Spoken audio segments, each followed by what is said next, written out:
Okay, we are live. Let me change that. Cool. All right, so we're going to talk about Nolan Wells today.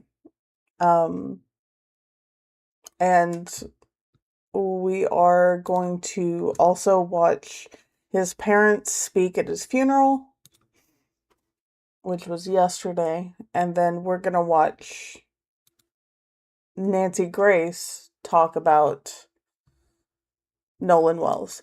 Now, whether you like Nancy Grace or not, the only thing I remember about Nancy Grace was during uh Casey Anthony, and I don't even know how long ago that happened. But I was in middle school when that happened. I don't know how many years ago that happened, but that was so long ago, so I don't know much about Nancy Grace. But apparently, she's not great.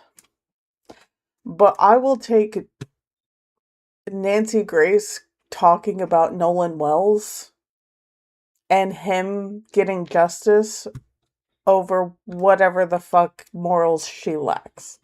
So let's get into talking about Nolan Wells. If you don't know, Nolan Wells was,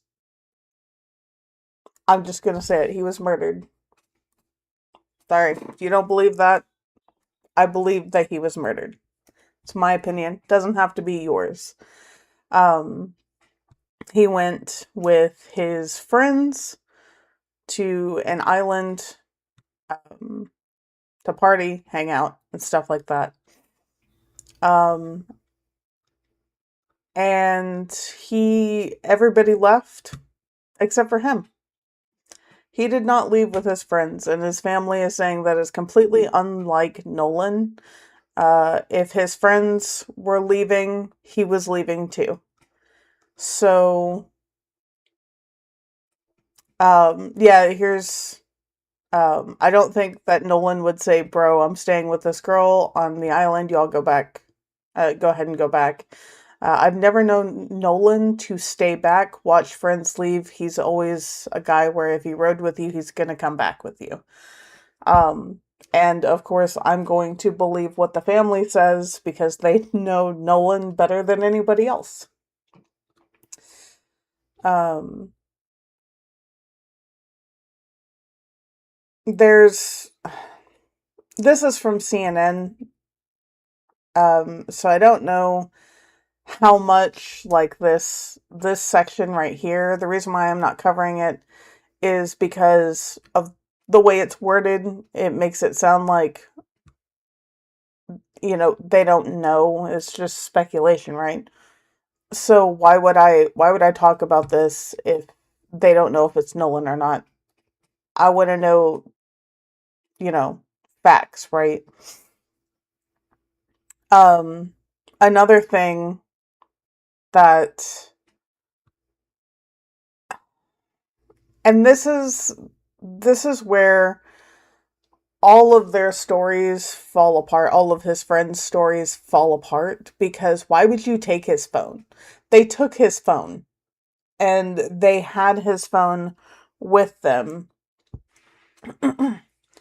um yeah, for Christine it said one place, but for them on Snapchat it showed another place, so that's the place we went to. And it showed that everybody was in the house. Um there was like a lot of people there. She had to track his phone and ask for them to give her her son's phone. Why? And now there's speculation. Well, I don't know if it's speculation or if the family said this. I think Nancy Grace talks about this, but there were deleted text messages from his phone. Like, yeah, and the autopsies, they're having two separate autopsies done. One is being done in Washington, D.C. because they wanted somebody who was not from Mississippi to do an autopsy, and they're having an autopsy done in Mississippi. Um, uh,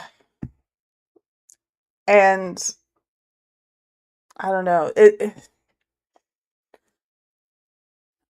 their stories are so fucking, along with one of the mothers of the kids is a judge. There's just uh, there's no way, right? Like, and another thing that happened was, I believe one of the son's fathers offered to take the Wells family to search for their son um in that area. They didn't see his body at all, and they searched that area. But then it just magically washes up on the beach. Nah, there is something completely fucking weird about this case, and I hope the attention of Nancy Grace gets them justice. I really do. Um, and now we're gonna watch his family speak at his funeral.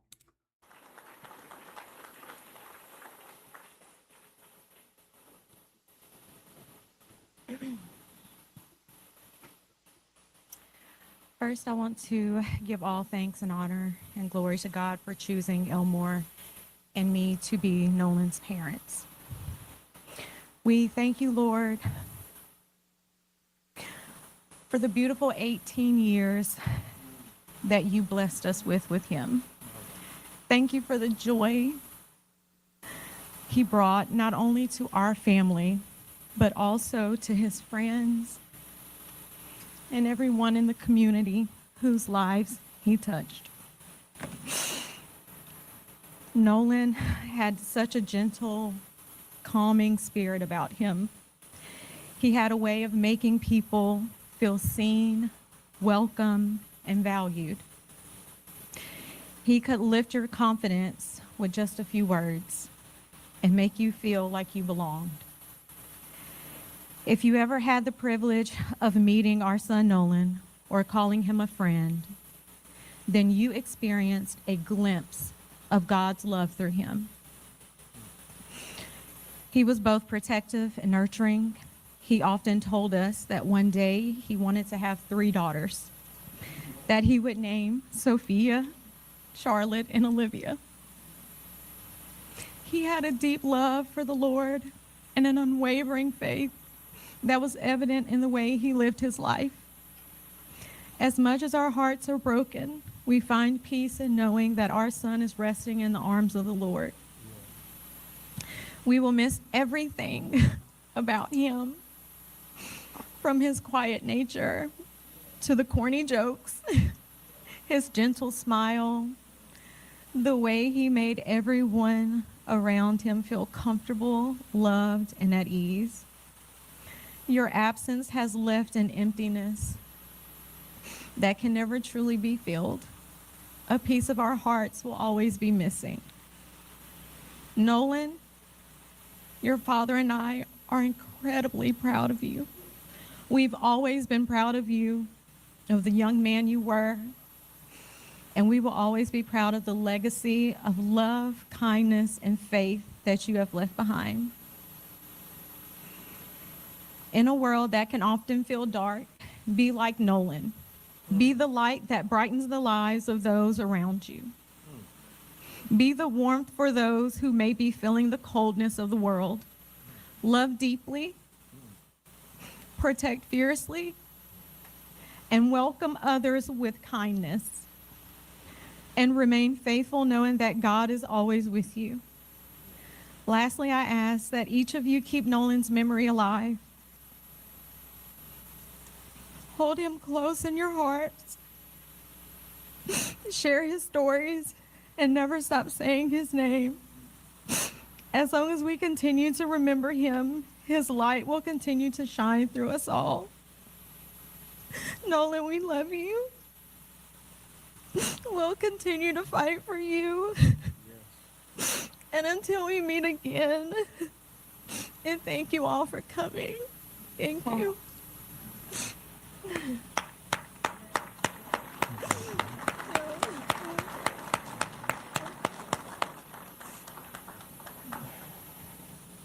You guys gotta excuse me. I might be kind of all over the place a little, but um, just just a second. First of all, I want to say out of all my kids, Nolan was the one that would crawl backwards on the regular. Like babies crawl forward, he would crawl backwards, and he had this crazy haircut that I just I don't know. You had to see it to know him. But I want to start off by saying how proud I am of you, my son. You grew up to be a very young man that everyone enjoyed to be around.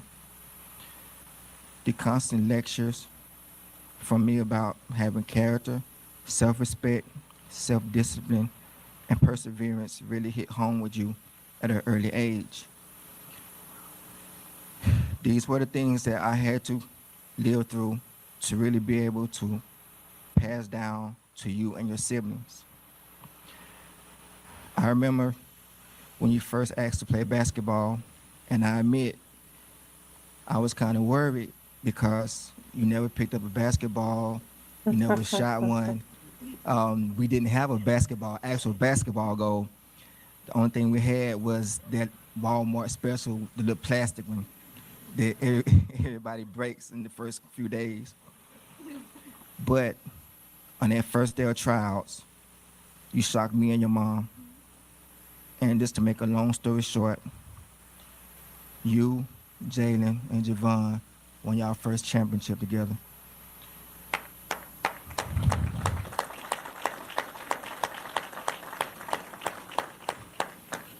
Middle school was even more exciting because you were not just making a name for yourself on the football field, the basketball court, and the baseball diamond, but you were also laying the groundwork for your little brother Elmore. I nicknamed you Mr. Cool Hands because it seemed like you was catching a touchdown every game. You wanted to be the best. So I poured all my knowledge into you that I could by taking you to the gym to work out, taking you to the beach to do drills in the sand, teaching you how to watch film, how to study your opponent's strengths and weaknesses. And you carried these teachings all the way through high school and had an amazing run. Also during that time, you met a lot of friends. You helped a lot of people and you became well liked by many. It really warmed me and your mother's heart when we would get a phone call or an email from a teacher talking about something that you did for a fellow student. All the teachers love Nolan. The day you came home from college, you came in the room and you asked me about training. You would always ask us or always tell us about things that you want to do for us. When you signed with a school, you want to do this and take me and your mother there. And I would always tell you that, son, you need to take it one day at a time. During this time, you trained, you worked out. The bond with your younger siblings grew stronger because they looked up to you for motivation, especially your younger brother, which played the same position that you did. You guys' competition, Cannon, Nolan loved you, and he wanted you to do just as good as he did. Ethan, the same way. Even though you weren't a receiver, he wanted you to do great things. Carly, Jaden, with you guys being the oldest, he wanted the best for you guys. And I know that he would have did anything he could to make you guys happy. I just want to say thank you all for coming out. Thank you all for coming out and celebrating our son. It meant a lot to a lot of people. And today it just shows us how much he meant to the community, to the country, and to the world. Thank you. Thank you guys again for coming out. We appreciate it.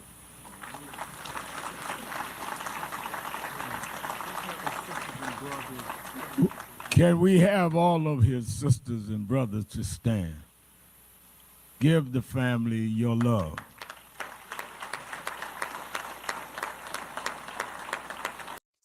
Uh, I don't think. Yeah, I think it's just the rest of them are going to be talking. Um, yeah, and then I believe that's the lawyer right there.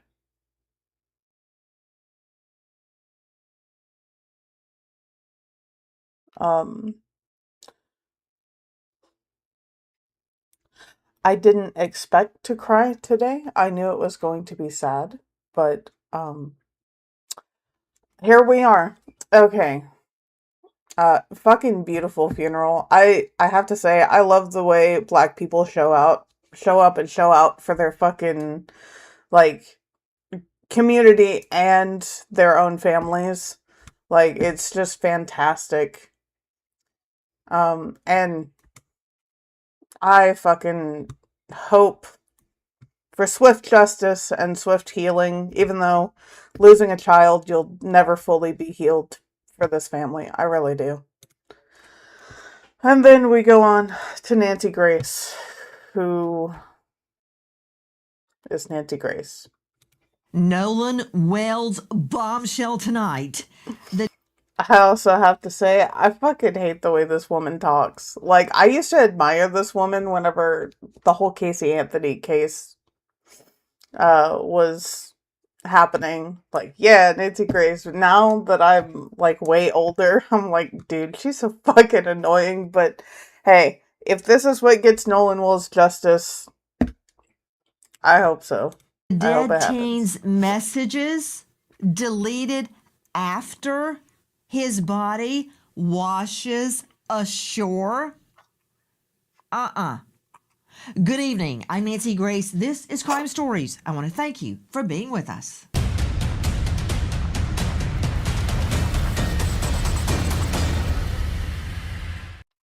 Is this the same show she's had for ever? Or is this new? I haven't watched whatever. 18-year-old football star Nolan Wells heads to Horn Island with his friends to celebrate the 4th of July. But hours later, after he doesn't return to shore, his friends report him missing, launching a desperate search across the water. They met that day, and it was kind of one of those things. It did come off that day that he really did like her, but that was the only time they'd ever hung out was at Horn Island on July 4th. We're sinking. Can you all please come? And is everybody on board in good health otherwise? Yeah, everybody's on board. From our friends at GMA, no, everyone was not on board. Nolan was not on board. And who's the mysterious girl he met for the very first time the day he goes missing? His body spotted by the United Cajun Navy, washed ashore. We have obtained that photo. We are choosing tonight not to show it. That last sound from our friends at NBC joining me in all-star panel, but first straight out to Todd Terrell, representing the United Cajun Navy, participating in the water search for Nolan Wells. Todd, thank you for being with us. What did you observe? You know, Horn Island, that area right there is an area that we have seaplanes that we operate back and forth to the island, taking people back and forth fishing, or oil field workers, you know, back off to rigs and stuff.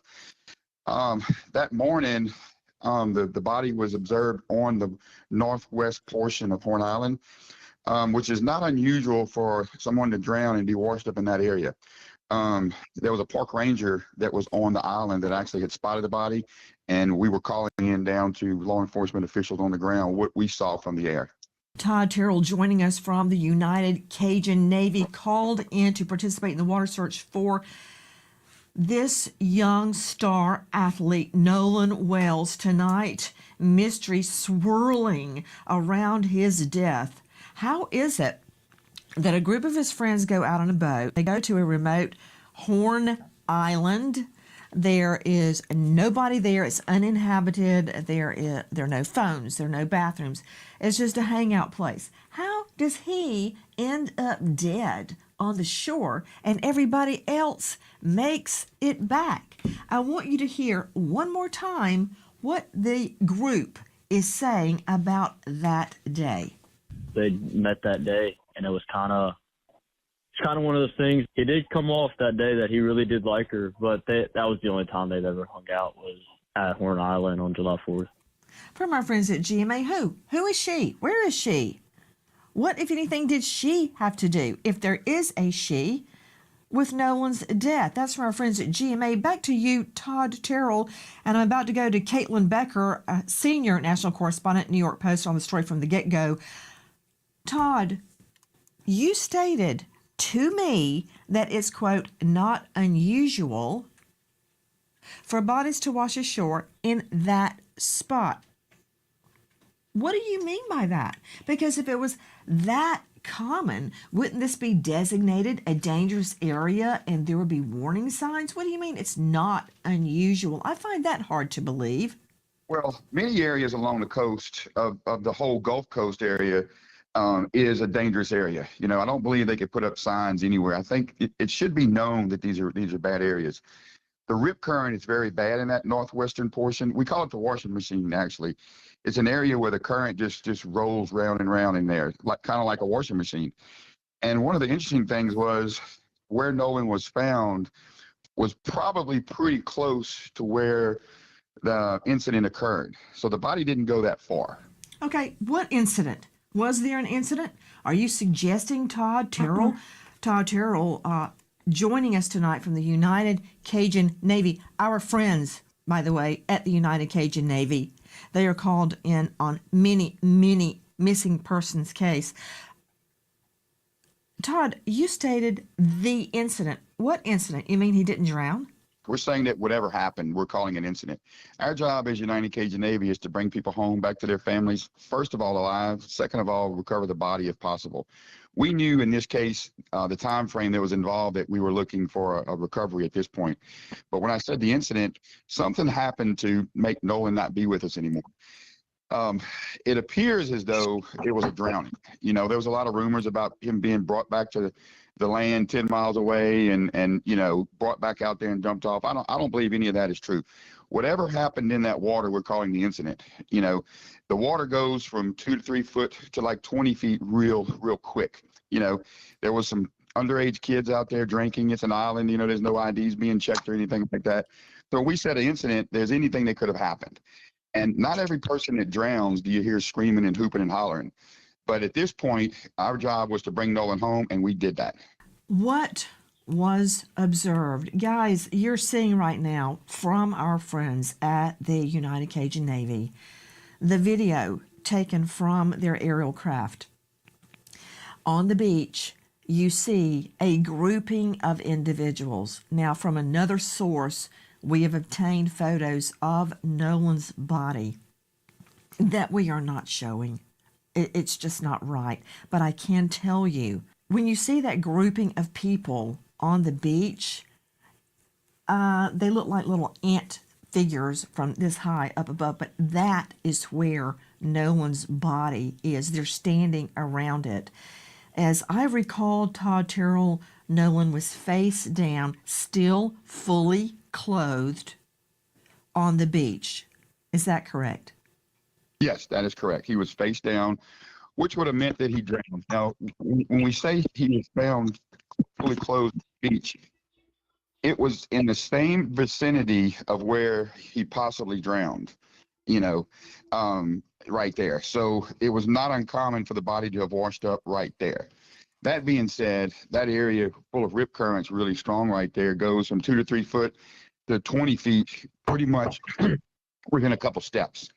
So that being said, whatever happened really, really close to where the body was found. You know, Todd Terrell, I don't mean to be giving you a hard time. This is not about you. The United Cajun Navy are the protagonists in this scenario. You're the good guys. I've just got so many questions about how this happened. Was there anyone else on Horn Island when Nolan's body was found? Now there was the park ranger was out there, and there was some law enforcement officials that actually had their boats anchored out there. You know, they were kind of like waiting around for a call of what to do.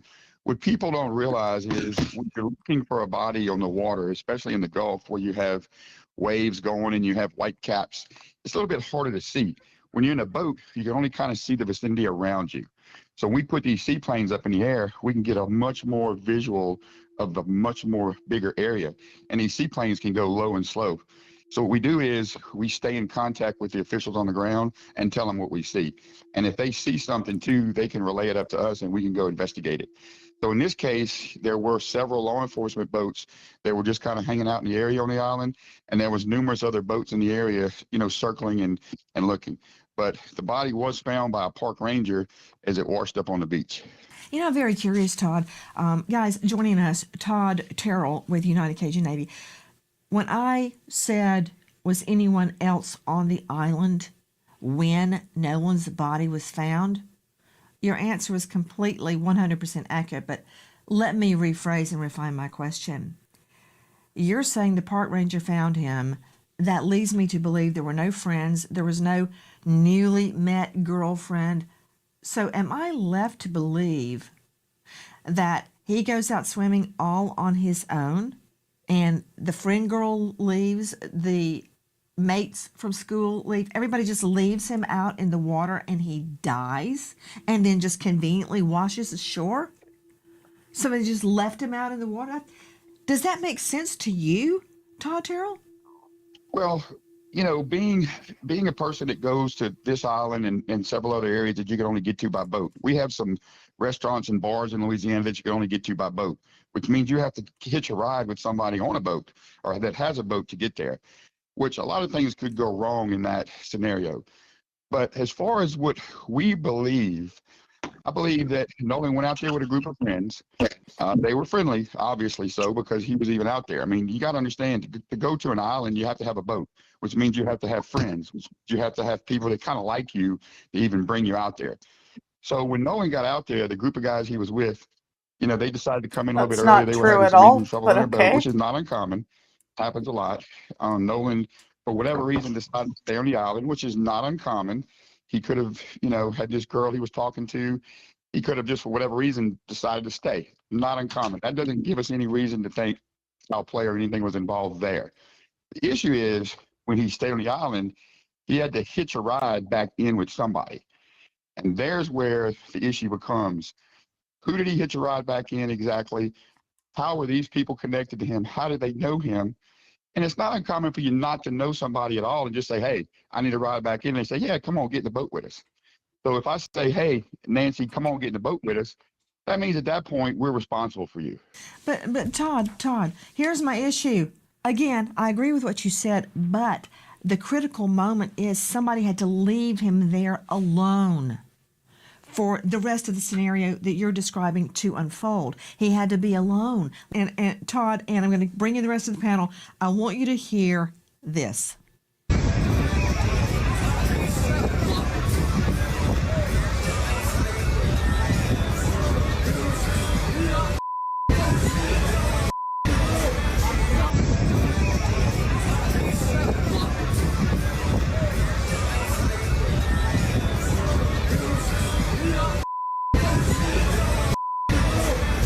That is from Anna Moore on Snapchat, and you have to listen very intently to hear what she claims is being said. Todd Terrell, United Cajun Navy, please don't move. Joining me now, Caitlin Becker, the senior national correspondent, New York Post. She is the star of New York Post Cast. New York Post Cast. That's her podcast. Caitlin, thank you for being with us. Now, according to what this Anna Moore on Snapchat has revealed, you can hear, and this is also according to the attorneys, Give me my effing phone. This is Nolan reportedly talking. What the F are you doing? The friend, they claim, Tristan Shepard. I can't tell that from what I'm hearing. The friend says, get off me. Get the F off this boat. F you, bro. Now, the voice we believe is Nolan's is, give my effing phone. What the F are you doing? And then another voice, get off me. Get the F off this boat. F you. Okay. What do we know? And Caitlin Becker, joining us from New York Post, who is this mysterious friend girl? Because I want to talk to her. I want to talk to her too, Nancy. The video is tough. The Snapchat is really tough because you do clearly hear an angry altercation. There is the assumption that we're working off of that it is Nolan. However, a few other friends have confirmed it's not Nolan. There's actually someone who said it was me, not him. So you have someone coming forward saying that is not him on the video. So then did no altercation actually take place, or is someone jumping in saying that's me to misdirect or to redirect us from looking at it? That's the one question. The other question that you asked is, who's the girl? Her name is apparently, allegedly, Katie. That's kind of all we know, just Katie. Someone purporting to be related to Katie went on social media, and this is not something that we've been able to confirm, nor have investigators confirmed it. But according to this person, Katie said, we met, we talked, he seemed like he was going back on the boat with his friends, and that was that. So Katie... Okay, hold on right there. Caitlin Becker. Caitlin. Right there. The girl, if she exists, says they talked, they chatted it up, probably flirting with each other, if accounts are true. Then he leaves to go back to the boat with his friends. But according to the friends, he stayed with her. Right there, that is a conflict. That doesn't fit. Now, Caitlin Becker and the rest of the panel, I want you to hear this. Is that Nolan in the video? I can't tell. It's too far away. But in that video, I feel like the voices are too clear. Like from the side, it's too clear for it to be that far away, for it to be Nolan arguing. And then also that altercation, it sounds just like my other friend that got into the altercation on the boat. And they were trying to, like, as he was in that altercation, I was calming him down. They were trying to get him out off the island. They were trying to get him back to land because he was just losing it. Okay, so you've got, that's from our friend Harvey Levin at TMZ. So you've got half the people saying that is Nolan that's in an altercation and is getting thrown off the boat. And then you got half the people going, oh, no, that's not him. But to me, the clear problem is that critical moment where Katie, if she exists, says he went back with his friends, and the friends say, oh no, we left, he wanted to stay with her. Right there, that is the first conflict. Both cannot be true. Those cannot mutually exist in truth. They're mutually exclusive. He can't go with them and stay with her on Horn Island. Right there, John Mobley joining me, high-profile lawyer out of Charleston, South Carolina. John, that's where it starts, that lie. I don't know who's lying, but somebody's lying. Right there, Mobley. Well, I don't know that I would necessarily agree with you on that. I think they can be both partially true depending on perspective. I think one thing we have to kind of keep in mind with this is we have a lot of different people telling things from different perspectives, from their own individual perspectives. It's certainly conceivable that he let his friends leave to stay with the female, if he was with the female, assuming that happened. And once he finished his communication or whatever he was doing with the female, told her he was leaving to go back with his friends. And from her standpoint, he said he was going back with his friends, which did not necessarily mean they were the same friends that dropped them off. So I would disagree with you on that. Hold on, Mobley. Let me see Mobley. Mobley, you're right. Because, as I've told many juries, as a trial judge once always said in his jury instructions, it is your duty to make all witnesses speak the truth and impugn perjury to no one. So actually what you're saying could be true. If there's another group of friends, if they exist, We haven't heard about him, but you're saying he left with one group and had planned to come back with another group. Okay, I don't know if you're just spinning that out, but that could be possible. Okay, Mobley, listen to this. You said that you hear on the video Nolan saying, "Give Yes. me my freaking phone. What are you freaking doing?" That's what a witness told us, and that's what we reported out. Then another witness has come forward and said, no, that was his voice. We have other witnesses who said there were other altercations. So, as Mr. Hurt said, we're trying to go through it all and so forth. And we'll be even more careful to say this is what a witness told us in the future. And so your team hasn't been able to look fully into that and confirm whether it was or was not Nolan that said Now, that? we have audio people doing it, but we know certain people said it was him, and then certain people said it was not him. That is our friend, high-profile lawyer Ben Crump. And the last thing you want is him 3 inches up your tailpipe, okay? That's from our friends at Fox 10. So this is where it stands. Who left him there? Is there really a Katie? Did he stay with her? Did he leave with his friends? How did he end up there alone, which I find very, very disturbing. And also, back to Caitlin Becker joining us, senior national correspondent, New York Post, star of NY Postcast. The Postcast instead of podcast.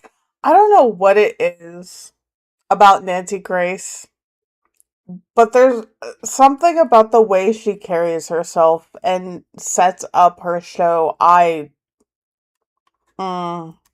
It's questionable to me. It's a Postcast. Caitlin, now allegations have reared their ugly head that his phone has been tampered with and items have been deleted. Explain.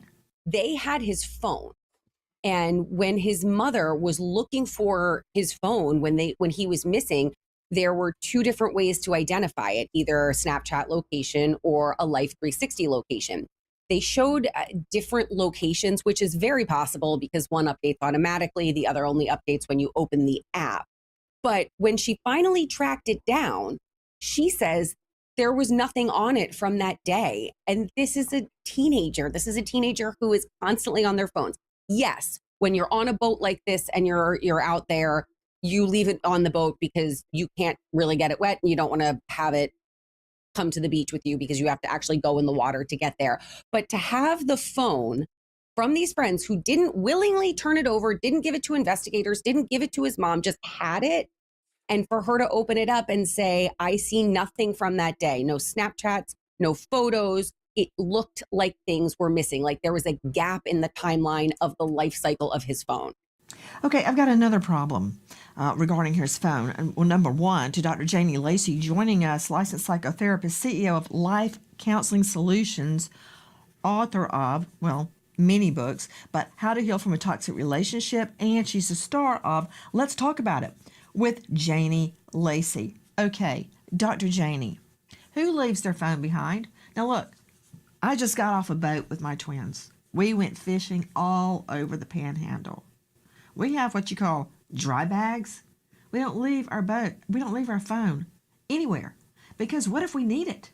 What if we need it out in the middle of nowhere and we were on a little strip of land right off the Gulf where, like Horn Island, there's no people.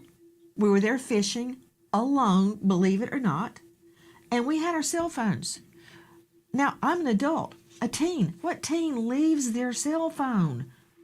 None. Exactly, Nancy. I have a teenager. His phone is with him in his pocket all the time, and he even brings his phone to the bathroom. So we know that teens do not leave their phone. It is their way to communicate. It is attached to them. So when I think about what we're talking about right here is, right, concealment. And I can't speak to what these young people did, but I can tell you, especially young people, when it comes to their phone and they're constantly posting things, it is their norm. So when it comes to deleting, hiding, or even going silent after a tragedy, to me, it's almost always driven by fear of potential blame, fear of consequences, fear of what the truth might mean about themselves. But we know that secrets don't protect. And when teens don't have their phone, or when their phone potentially is taken from their friends, we know that there's a reason behind that. It's usually driven by fear, Nancy. Okay, I got another issue. Caitlin Becker joining us with New York Post. Caitlin, the Life 360 seems to show something very different than other digital evidence. What do you know about that discrepancy? It comes down to location, where the Life 360 shows him on dry land versus where the Snapchat showed him in the water, where he was and where the phone was positioned.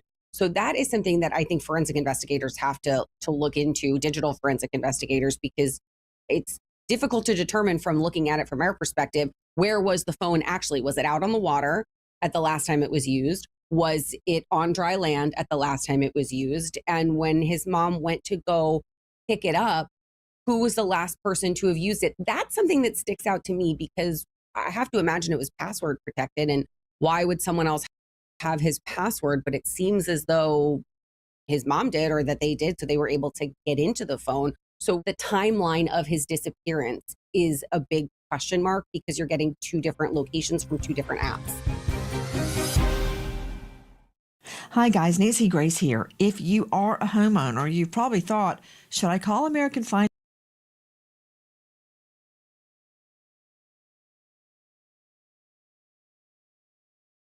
Over $199. Sorry, I received some food.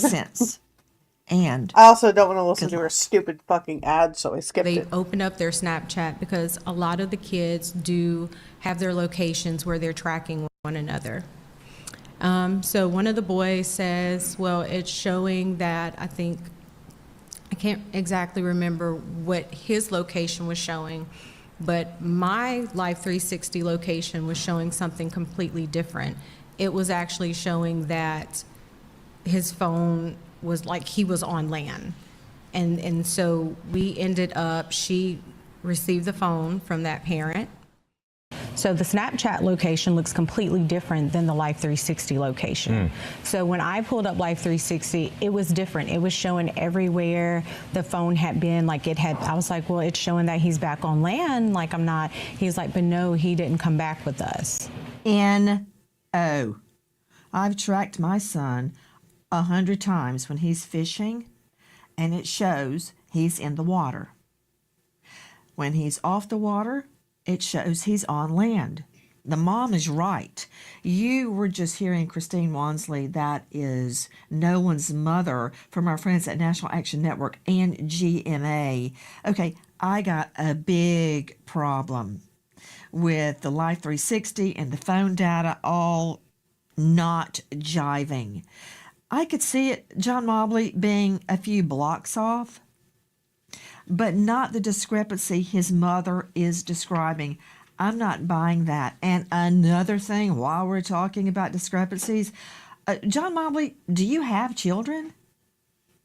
I have children. I got Life 360. I use the iPhone location tracker. I will tell you, even though I'm not a digital data expert, that Life 360 is not always 100% accurate. I mean, I think in general, you have to kind of keep in mind with all of these phones that, they're dependent upon the signal they're reaching, the coverage. I mean, as you know, you can have a group of people together, which means they're going to take up more bandwidth, and that's going to cause signal interruption. I think it'd be premature for anyone to try to interpret the data without an accurate digital download being conducted on the phone. Oh, okay. I'm sure Life 360 and the iPhone industry is going to call you on that. I'm really surprised at this juncture, Mobley, that you'll actually argue with digital forensic evidence. But okay, who should I believe? You or the phone, the Life 360 and the iPhone tracker? I want to be clear. That's But not, that you don't said, the have reason I digital asked forensic you, evidence. oh, I'm hearing something, and it's you. Mobley, if you have teens, okay, you should know about Snapchat. Okay, at the supper table, the children go, "Did you see so and so?" I'm like, "No, I didn't." And they go, "Oh, here's a snap." They hold it up and they go, "Don't touch it, mother, or it will, I don't know, delete. I don't know what it does to it." But a Snapchat, you get to look at it once and it's gone. See, that's a problem forensically and law enforcement wise with Snapchat, because they're gone.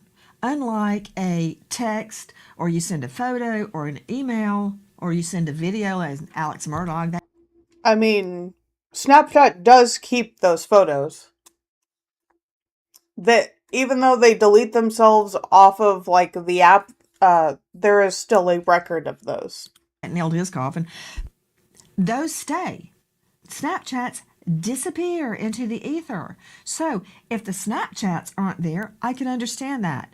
If there are texts deleted, I don't understand that. Okay, let's hear you explain that digital phenomena. Now I want to be clear. I want to just, go back to what you talked about earlier. You talked about the digital evidence. There has not been digital forensic evidence extracted from the cell phone yet. What you have are the young man's parents interpreting what they see on the phone and speculating that something must be missing.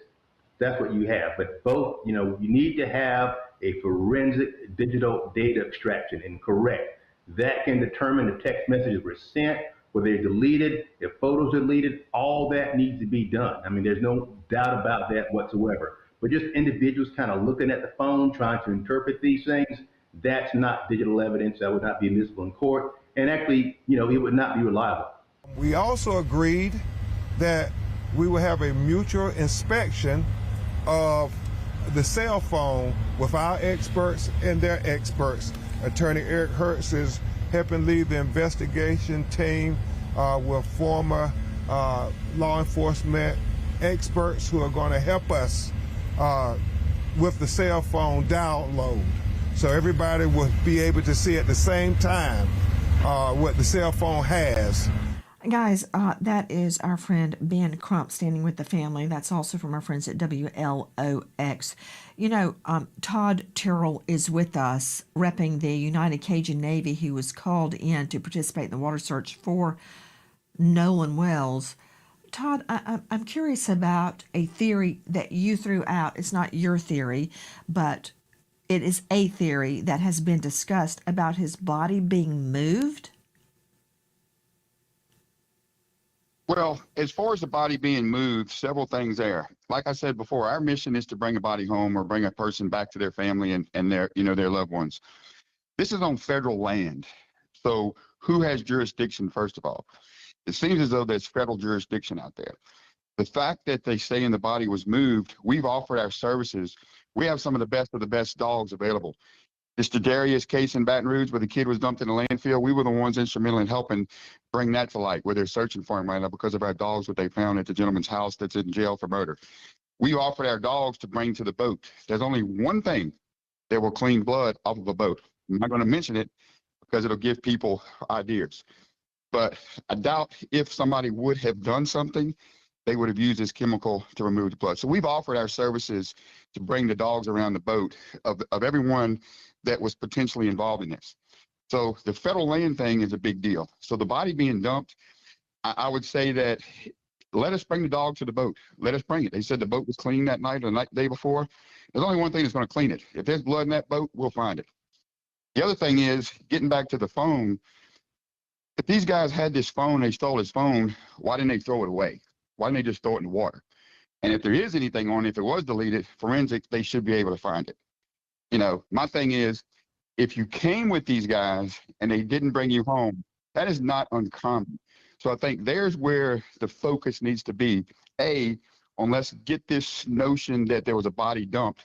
Let's bring the dogs to that boat, and we'd be willing to offer our services to go check that out.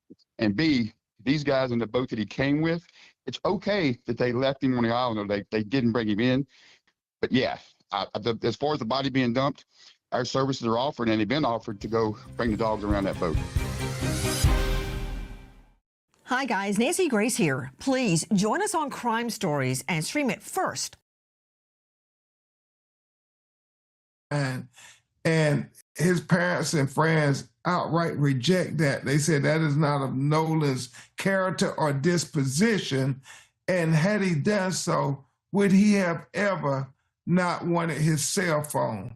The young lady he was talking to who said he told her that he was going to get back into the boat with the boys. And then the boys said that Nolan said he was going to stay and talk with her. Obviously, the statements conflict with one another. We always taught him to, if you go with a group, you stay with a group. Mm-hmm. Even when he was in college, he would say, Dad, well, we're going to ride down to a party or something in another city. Now, so I was out telling him, look, if you go with 5, you come back with 5. Do not separate from your group. Because I always said safety is in numbers. And he always said, yes, sir. So he knew to stay with his group. So why would he split from his group? I don't know. We went in his Snapchat. He had 2 accounts, absolutely nothing. It wasn't even 24 hours, which is how long videos and pictures stay in Snapchat. And I was just like, that can't be. Like, I've seen Nolan whenever he snaps, like when he goes and he's having fun, like he does videos. Like, there was absolutely nothing, no saved videos. And even my sister was like, yeah, that's suspicious, you know. That is Nolan's family, the family lawyer with our friends at GMA and PBS. Caitlin Becker with us, senior national correspondent, New York Post, star of NY Postcast. Caitlin, a lot right there. Okay, you got Crump, and he's saying it is not Nolan's character to have stayed behind to start with, or much less without his phone. He identifies the conflict that we have identified tonight between the 2 stories. The dad insists he would never have parted with all of his friends. And last but not least, we're hearing not only did Snapchats disappear, but that Nolan was a videographer, a photographer. He always took pictures of the fun times he was having, moments with his friends, games, the whole shebang. But they're all gone. There are not any. I also find that disturbing, Caitlin. It's a little odd that there was nothing on the phone seemingly from that day. That does strike me as odd. I do want to push back a little or set the stage a little bit for what this day was like. There were multiple boats going out at the same time to this island. They were filling up with a few teens. They left. The next group kind of got in. This is per the reporting and per what some of the witnesses said. There was maybe a couple hundred people on that island that day. That a lot of them were young. It was supposed to be some big kind of summer extravaganza before everybody, went back to school. So I don't think it's accurate to say he wouldn't go back with his friends, or he didn't go back with his friends, or he didn't intend to go back with his friends, because I think there were more than just those 4 friends on one boat that it sounded like the intention was for him to go with another group.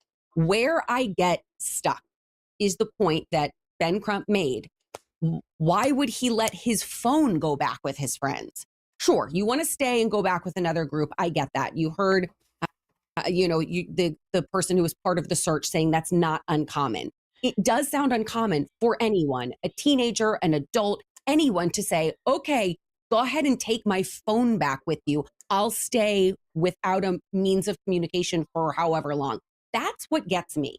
Why would anybody let their phone go on another boat without them, with no plan to get it back? Exactly. Now, regarding Snapchat, they delete immediately once they're opened.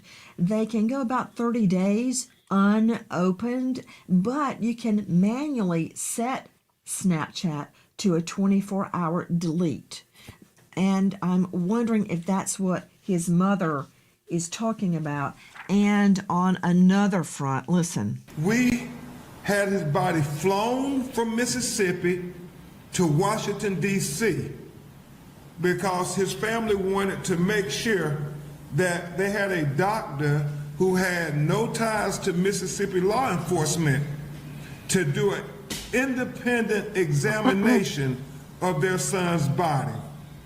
And we are hopeful to get that results in the very near future. There is famed attorney Ben Crump speaking, the parents standing behind him, Nolan's parents, from our friends at Fox 10. Dr. Weigh in. Nancy, what I would want to stress is what we see with Christine, who is living through what we call ambiguity loss, right? And it is one of the most excruciating forms of grief there is. When a mother buries her child without her nervous system can't even begin to close the wound, because them searching her last memories, a hug and a kiss over a salmon dinner, and then silence. So grief needs a story to hold on to, and until the family has truth, the grief has nowhere to land. And that's why transparency in this investigation isn't just a legal issue in my mind, it's a mental health intervention for this. Answers are how heals. Joining us now, renowned guest, Dr. Kendall Crowns, Chief Medical Examiner, Tarrant County. He is the star of a hit podcast, Mayhem in the Morgue.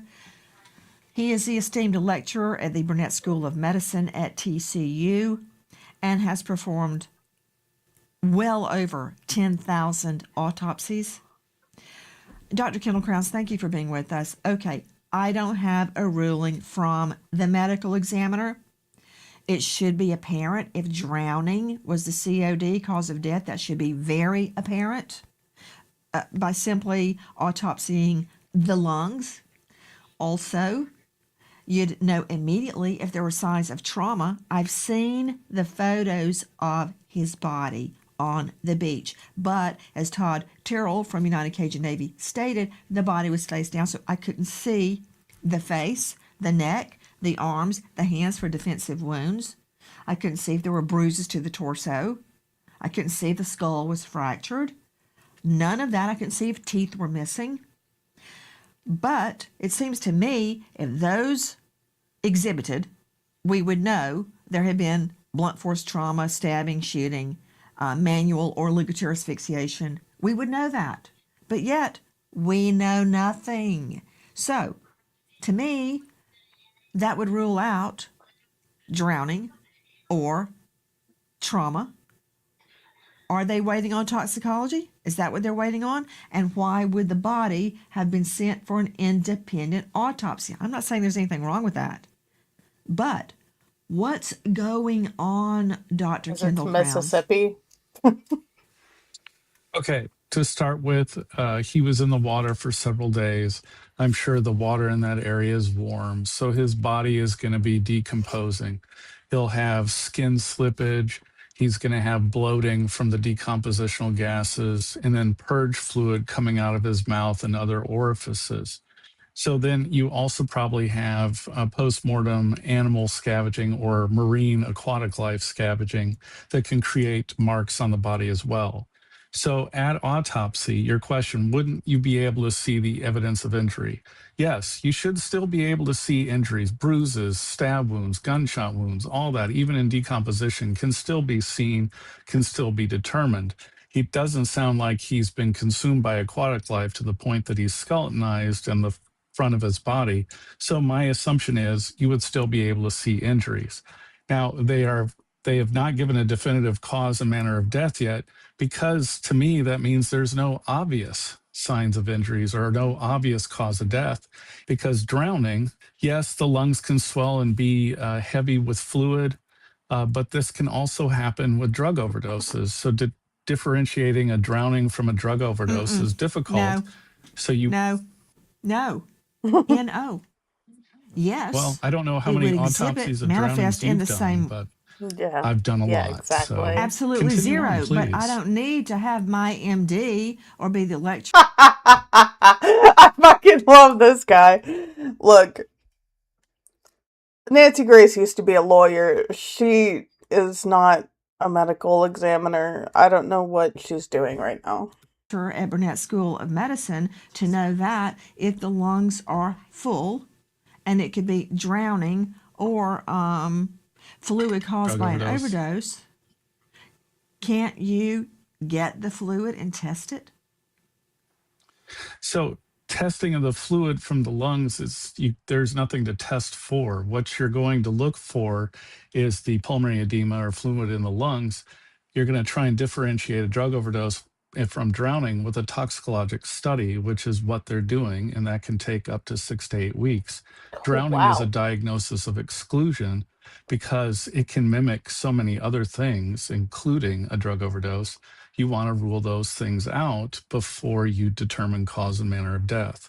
And that's probably what they're doing. They're making sure he didn't overdose before they make the decision that he drowned. Now, the second autopsy being done, That's just the family obviously has no confidence in the local medical examiner / coroner system, and they've sent it to an independent person to do a second autopsy. Not uncommon, especially in cases that are more high profile or there's some sort of dispute. And they send it to an independent person to do a second autopsy to see what they can find. And from my knowledge, the information on that still isn't out yet. So they're also probably trying to find out what the toxicologic studies are going to show before they make a decision. So right now we're kind of pending on what drugs he has on board before they make a cause and manner of death statement. Dr. Kendall Crowns, I understand, and I also understand your explanation regarding. Did he just assume that there would be drugs in Nolan's system? Did he just make that assumption without... The potential drowning fluid in the lungs as opposed to or compared to the fluid in the lungs if there had been an overdose. If he's found right there, face down, it looked to me like in the surf, not out in the water floating, but up on the beach. So even if that was the least of it, the water still would have gone into his nose and mouth. If he were alive, he could have inhaled it or ingested it, even if a drug overdose was the true COD, which would require, I guess, what, Dr. Crowns, a dual finding of drowning and OD. And I'll just state for the record, let it be noted in the record, that I have never performed an autopsy, but I'm glad you pointed that out. So what about the fluid in the lungs if there had been an OD? And by the way, there is no suggestion that drugs were used that day. None whatsoever. But that said, you're saying that there would be no difference in the fluid found in his lungs. So with a drowning, you're going into heart failure at some point from the anoxia created or the lack of oxygen to the brain created by the drowning because there's no air and water. And that causes your body to shut down, which causes fluid to back up and causes pulmonary edema or swelling of the lungs. The same process happens in a drug overdose. But when you're drowning and you're inhaling that water, you get some water in your lungs as well, but you're also swallowing and gulping it, throwing back up, and then swallowing and gulping it again. So you'll have water in your stomach that you can look for in a drowning, not always. And sometimes you'll get water in an area in your sinus cavity called the sphenoid sinus as well. But the pulmonary edema created by drowning looks exactly like the pulmonary edema created by a drug overdose. So you can't really differentiate the two of those. Oh. And that's why the drug testing is so important. And yes, you are correct. If drugs come back on board, like let's just say fentanyl, it would be part 1 drowning, part 2 fentanyl toxicity, and then manner would be accident. So it's going to be a drowning no matter what. But is there going to be a toxicology component added on? And that's probably what they're working on as we speak. You're on cross-examination. Who is our next sponsor? Well, here. Okay. So, I definitely won't be going to Nancy Grace for further anything else. Oh, interesting. I should have watched Joy Reid talk about it instead of Nancy Grace. Because there's something about, I can't quite pinpoint it, but there's something about the way Nancy Grace asks questions, the way she carries herself when she's talking to people. Like, for instance, she's never done an autopsy in her entire life. Why is she trying to act like she has? You know what I mean? Okay, so now I know to not watch Nancy Grace. I'm glad she's putting a spotlight on it because she does have like a cult following. So if we do watch anything else over Nolan Wells, it will probably be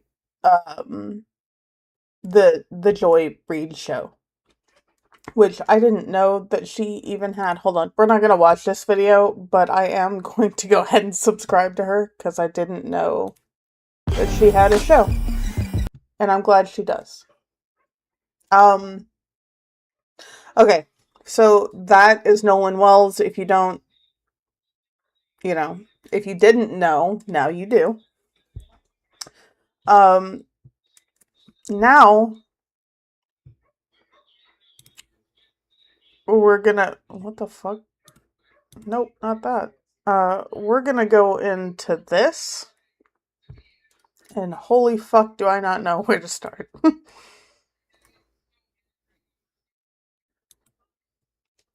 These are the documents that were, let me close this. I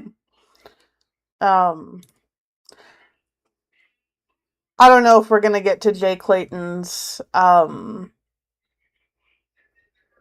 confirmation hearing or not. There are so many documents here, and I wanted to do this in a stream because I wanted to make sure people got the chance to see every single document. I also want to go ahead and say that a Trump official who is reviewing the documents now, at that time, he hadn't finished going through the entirety of the documents, but he did say so far there is nothing that indicates that the 2020 election was rigged.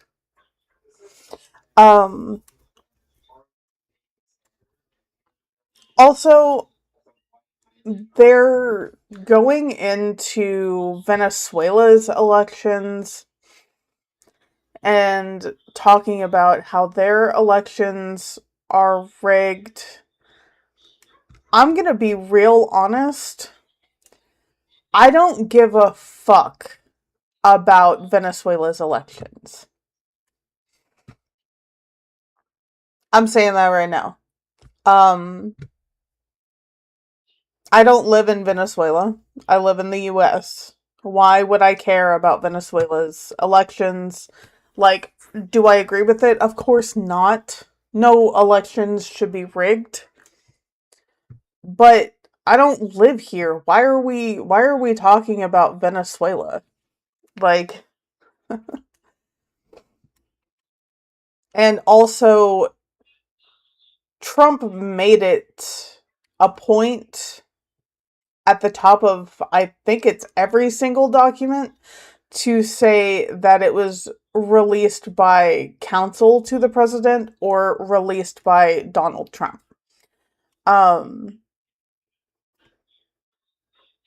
But I guess we'll go ahead and get into it. You guys are going to hear me read a lot. And this is also the first time I've seen these. The only one I've seen is this, not that one, this one. This is the only one that I've seen in red, and that was yesterday. So this one is summary of select intelligence reporting from 2004 to 2020 on Venezuela's electronic voting manipulation capabilities. I also want to say right now, not every one of these are going to be important, if any of them are important. But I do want this information to be presented. Intelligence community reporting from 2004 to 2020 documented persistent concerns about Venezuelan government manipulation of electronic voting systems and the potential national security implications for U.S. election infrastructure. The intelligence established that Venezuelan government officials developed sustained interest and likely some capability in manipulating electronic voting systems, including Smartmatic technology, to influence electoral outcomes in Venezuela. In 2006, intelligence community assessment that Smartmatic's ties to Venezuela posed a national security threat was based on solid intelligence regarding Venezuelan government intent to influence U.S. politics and evidence of Venezuelan manipulation of their own electoral systems.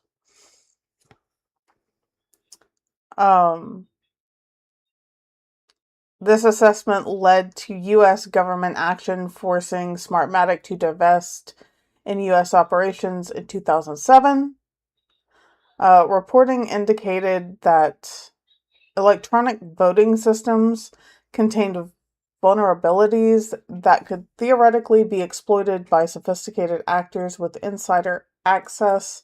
However, while the intelligence validated significant concerns about foreign-linked voting technology vendors, it did not definitively confirm that large-scale electronic fraud was successfully executed in specific Venezuelan elections, with CIA's baseline assessments maintaining that other factors better explained electoral outcomes. This does not seem important. The fuck are we doing right now? And also, it seems like this was already, like, not obviously, it's been proven, and in 2007, they took care of Smartmatic. I don't understand why this is important. So I think what I'm going to do is I'm just going to scroll through this, and if you want to pause and read it, you do you. But this does not seem anything important at all. So I'll stop on each page, which the last page is just all redactions. Because like I said before, this is the last page. It's all redactions. Why would they even include it if it's all just going to be redactions? Like I said, the majority of these are not going to be of any importance. I also want to say that, can I choose? Yeah, okay, like this one, for instance. Look at all these redactions. And I also like the fact that it's perfectly redacted so it still forms a full sentence, or like a full paragraph, and it makes sense. Another thing that I thought was funny was, you know how in like spy movies or some movies like that where they're trying to get a certain top secret document or whatever and it's on like a desk with top secret on the manila envelope, and then you look at the documents and it's got like this shit. It reminds me of something like that. It's very questionable the way these are redacted and set up.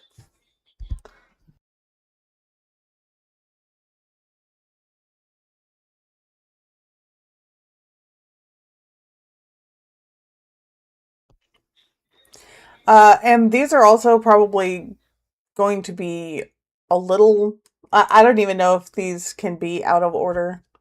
I don't know. I just went through and opened all the PDF files. So, this one is about China's interference in our elections. China is probing the presidential campaign for opportunities to tailor collection and gather insight on policy positions on the U.S.-Chinese issues. U.S. policy on China is a long-standing high collection priority for Beijing, and Chinese cyber actors have conducted such activity in every U.S. presidential election campaign since 2008, according to open source reporting. It really just makes me think that they typed random shit and redacted it. Since, see, like right here, what would be right here that needed to be redacted? Since 2018, Chinese cyber actors known in the private sector as APT-31.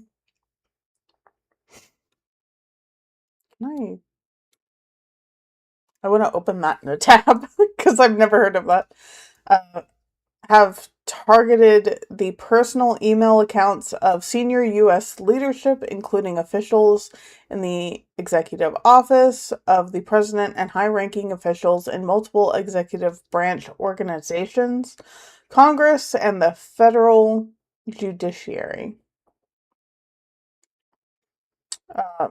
Since 2017, a separate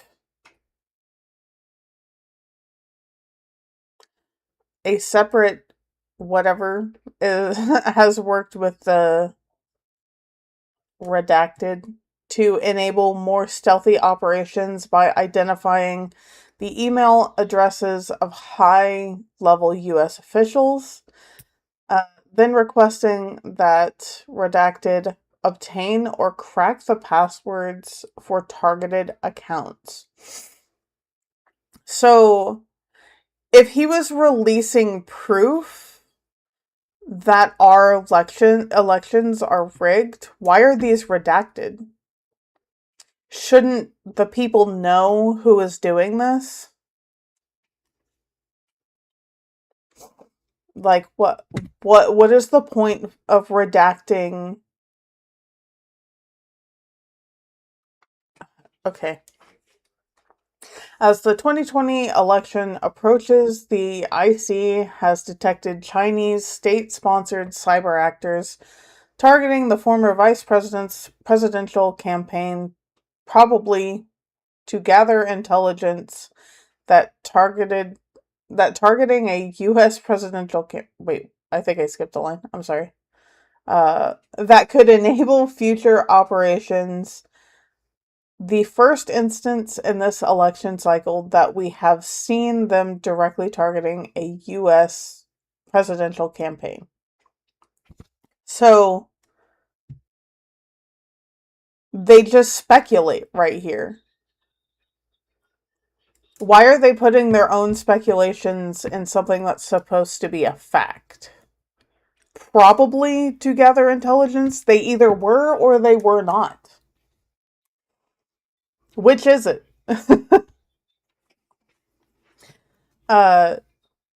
China has also conducted cyber espionage against other U.S. election-related entities. The IC assesses that China does not currently intend to covertly interfere or try to sway the outcome of the election, although this activity could enable such operations if Beijing made the decision to do so. As of May 20th, I don't know why they phrased it like that, but okay. APT-31 actors had sent spear phishing emails containing tracking links to the Gmail accounts of staffers associated with the presidential campaign. On June 4th, Google announced that APT-31 was targeting the campaign. Google and the FBI both briefed campaign officials on Chinese cyber operations shortly after discovering the activity.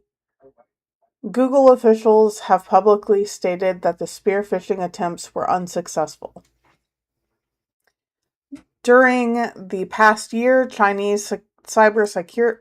Oh my god. I keep thinking that there's going to be security after that, and there's not.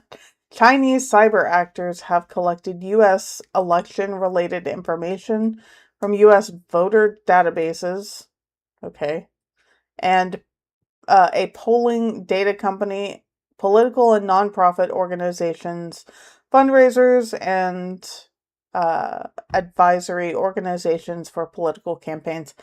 Anybody can download voter rolls, by the way. I did it last night. While I was sitting here. And, well, I didn't download them, but I looked it up, and you have to, like, send a form to get a list. Like, I'm not gonna do all that because I don't care, but absolutely, they can just get that. It's not hard. And honestly, the reason why they would probably get it is so they could advertise to those specific people. Like, it's just targeted ads, right? Internet activity and system information that the operators can use to exploit the accounts and identify other targets of interest. Knowledge of campaign officials' operating system and software would allow cyber actors to determine whether they could quickly exploit known vulnerabilities or if they needed to develop malware to gain undetected access to the victim's machine. If a target opened a spear phishing email with a tracking link, even without clicking on any links, it would confirm that an active account for the cyber actors, potentially narrowing the target set for future operations. Again, why is this word here redacted?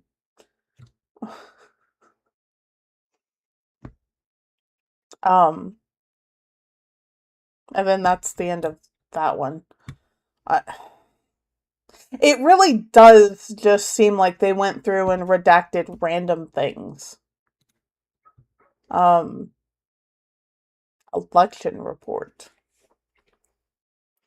From around 2019 to 2024, the Cybersecurity and Infrastructure Security Agency, CISA, conducted a set of technical and operational activities to evaluate the security of certain U.S. election systems.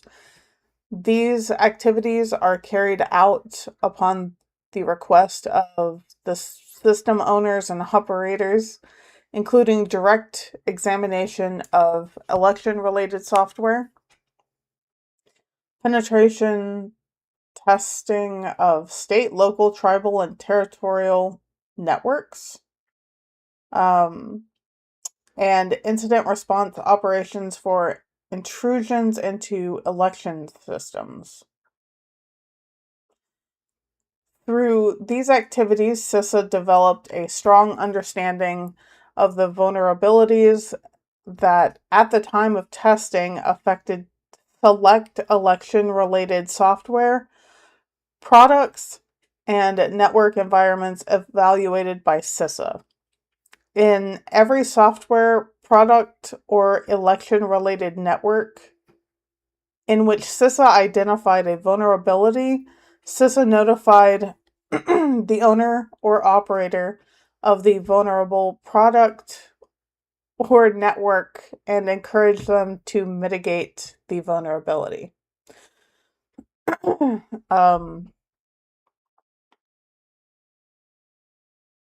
Hmm. Okay. God, how many pages is this? 6 pages?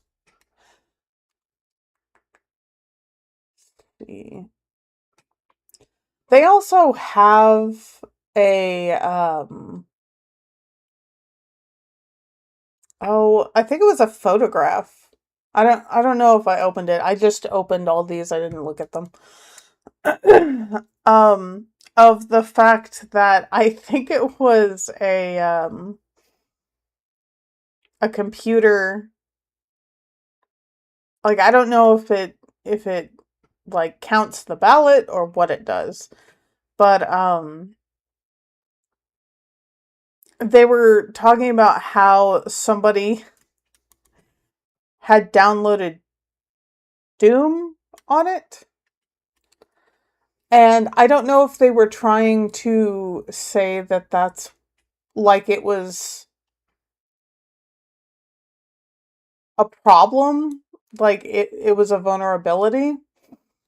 Um, I want to say right now, you can play Doom on like anything. You can play Doom in Minecraft if you like create what is essentially a computer. And that's not a joke. Like you can actually do that. Doom can be played on fucking anything. So that really doesn't have anything to do with this. I'm trying to look through this, see if there's anything important. Look. I already know that all of these are bullshit, especially after a Trump administration official came out and was like, these don't prove any election fraud at all. Like,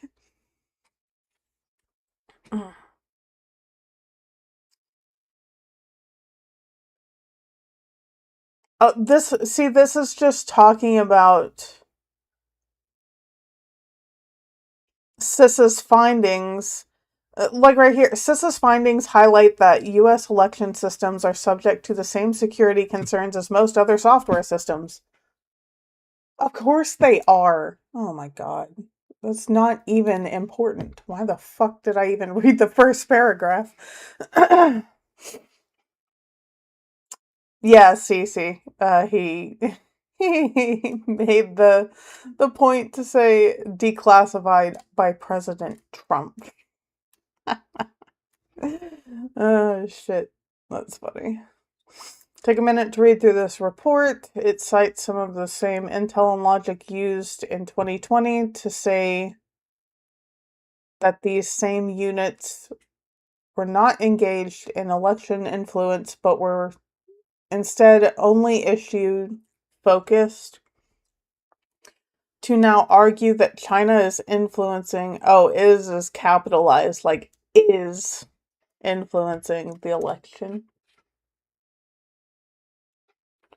The regional influence focus on issues, etc. They literally cite as support for their argument. What is this? Oh, and this is even titled everyone's favorite topic? What the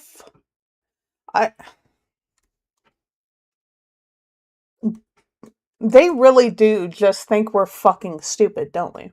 Don't they? Like, I don't even.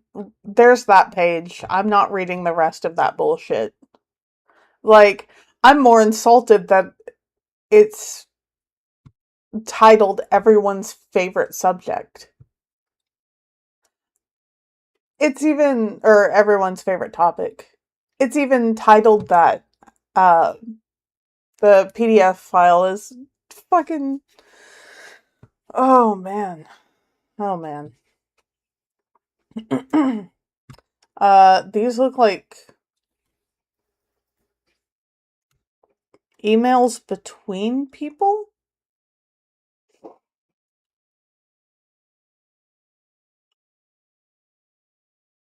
Uh, Hold on just a second, I need to shut the door.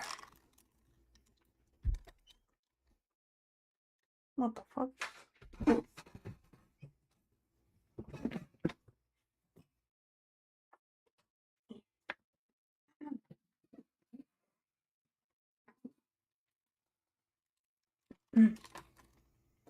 Forwarding these comments from FBI for your awareness.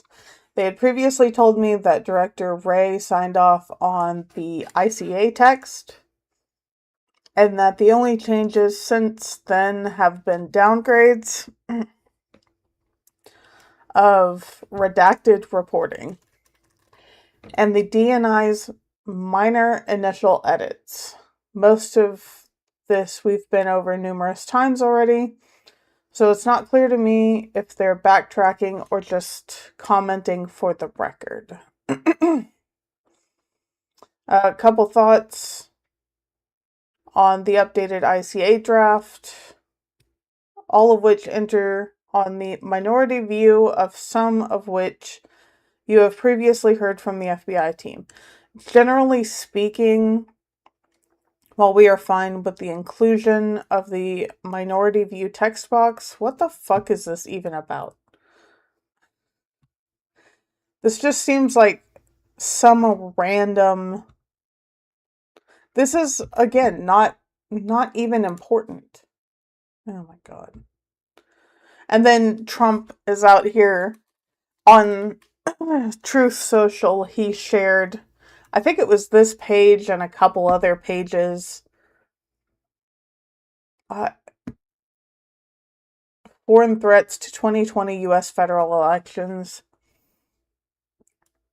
Ahead of the 2020 U.S. elections, foreign states will continue to use covert and overt influence measures in their attempt to sway U.S. voters' preference and perspectives, shift U.S. policies, increase discord in the U.S., and undermine the American people's confidence in our democratic process.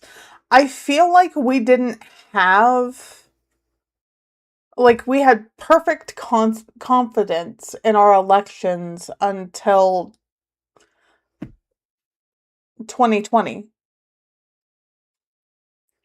And now, because Trump has been spouting that the 2020 election was rigged, you've got a bunch of people like, oh, how many other elections have been rigged? And then the other half of the US is like, no, it fucking wasn't. You're just mad you lost. Like, foreign states or other actors may seek to compromise our election infrastructure for a range of possible purposes, such as interfering with the voting process, stealing sensitive data, or calling into question the validity of the election results. You mean like Trump did? What? We judge that Russia, China, Iran, as well as many non-state actors have the capability to conduct such activities. Of course they do. But whether they did or not is different. We know that any country has the capability to do that, but that's not proof. Yeah, this is just talking about how they're concerned that Russia, China, and Iran could interfere with our elections. This isn't proof. This is just saying they can. Like, we know that they can. Yeah, I'm not reading this bullshit. Here, I'll scroll through it. I got a little angry and forgot what I was going to do. So if you want to pause and read this, I'm not going to read this because it's literally just talking about...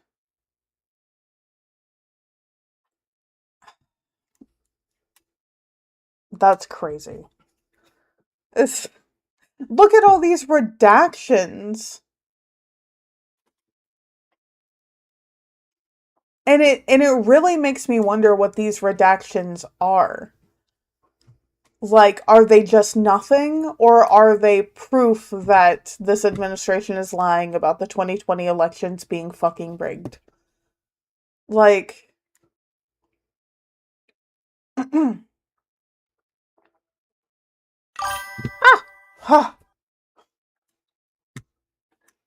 that scared the absolute fuck out of me. I'm so sorry.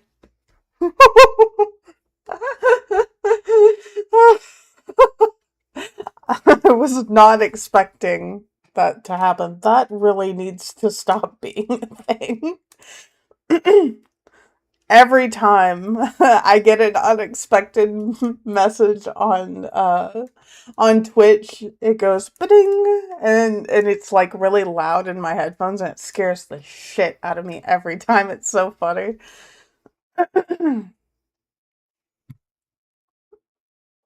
Okay, so this is the last, this is the last page.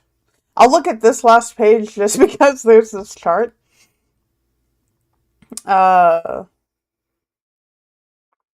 Public opinion. I assume this is how they're public opinion, releasing press statements, state-run media content. All of that's apparently been observed. Public opinion, covertly messaging on social media. I mean, that's okay.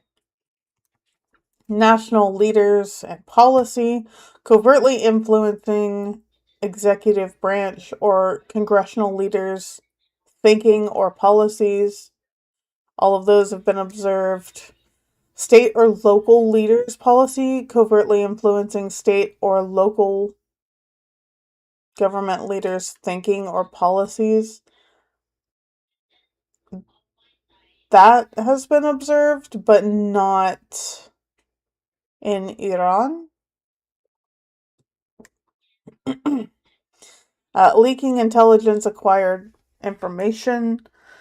Publicizing information gathered through intelligence operations to damage a U.S. political figure or organization.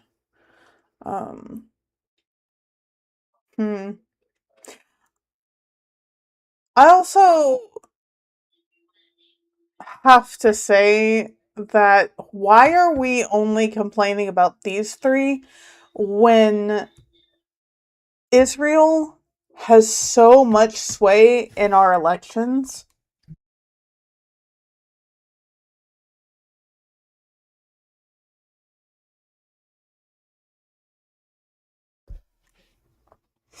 But Israel has so much sway in our elections. Look at how much money they have given to, like, Ed Gallerin? Is that the guy that beat Thomas Massey? They spent, what was it, $30 million to get him elected. There is a woman in, fuck, I wish I could remember what state she's running for.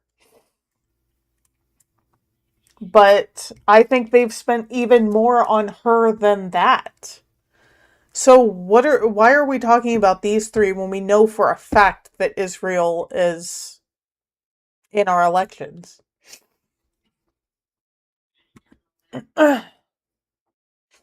My allergies are really bad today. This is them making the case that China has taken some steps to influence the presidential election. Oh.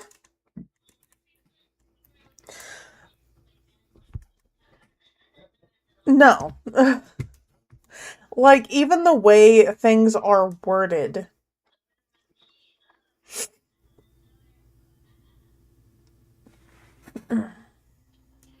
Oh, man. Like, I'm just gonna scroll through this too, because if it has a bullshit title like that, it's most likely not gonna be true.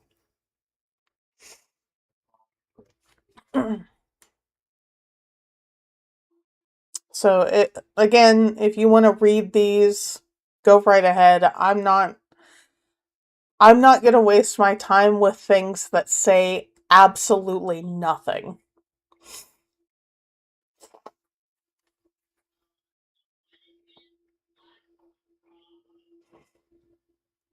See, and they put this another chart down here like this means anything. They literally could have just went to whoever and be like, "Hey, type this up. Don't blame China directly, but insinuate that they might have had something to do with our elections being rigged."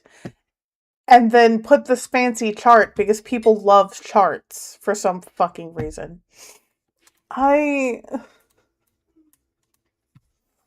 Nah.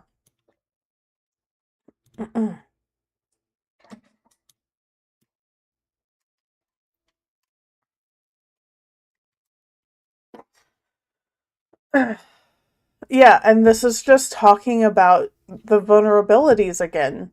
This literally says nothing other than and how many have we had so far that have just been talking about the vulnerabilities in our systems?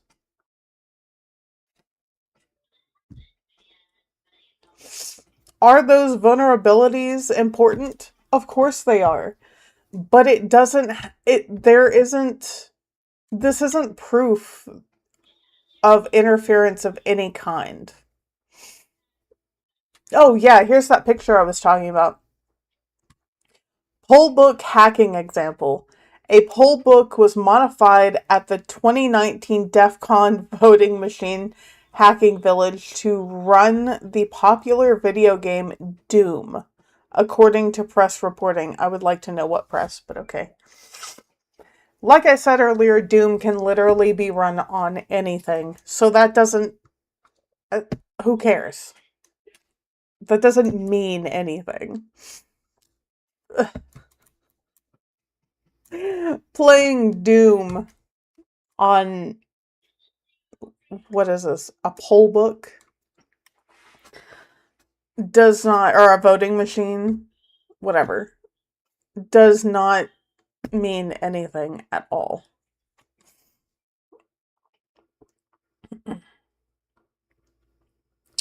I don't know why I don't like the use of hygiene right here. What was that? For some reason, I thought it was, like, about to have me click on a link. Yeah. What the fuck is cyber hygiene? What the fuck? I've never heard that phrase in my entire life.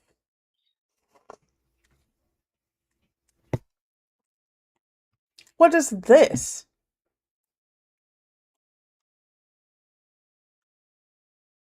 The PRC... oh my god, what is this one called? 18 States Memo is what it's called. PRC analysis on U.S. voter registration information from 18 states plans to conduct U.S. person matching and public opinion analysis. See? Everything but that line is redacted.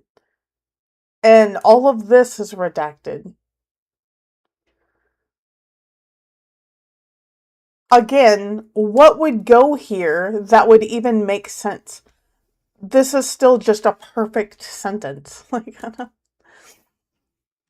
the PRC data from 18... oh, fuck.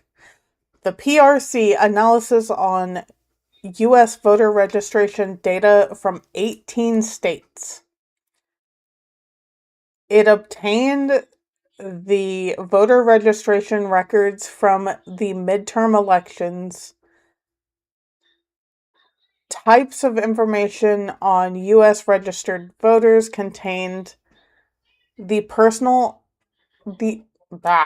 contained of personal identifiable information and would be used for mining PII on U.S. citizens could be used as a target. Oh, fuck. All these redactions are like messing me up. And I keep going like down to this sentence.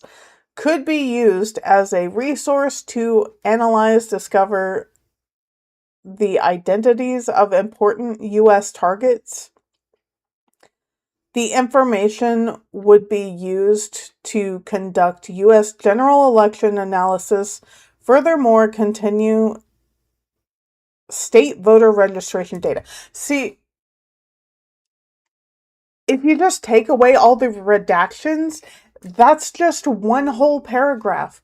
With all these redactions, that shouldn't even be possible. And fucking clip it. This is going to be a fucking TikTok video because look at this bullshit. What is this? Wait.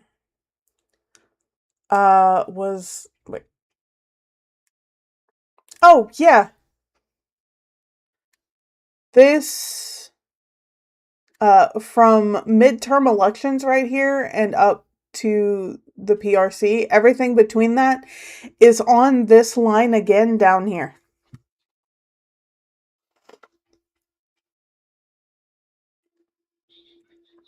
So, since it's the exact same thing, it really makes me wonder if this right here is basically just this again.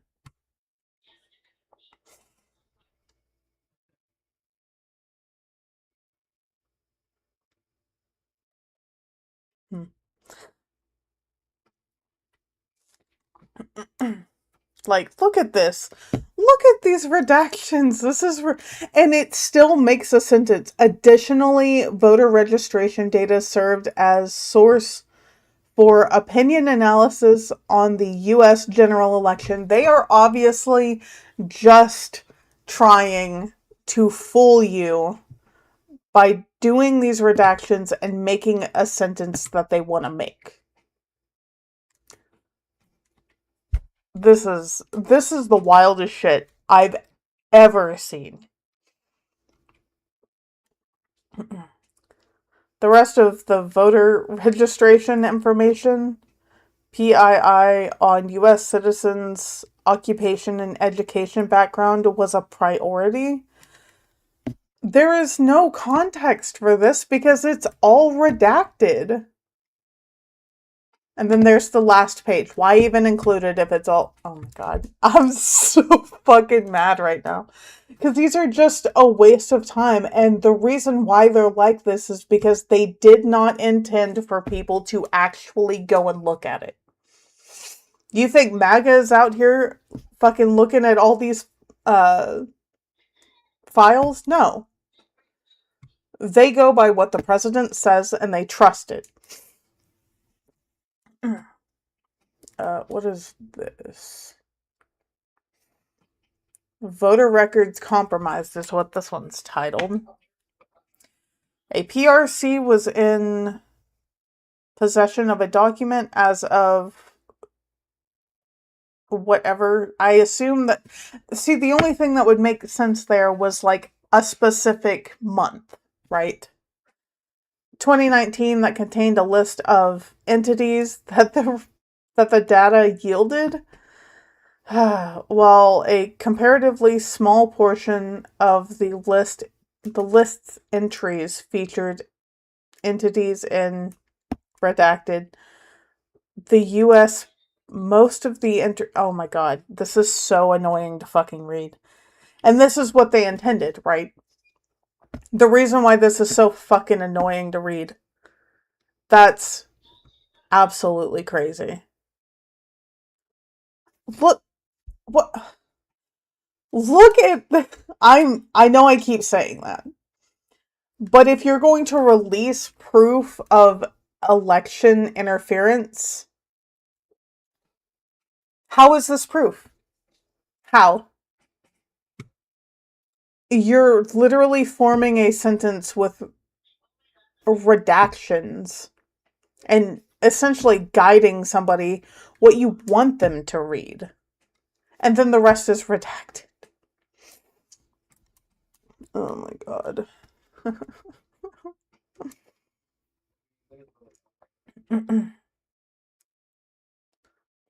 What is this? Is this like named US state 2?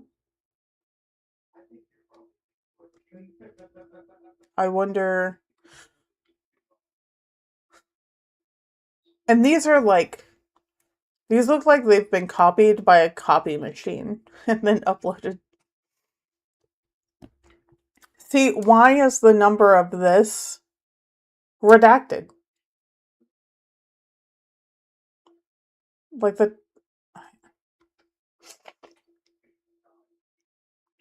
these literally show nothing.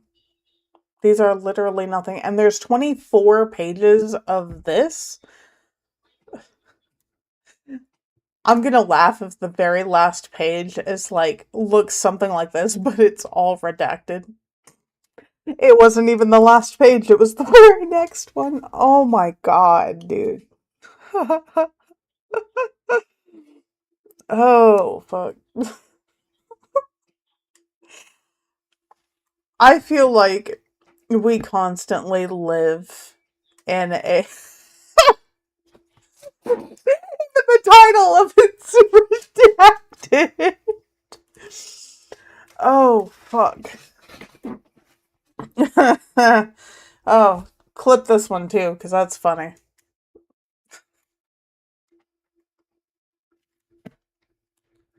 What, they really just didn't... They really didn't think people were going to look through these. The rest of it was redacted, and the very last page is a blank page. What the fuck?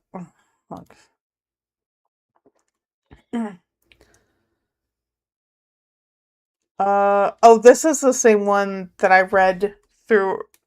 I think I read through the first paragraph earlier. I opened it twice. If you want to read it again, it was on the screen. Click on this. Also, I don't think these images were a part of whatever. You've brought this to my and redacted attention, and we see an opportunity to prevent an analytic oh my god, objectivity mistake from happening. That doesn't really sound like a real sentence, but okay.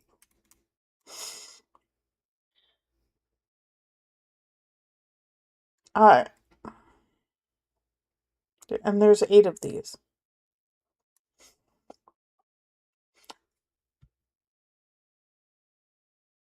And what is note to election threat 45-day ICA China section drafting team? What is this even about?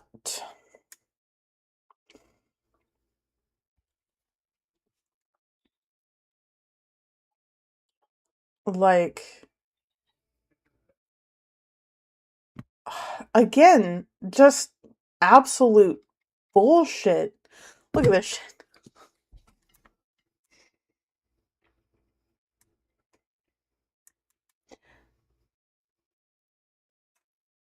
The only things that are not redacted are just NSA and USA GOV government. That's it. That's all that's on this page, other than down here, which is just the subject to reply.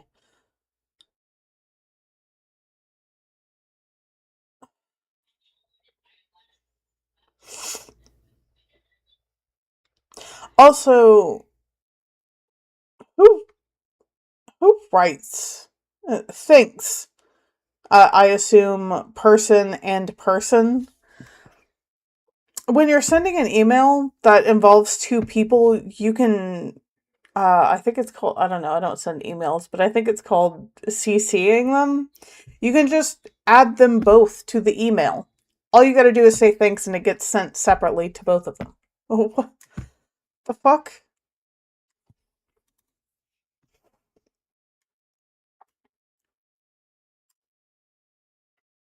Hi.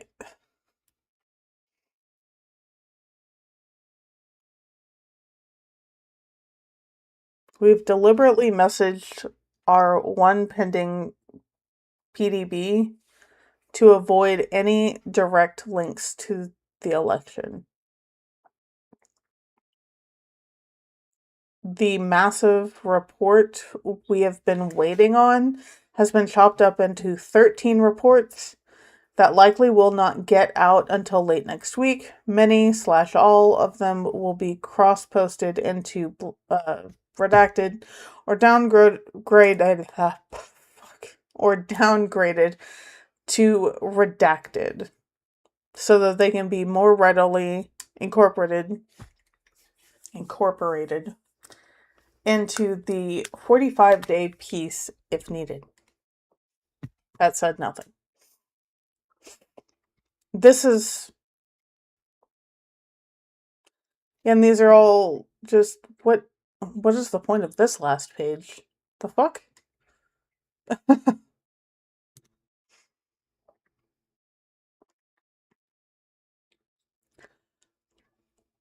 Oh, I did look at this the other day. Like, whenever I opened it, I just looked at this first page. Jeremy 1. What the fuck is that? What does that mean? What in the world? I'm not reading this bullshit either. Because this is just more emails that don't prove anything. See? I don't even know what to say. This is... For anyone who read these, fucking props to you, man. Because let me tell you right now, I am not reading these fucking bullshit ass emails.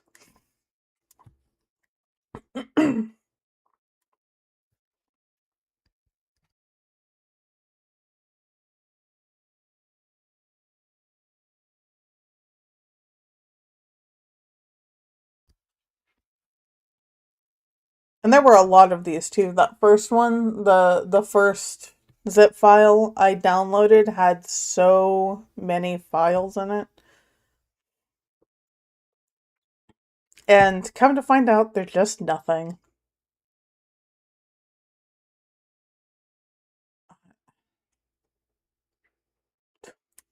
Redacted. Was this to a bunch of people? What the fuck? Oh my god. Just DNI. What the fuck?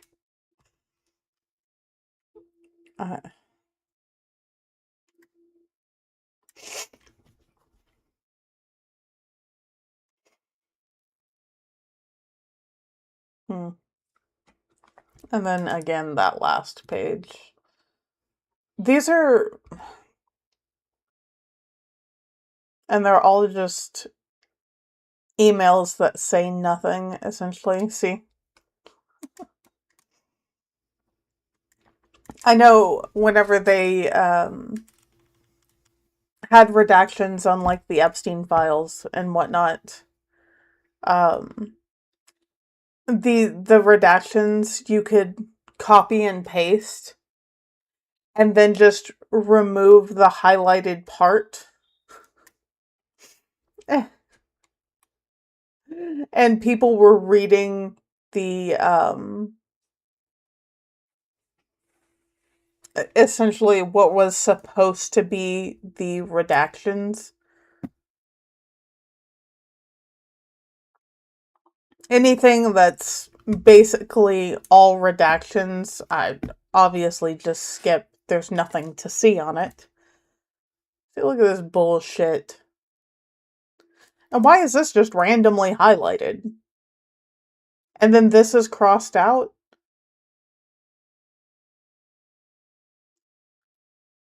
We assess that this is the one that's crossed out up here. We assess that China prefers that the president does not win re-election, but we have redacted. It makes me wonder if that was supposed to be redacted or not.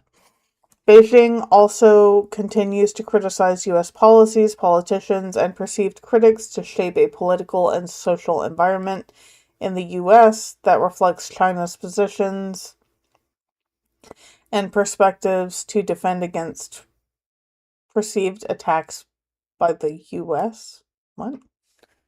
Also, now that might be true. I don't know. I don't understand how Beijing criticizing U.S. policies, politicians, and perceived critics would have any sway in the U.S.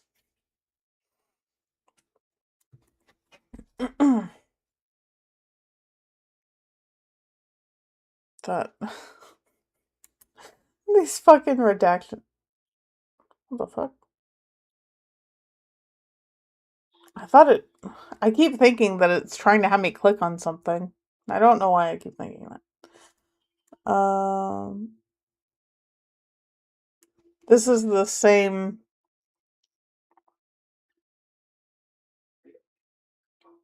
Oh, for transparency, below is how we parsed your suggestions.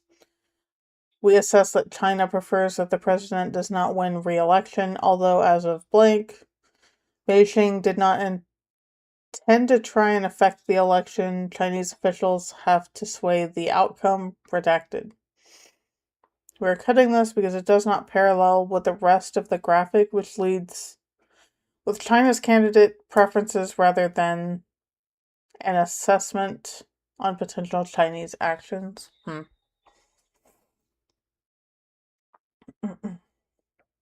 You can read the rest of this. There was 24 pages of this. And they're essentially all emails are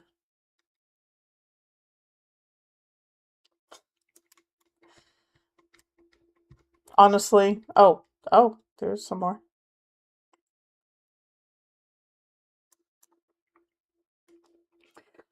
These edition this edition mentions Russia, China, Iran, and a redacted?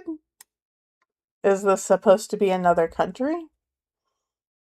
And then that's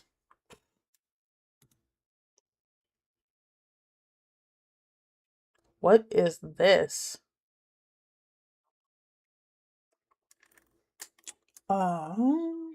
American. Oh wait,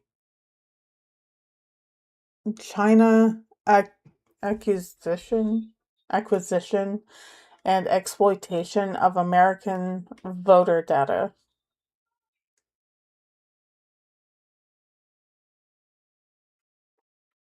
Oh, okay. I was like, I'm confused at what I'm looking at because I don't know what that is. Shit.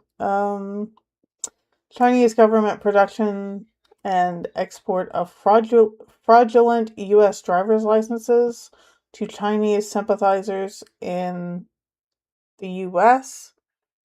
in order to create tens of thousands of fraudulent mail-in votes for U.S. presidential candidate Joe Biden in late August 2020. It's always the mail-in ballots. It's so funny because they know that the majority of Democrats vote by mail-in ballot.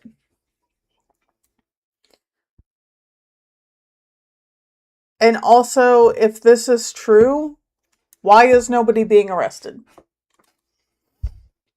You know that if this is true, you know that driver's licenses were given to Chinese sympathizers in the U.S. Where are they? A collaborative source with indirect access, none of whose reporting has been corroborated for less than 1 year. So they don't have any proof that that's even true. The source obtained the information from an identified subsource who claimed that obtained holy fuck, who claimed they obtained the information from unidentified PRC government officials. So it's hearsay. Like, what are we doing right now? That's not proof at all. You can say all you want to, you have a source, but if their source comes from another person and that source got it from another person and that person got it from another person, who fucking cares? Like, that's not an indirect source, might as well be no source at all. This is an information report, not finally evaluated intelligence. You know what?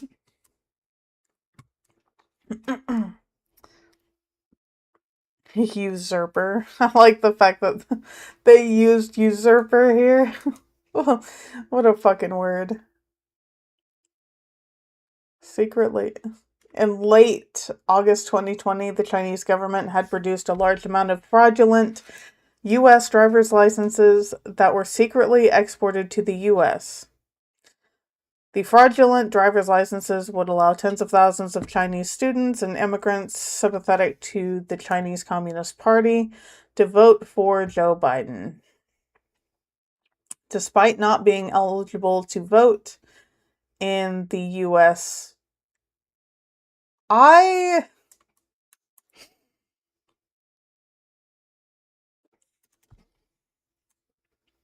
do you think that they're trying to use this as an excuse and they just magically find votes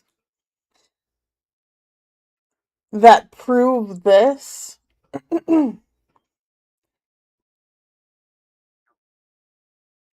And basically what I'm trying to say is, do you think that they're going to try and say that Trump should get a third term because he actually won the 2020 election? Because they joke an awful lot about how they're looking into finding a way to get Trump a third term.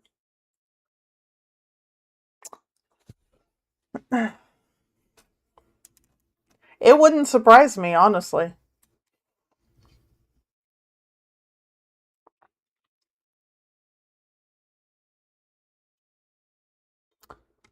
Okay, great.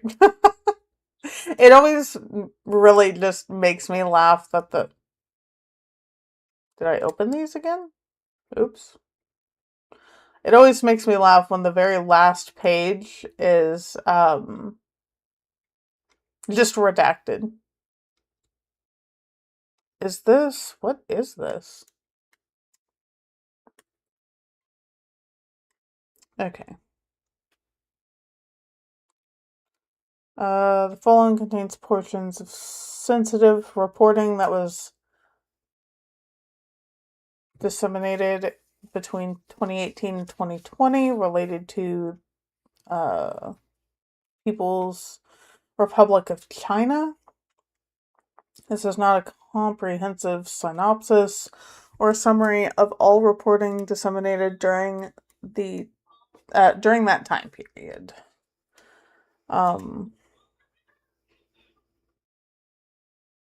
Okay, well, now, see, it also seems like they can't make up their mind, because this says also in mid-2018, China was working to influence the results of the U.S. midterm elections and later the results of the 2020 U.S. presidential elections. So these documents are so sure right? And we're gonna look at the letter that Markwayne Mullin put out. But when it's discussing the fact that China had an influence in our elections, it uses the word, it's not probably. Maybe it is probably. I can't remember exactly what word it uses, but it's not sure.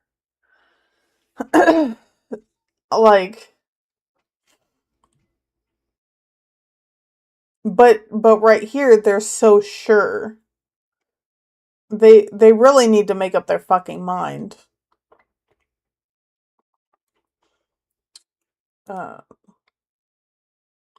Beijing escalated efforts to shape U.S. policies on China.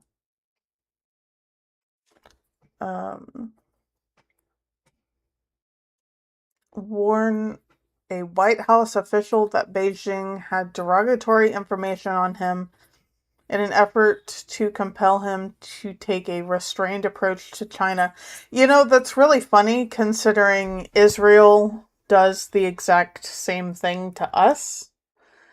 It kind of makes me wonder how much shit that they have on Trump. China's attempt to use blackmail against a U.S. administration official, reveal the information through social media. We assess that the threat is credible. Lower-level Chinese officials have recommended collecting and using black materials against perceived anti-China U.S. officials since at least January 2019. This is the most detailed on and authoritative recommendation we have ever seen. Man, I wish we could see it too. Like, what the fuck? What's this? Is this another? Holy shit.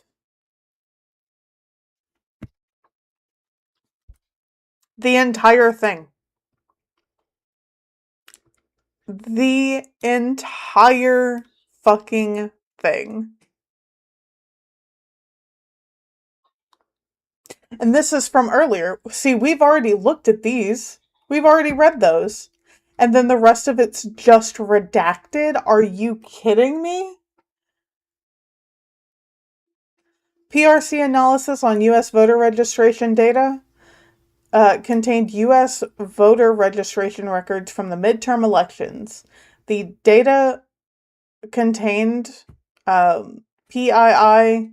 It would be used for mining PII on U.S. citizens. You can just say whatever. Additionally, the data could be used to analyze, discover the identities of U.S. citizens. We have literally already read this. And it's in a whole other PDF. And then that is all that is redacted. I mean, I'm not counting the title. The title is just there. But, and then the rest is just blocks of redactions.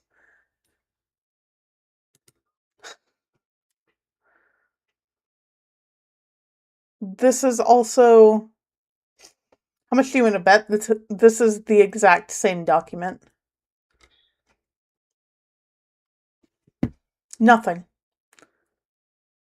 Absolutely nothing.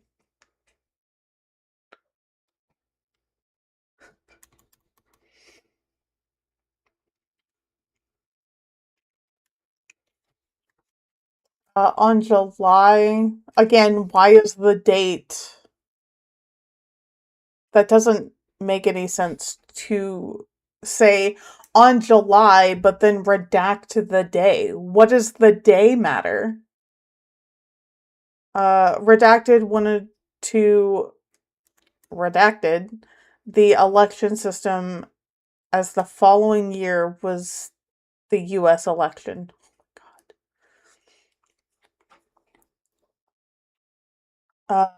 to join an effort to redacted an unidentified swing state to observe the voting situation ahead of time, and then the rest is redacted, requested a list of swing states. That doesn't sound like anything at all.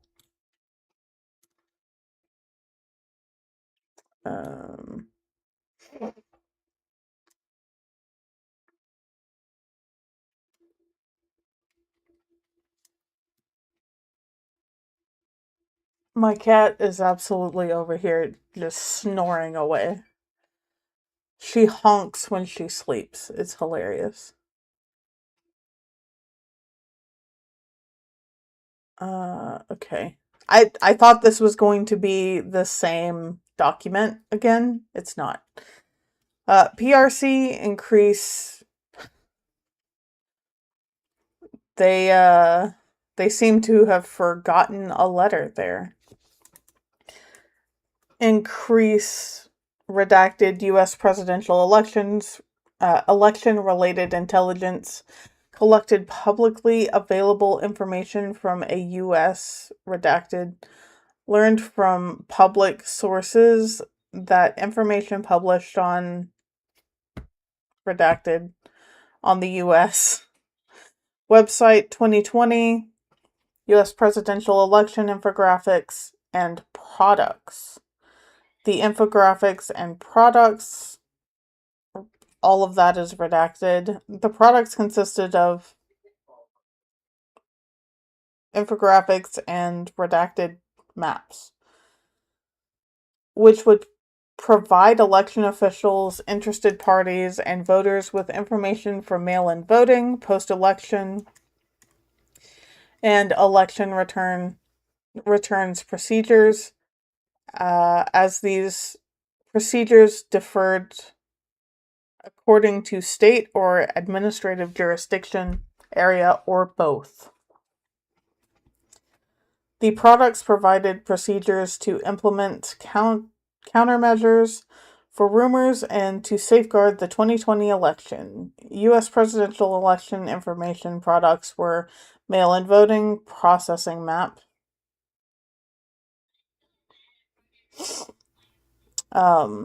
redacted, and provided a visualization of each state's mail-in voting procedures. Okay. Ah, shit.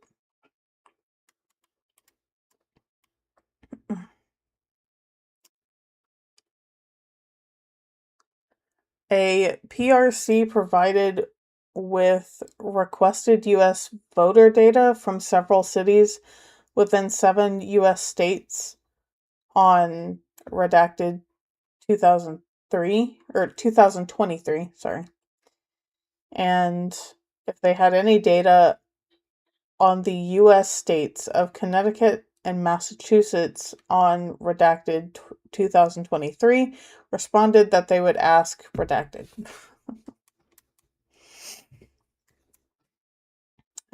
Indicated redacted had previously purchased 2020 voter data and provided redacted? What the fuck could even be there to redact? With a sample of U.S. voter data that contained data from cities within Arkansas, Colorado, Connecticut, Florida, Ohio, Michigan, and North Carolina. Oh, there's more. Maybe. Nope, there wasn't more. Okay. Oh, wow. Something that's not full of redactions?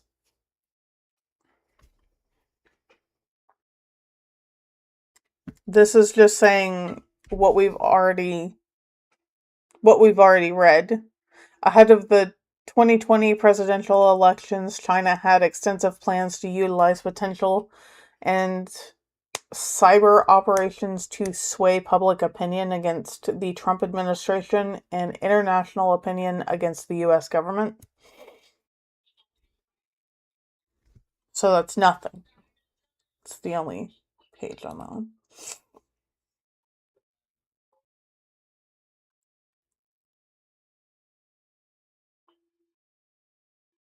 Okay.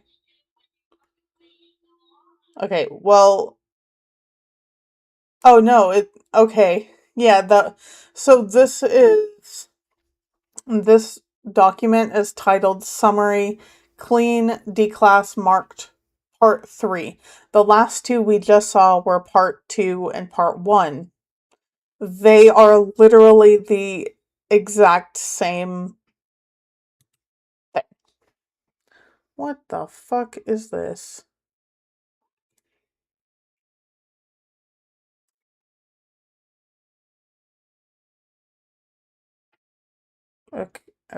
Okay.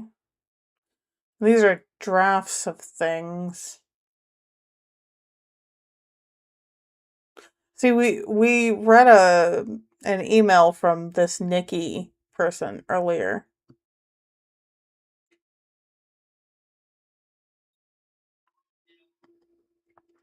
And those are redacted. Oh man.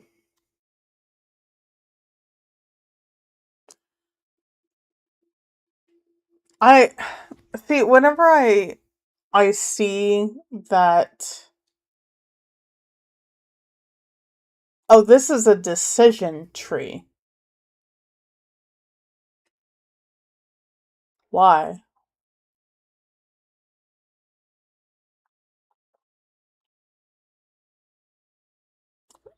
Um so far what I'm seeing is that administration official was exactly correct. There is absolutely fuck all in these documents. Can I go?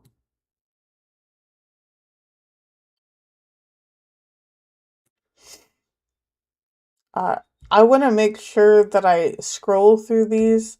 Again, these are drafts. I mean, you can see the watermark behind it just says draft. But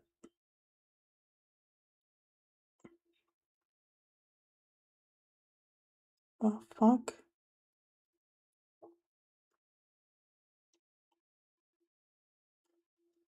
And then we've seen that before.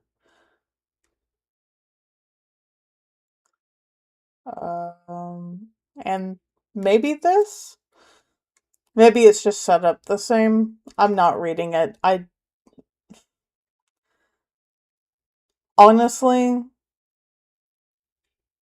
none of this is credible at all. None of this proves absolutely anything.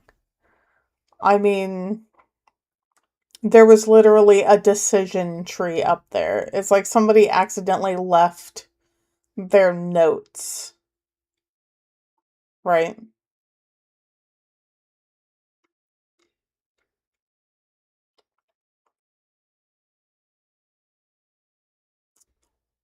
Look at all this bullshit, man.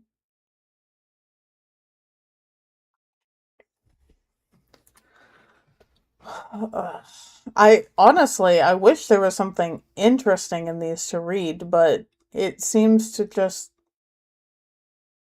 be a bunch of charts and shit. And then these are...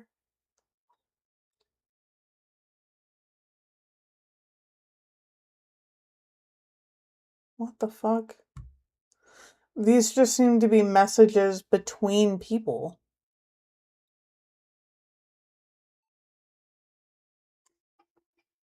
What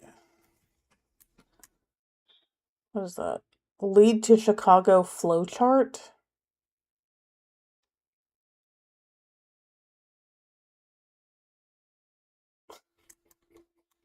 None of it was important at all. They're just trying to flood the zone. This is a revised copy. The state of Oklahoma has been added. In addition, the websites hosting the voter registration records are commercial websites, and that fact has been clarified in the report. Please remove the original report from all manual and computer files. Publicly available U.S. voter registration information for 6 states was downloaded. Shouldn't it be were downloaded? Whatever. By a PRC, CNE actor on the 14th of January, 2022. Colorado, Connecticut, Florida, Michigan, Oklahoma, and Rhode Island voter registration information from U.S. commercial websites and U.S. IP addresses. In addition, an Ohio voter registration application was also the interest of a CNE actor but failed to download.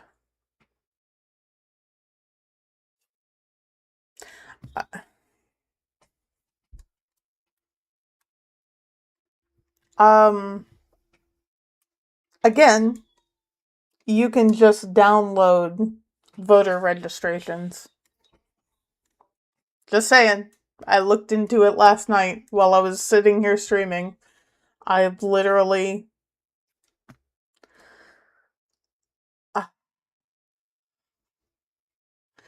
Man, there are so many of these. Like I said, these are just made to flood the zone. See, redactions. Why would you even add them if they're just redacted? And then that's just a blank page. Holy shit, there's not a single redaction on this page. That's insane. In May 2026, President Trump created the Government Transparency Task Force within the White House Executive Office of the President for the purpose of advising him through the Council to the President on documents that should be declassified and or released to the public to further his administration's priorities of transparency and accountability. Today, the Government Transparency Task Force announces the first disclosures of U.S. intelligence community records that were declassified last week under the direction of Trump. The declassified intelligence reveals that voter registration rolls from at least 18 states, not all identified by name, have been compromised by China. I don't know why they're calling it People's Republic of China. Just call it China. Additional intelligence records revealed that more than 200 million voter records were also compromised by China without state-specific affiliations. President Trump is alerting congressional and state government leadership officials to the election infrastructure vulnerabilities in states identified by name in the declassified intelligence records. Those states are Alaska, Arkansas, Colorado, Connecticut, District of Columbia, Florida, Georgia, Iowa, Kansas, Maryland, Michigan, New York, North Carolina, Ohio, Oklahoma, and Rhode Island.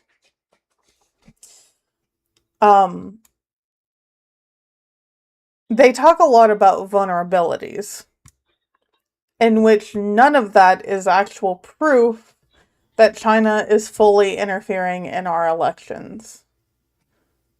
This is an unclassified document from the FBI. To open a full investigation and notify the Public Corruption Unit of the case opening. Oh, here we go. A brief general summary of the PC allegation. The FBI Detroit field office was informed that the Michigan State Police, Michigan Attorney General, and Muskegon, yeah, Police Department were investigating allegations of fraudulent voter registrations being submitted to the Muskegon City Clerk's office. Also, why do they have... We don't need the abbreviations for these. Who cares? The Muskegon City Clerk's office determined the bulk of applications were sent by redacted. Again, if there is proof of this, why are you not showing us the proof? Why are you redacting the proof? From redacted, MCPD estimated redacted delivered between 8,000 to 10,000 registrations. Redacted informed MCPD investigators that she worked for Redacted under its owner, Redacted, and Redacted, and that she was paid for voter registration work. The matter was referred to law enforcement by Muskegon City Clerk's office. A subsequent investigation by the MSP found a number of prepaid debit cards located at Redacted office based in Redacted, raising concerns that Redacted as paying people to register. So these are just concerns. It's not proof that somebody was being paid with debit cards. So yet again, it just...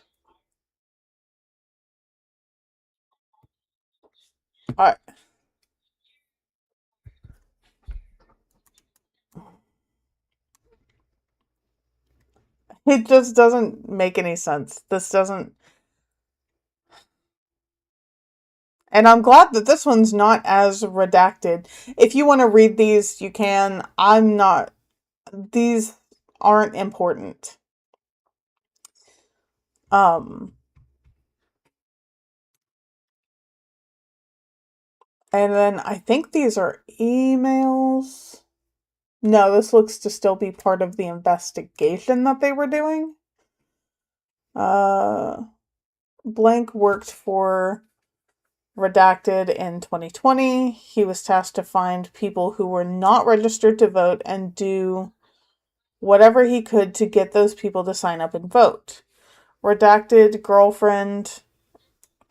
Redacted worked for... Oh my god, all these redactions are going to make me go insane. To join her by showing him how much money Redacted could make.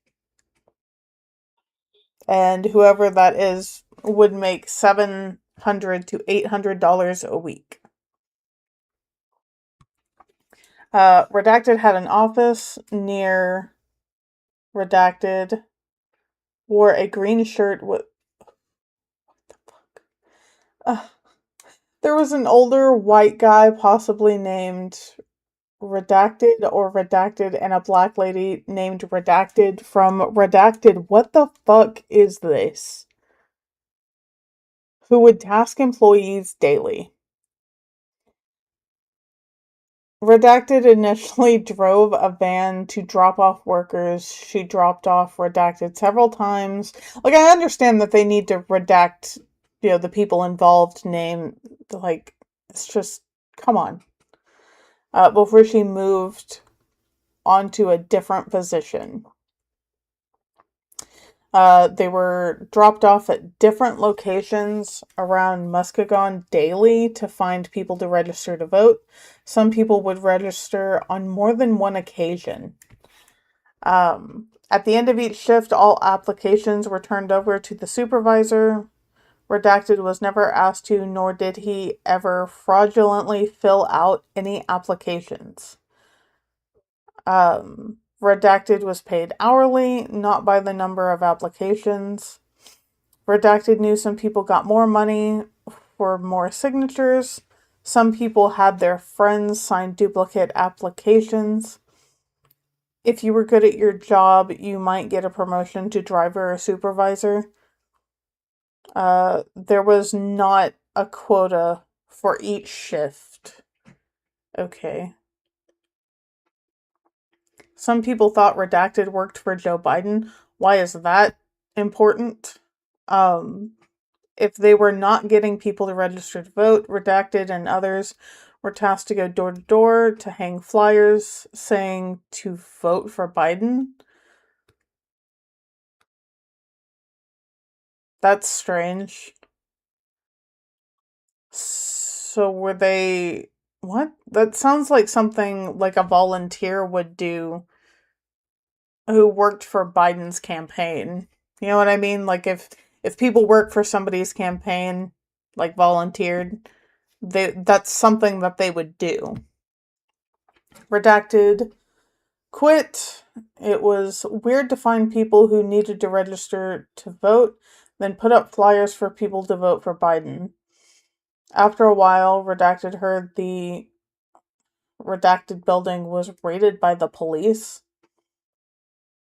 Huh. That's...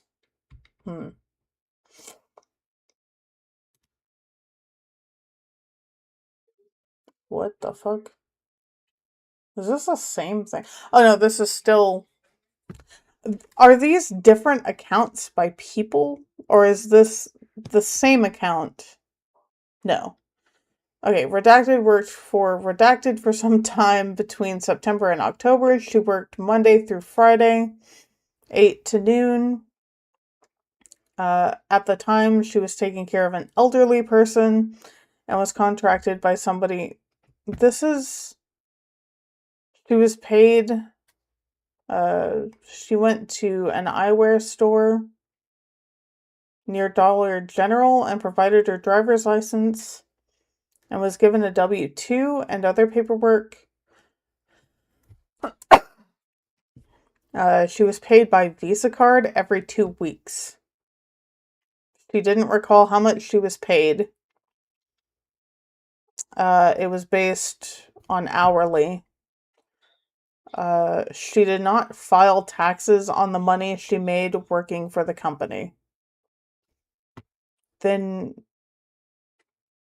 I mean, I guess this whole thing is about being paid with a debit card. Is it because you can't track that money? Is that why that's important?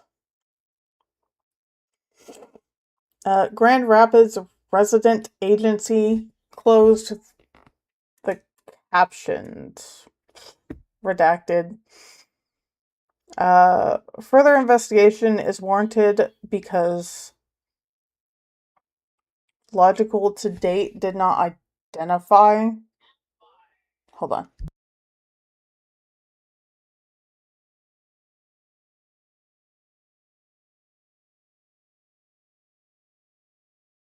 All this reading is making my throat dry. I'm not used to talking this much. For the purpose of the ability to vote. Look, what the fuck is this? We've already gone through the most interesting documents anyway. And then these are just emails again.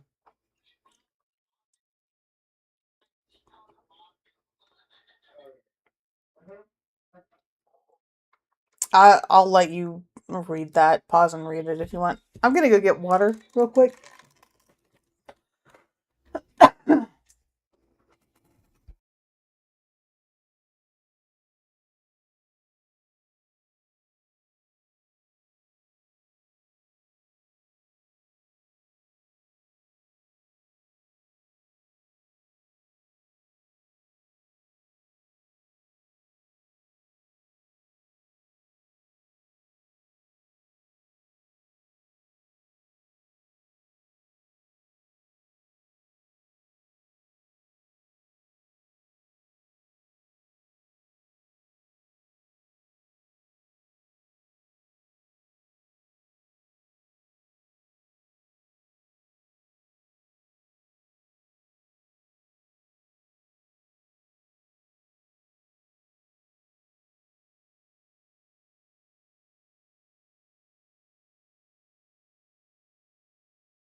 All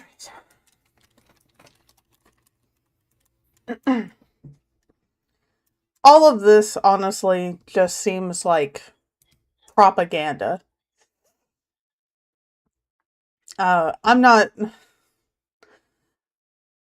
reading these. I think the majority of the important documents were kind of read first. Yeah, this is still from the Michigan voter registration.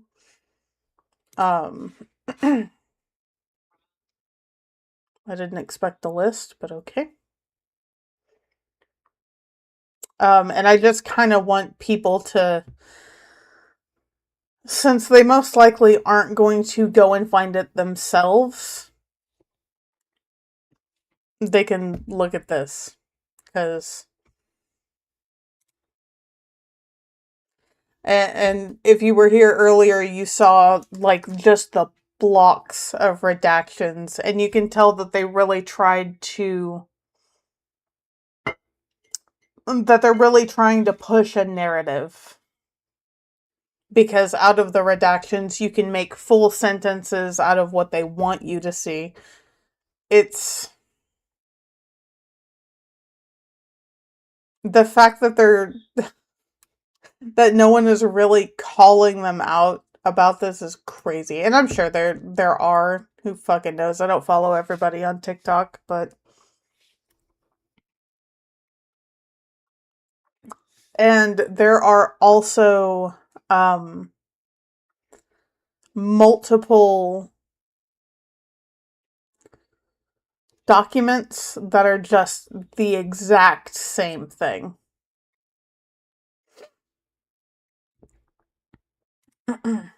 So I'm gonna scroll through these, and if anything catches my eye, I'll read it. But for the most part, yeah, see, these are emails. For the most part, it was just really talking about the vulnerabilities in the election system, and that was it. That's why they're trying to push the SAVE Act. Now, the rest of these Michigan voter registrations aren't interesting. I think this is the one. Yeah, this is the main one that they've been showing. So we're almost at the end of these documents here. And then I think we're going to watch Jay Clayton's nomination hearing. Because I was going to do that yesterday. And I don't even remember what I did yesterday. It was a shorter stream, though.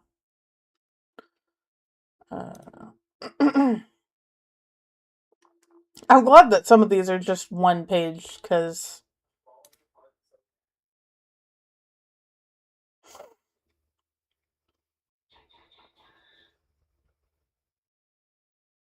yeah, and then all of these are saying that, oh, I just kind of did it for money, and then they weren't directed by any of these, like whoever they worked for, they weren't directed to make up information.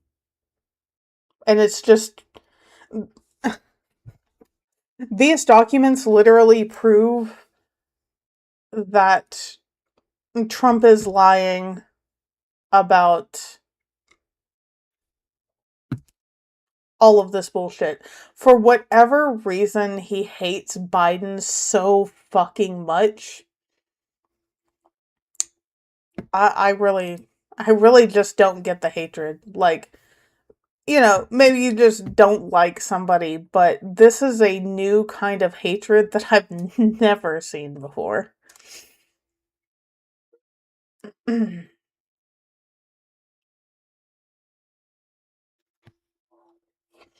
The white male was around when people were instructed to fill out fake applications and was aware that it was occurring. Everyone working there was aware that it was occurring.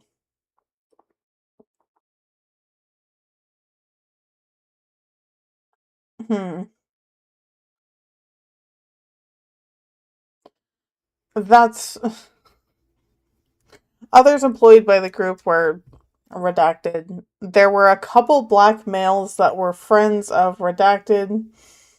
Um, one was approximately 5'5", and the other was 5'6", 120 pounds. They always worked together and seemed fishy. They were always whispering to each other and didn't really interact with anyone else. How is that information in the slightest?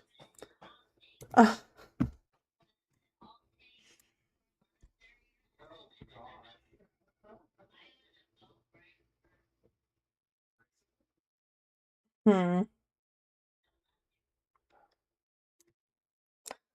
So it kind of just seems like with the proof in those, I guess, was that people just went there to work to make easy money.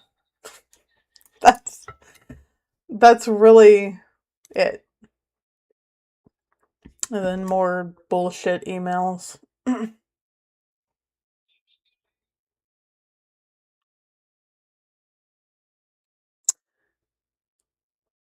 Applications for mail.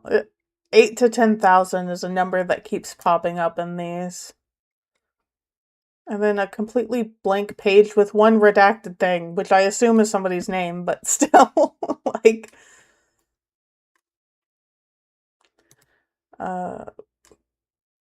oh, this is that spreadsheet that wouldn't open.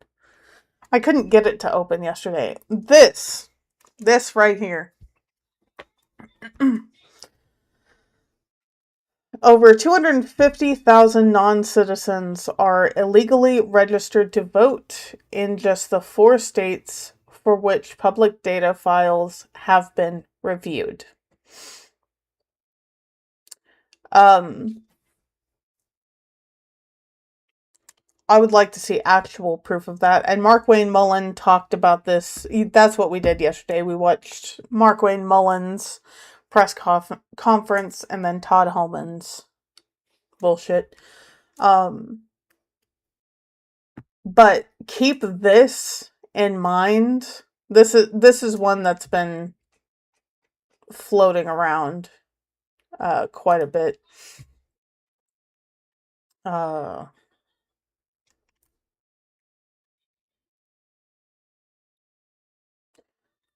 This was another document earlier. The real threat is what can be done with stolen data. Ooh.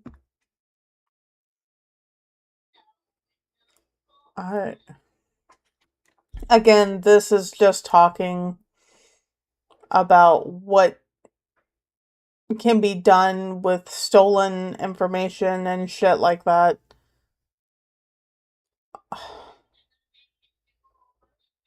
And essentially what they are. They're the foundation of our voting system. State and local elections must prioritize system security and implement safeguards to prevent the exploitation of data that may have already been exposed. This is again talking about vulnerabilities and shit like that. Let me, and that's the last one. That's now this right here. Markwayne Mullin sends letters to secretaries of state warning about non-citizens and voter rolls. The United States Department of Homeland Security Secretary Markwayne Mullin sent letters to secretaries of state to the secretaries of state in 4 states warning them about tens of thousands of non-citizens who are illegally voting in states' voter rolls. Now, come down here, they list the numbers. 190,000 non-citizens registered to vote in California. Conveniently, all 4 of these are blue states with the exception of Pennsylvania, and Pennsylvania is a swing state. Secretary Mullin called on the securities, fucking Christ, on the secretaries of state to respond within 2 weeks and confirm their intentions to collaborate with DHS. They are threatening them, by the way, to what is it? To withhold reimbursements for elections because elections are expensive. Now, damn it.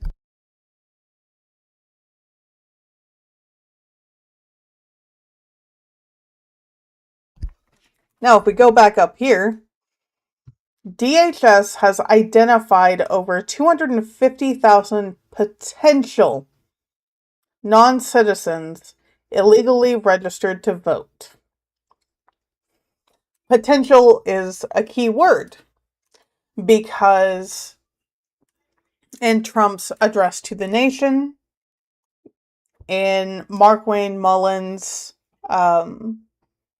press conference, and in every single one of those documents, they are 100% sure that 250,000 non-citizens are registered to vote. But you're telling me in this one, they're not sure? So what happened between, that time? And I know to a lot of people that's just a word, they just, no. If they're sure, they would have left that potential out. So I want to know what happened. Like, why is it potential now, but they were so sure before? Anyway, I just wanted to show that.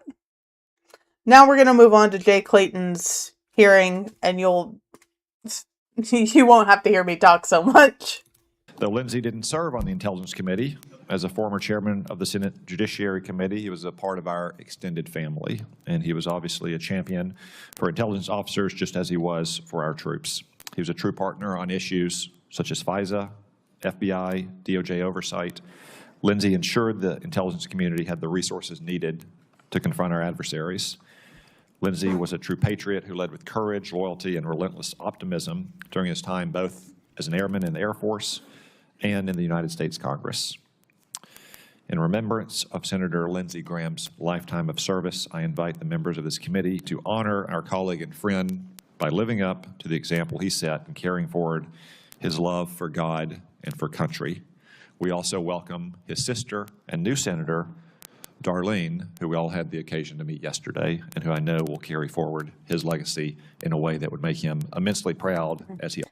By the way, if you don't know, Lindsey Graham's sister has no political experience at all, and she's considered running for his seat, which, mark my words, I guarantee you she'll get it because of sympathy.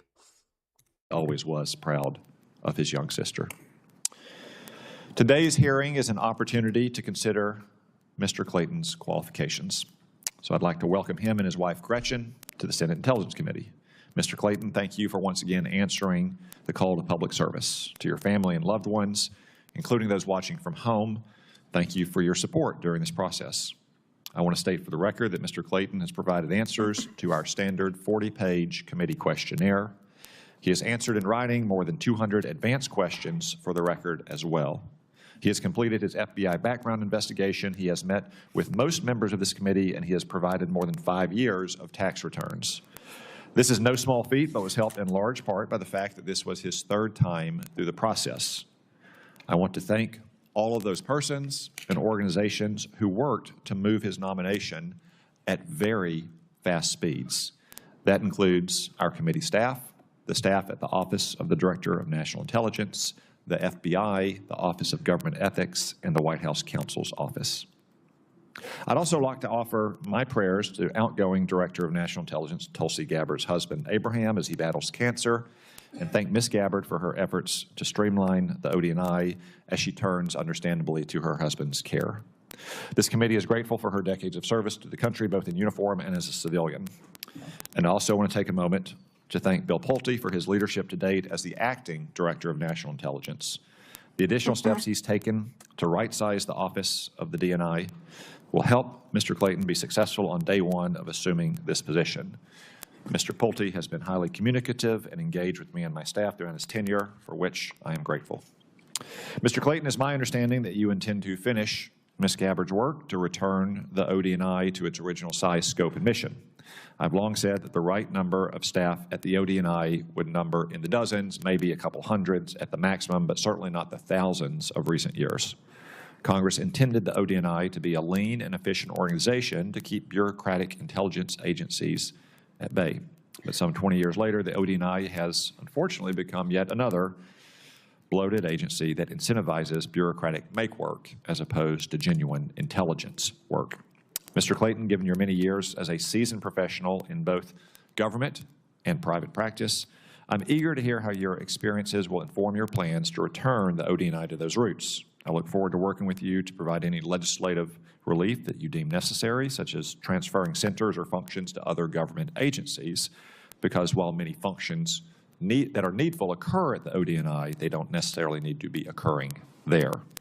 Additionally, I'm interested in hearing about your efforts to advance America's national security in your current role as the United States Attorney for the Southern District of New York.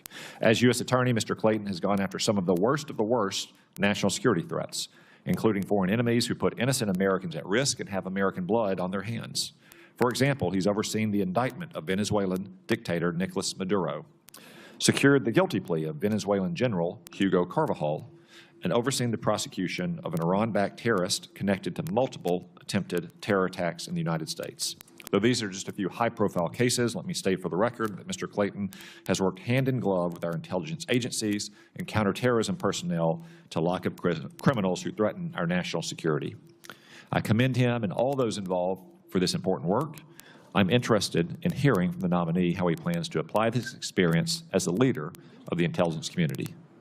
Mr. Clayton, in addition to streamlining the ODNI, foremost on your to-do list will be helping refocus the intelligence community on operations by being a vocal and uncompromising advocate for its resources. If confirmed, I'll expect you to make the case to the Intelligence and Appropriations Committees for why the funding requests in a supplemental funding bill are so vital. As most of us know, the intelligence community operations are at an all-time high with great successes.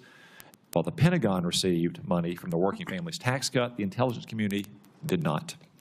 I'll say here publicly what I wrote to Acting Director Pulte and Director Ratcliffe last month. I do not want to see any more reprogramming requests that borrow from one operational account to fund another.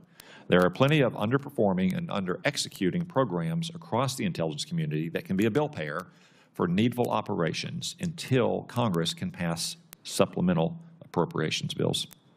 Now, before I turn it over to the Vice Chairman, I'd like to put on the record that in all my experiences with Mr. Clayton, his reputation as someone who operated with morality, decency, and integrity has proven to be true. The job Mr. Clayton has been nominated for today is not one which he sought, but one which he has been gracious enough to take on. I'm confident that by the end of the day, my colleagues will join me in seeking to get Mr. Clayton's nomination across the finish line. I now recognize the Vice Chairman for his opening remarks. Well, thank you, Mr. Chairman. Let me just echo what you said at the beginning of this hearing in terms of the great loss we all feel on both sides of the aisle of the passing of our friend Lindsey Graham. And as we commented yesterday, he was not on this committee, but he sure as hell acted like he was on this committee on many times. Mr. Clayton, Jay, it's good to see you again. And it was great to have the opportunity to meet your wife, Gretchen, in the anteroom. And I'm going to start with where the chairman started. And I have addressed this before, but the process we've gone through to get you before this committee is really pretty remarkable. I can't think of any other instance in the history of this committee where a president sends a nominee up, and then in a bipartisan way, we say, we really want to move heaven and earth to get this nominee moving through quickly because of the importance of the position. And then the president decided that the Senate was moving too fast on his own nominee. And pulls that nominee for a while, pulls down the hearing, and in the meantime blows up the FISA reauthorization process, which is critically important. Now, I know you had nothing to do with that, and we're probably as surprised as many of us. So I guess congratulations about getting finally in front of this committee. I also want to thank you for your partnership when you were SEC chairman and when we worked on investments in human capital. But when I last talked to you, this job is very different than anything I think you've done in your long career. And I'll have certain expectations of how you would perform the duties of DNI. These are expectations I make clear to all IC principals throughout my time on this committee, regardless of administration. First and foremost, as most know, this position of DNI was created after the events of 9/11. And as such, and Senator Collins had a large role in creating this position, it said law requires the DNI have extensive national security qualifications. Because if you get this job, you're going to have intimacy with all of the nation's top closely guarded secrets. Now, I know you've served in some very distinguished positions, SEC chairman, U.S. Attorney for Southern District. I look forward to hearing how those positions will meet that qualification of extensive national security experience. Second, as I mentioned, the DNI has literally access to all our nation's secrets, things that are limited only to the Gang of Eight here in Congress. And I will hope that you will treat this sensitive information with the kind of respect and security it deserves. As members know, one of my greatest concerns with President Trump's appointment of Mr. Pulte as acting DNI is that Mr. Pulte had no national security experience, and if anything, it's what seemed to be his one qualification. He had a demonstrated record of releasing private, confidential mortgage information so we could weaponize it for political purposes. I can't think of a less qualified individual to be anywhere close to the DNI's role. In fact, there's already reporting about Mr. Pulte's plan to do what intelligence on elections, some that's based on and how we might misuse some of that on some of our most sensitive sources. And just to understand how Mr. Pulte, and one of the reasons why I am anxious to get a permanent DNI, can end up figuring out what is appropriate or not appropriate, since he's been in the job for only 3 weeks. And again, with no national security experience. Our nation's security depends on our ability to protect secrets and protect the people who gather those secrets, whether it's allies, partners, or assets we have recruited. Carelessly handling that information ultimately makes our country less safe. Lastly, I urge you to stand strong in protecting the most sacred of the IC principles, speaking truth to power. This commitment to truth is literally carved in stone at the CIA's headquarters. It is fundamental to not only the functioning and credibility of the IC, but also to the security of the American people. We have seen what happens when policymakers are allowed to shade intelligence for political reasons. It results in endless wars, tens of billions of dollars in wasted taxpayer dollars, and literally thousands of dead Americans. Unfortunately, we have seen repeated attempts by this administration to politicize the IC. From a senior administration official telling IC officers to change their assessment because he feared it would make the president look bad. That's the absolute epitome of undermining speaking truth to power. To the former DNI literally inserting herself into an active domestic law enforcement action in Fulton County and seizing voting machines in Puerto Rico. Nothing within the gambit of the DNI. It's about foreign intelligence and foreign interference. And in fact, recent reports suggest that the IC's annual analytic objective survey, where they go out to the whole IC community and say, how do you think things are going, shows a substantial increase in the number of IC employees who say they are concerned about the intelligence analysis being undermined by political interference. Again, the opposite of why your role was created and the opposite of what the goals of the IC should be. I hope that should you be confirmed, you will make it clear that this kind of politicization has no place in the intelligence community.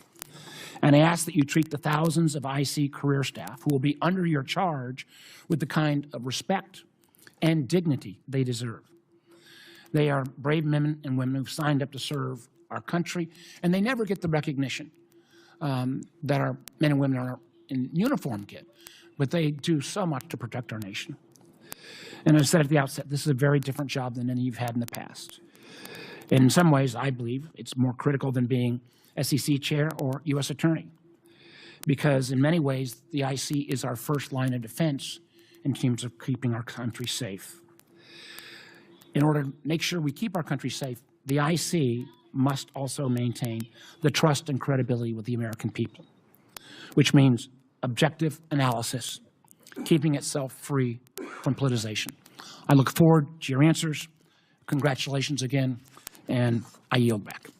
Thank you, Mr. Vice Chairman. I now recognize Senator Rounds, who would like to say a few words about Mr. Clayton. Thank you, Mr. Chairman.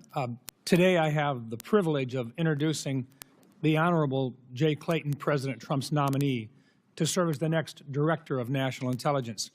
I first met Jay through my role on the Banking Committee when he was nominated by President Trump and confirmed by the Senate to be chairman of the Securities and Exchange Commission in 2017. He's a consummate professional with a distinguished career in both the private and public sectors. The Senate previously confirmed him on a bipartisan basis to serve as the SEC chair, and I'd like to think we were proven correct in judging his character the first time around. It's no surprise President Trump would select him to serve in his cabinet. The DNI has to be a trusted, unbiased voice to provide ongoing intelligence to the President.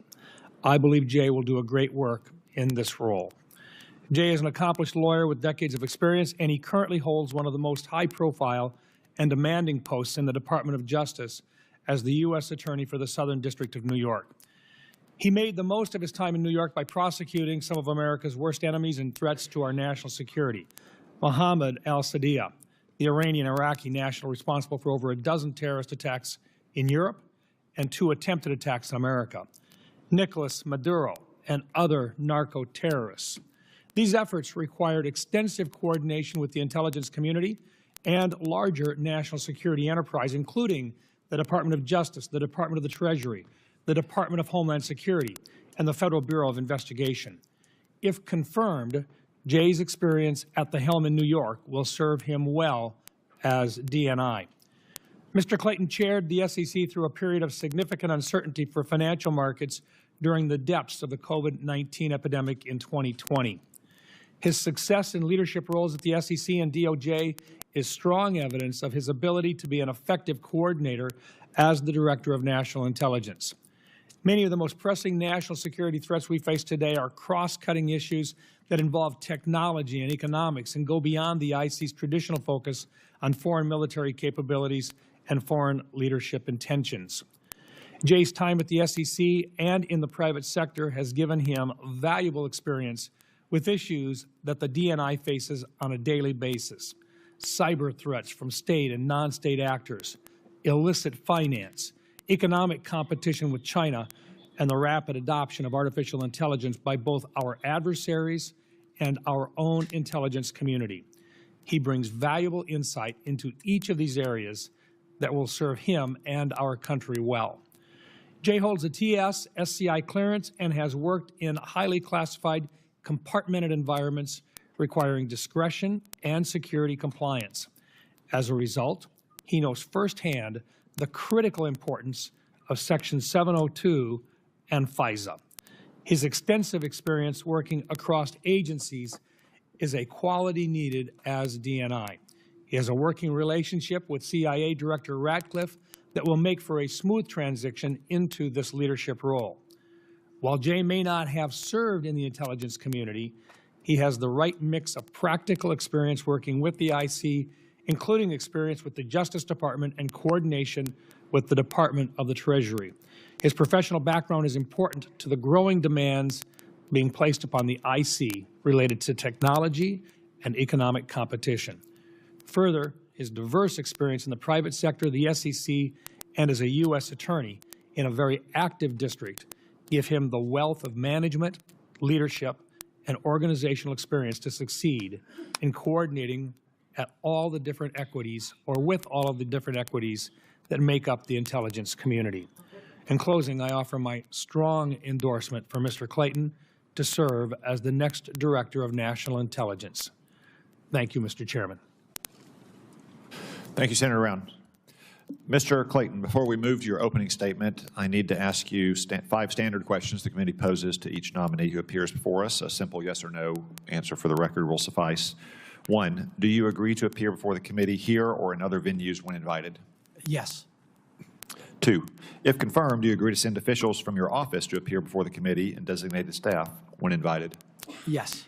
3, do you agree to provide documents or any other materials requested by the committee in order for it to carry out its oversight and legislative responsibilities? Yes. 4, will you ensure that your office and your staff provide such material to the committee when requested? Yes, I will. 5, do you agree to inform and fully brief, to the fullest extent possible, all members of this committee of intelligence activities and covert actions rather than only the chairman and the vice chairman? Yes. Thank you very much. After our hearing today, it's my intention to convene a committee business meeting early next week to vote on the nomination of Mr. Clayton and report it to the Senate for a floor vote. Mr. Clayton will now proceed to your opening statement, after which I will recognize members by seniority before the gavel and by arrival after the gavel for 5 minutes each. Mr. Clayton, the floor is yours. Thank you, Chairman Cotton. Vice, you move the mic a little closer. How's this? Okay. Thank you, Chairman Cotton, Vice Chairman Warner, and the distinguished members of the committee. I am honored to appear before you today as the nominee to be the Director of National Intelligence. I would like to thank President Trump for placing his continued trust and confidence in me. I am humbled by this nomination and grateful for the opportunity to continue serving our country. I also want to thank my wife, Gretchen, and our children for their support and their commitment to public service. I also thank the many women and men I have worked with at the SEC and the DOJ. Together, we have built great teams that have delivered for the American people. Senator Rounds, I thank you for those very kind words and for your commitment to the people of South Dakota and our country. I have been fortunate to serve in a broad range of leadership roles in both the public and private sectors. Each position has presented challenges and opportunities. If confirmed, I intend to approach the D&I role in the same way I have approached these roles: mission-focused and team-oriented, taking on the challenges and seizing the opportunities. The mission of the Director of National Intelligence is clear: to ensure that the policymakers and institutions that the intelligence community serves, especially the President, our military leaders, and Congress, receive the best possible intelligence in a timely, objective, and independent manner. That mission and obligation will be front of mind every day. If confirmed, I will work to strengthen the coordination and communication between the intelligence community and the people we serve. I will focus on enhancing the trust of the American people in the ODNI, the intelligence community, and our federal government generally. I will have an open door and walk the halls policy. This has proven invaluable. I also look forward to engaging with this committee and the House Permanent Select Committee on Intelligence frequently. I am confident that my experience has prepared me for this role, including my experience leading and improving large organizations. Large, multifaceted organizations like our intelligence community work well when they have 1, a commitment to the mission, 2, clear strategic objectives that further that mission, and 3, metrics that facilitate the assessment and improvement of their operations. I intend to work with the members of this committee to develop all 3 of those. A few specifics on my national security experience. As the U.S. Attorney for the Southern District of New York, I've gained significant national security experience, including in matters involving foreign terrorist organizations, counter-espionage, money laundering, bribery, and the abuse of our communications platforms to create and sow distrust. We interact with the U.S. intelligence community and counterterrorism officials continuously on dozens of important national security matters. In addition, I've acted as the principal liaison with senior officials at Treasury, State, and the Department of War on matters of national security. As chairman of the SEC, I advised the intelligence community on various matters and directly confronted issues with national security implications, notably leading our cybersecurity and cyber resilience for critical infrastructure in our financial services sector, combating Chinese influence on and exploitation of our markets, and importantly, maintaining economic stability and confidence in our markets during the COVID-19 shutdowns. In the private sector, I also engaged in a broad range of national security matters, including with officials from the Federal Reserve, the Department of Justice, and Congress. As an example, between my time at the SEC and my return to government at the Southern District, I testified before the House China Select Committee. Across these roles, I saw firsthand how judgment, discipline, integrity, and most importantly, effective communication and cooperation across different branches of government are essential to our national security. If confirmed, I will have those principles front of mind every day. Thank you for your time, and I look forward to your questions. Thank you, Mr. Clayton. You do indeed have a lot of experience leading large organizations, though I hope by the end of your tenure in 2.5 years at the DNI, you can add some experience leading small organizations, or at least a much smaller one.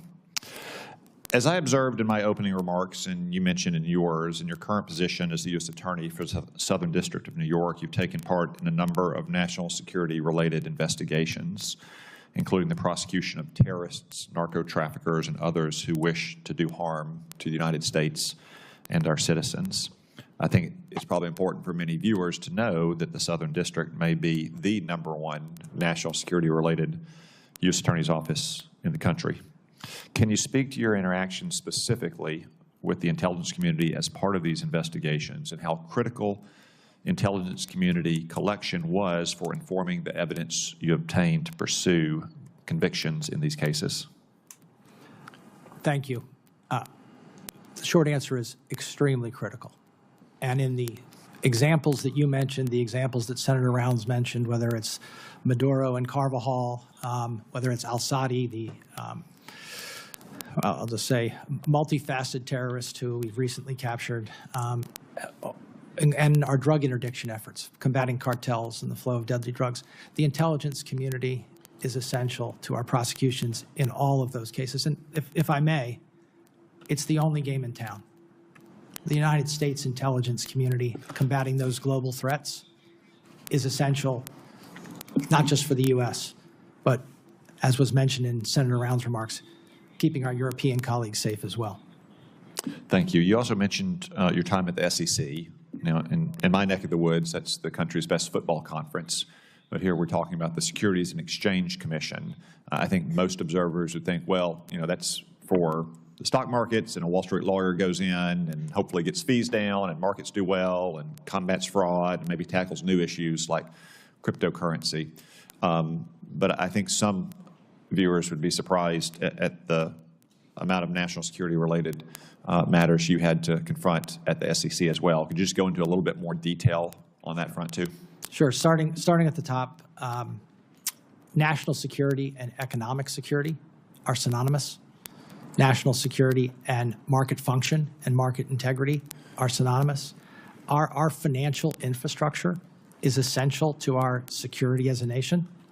Going beyond that, understanding the economic implications of actions and the likely knock-on effects is a big part of what I believe the intelligence community should be providing to the consumers of information.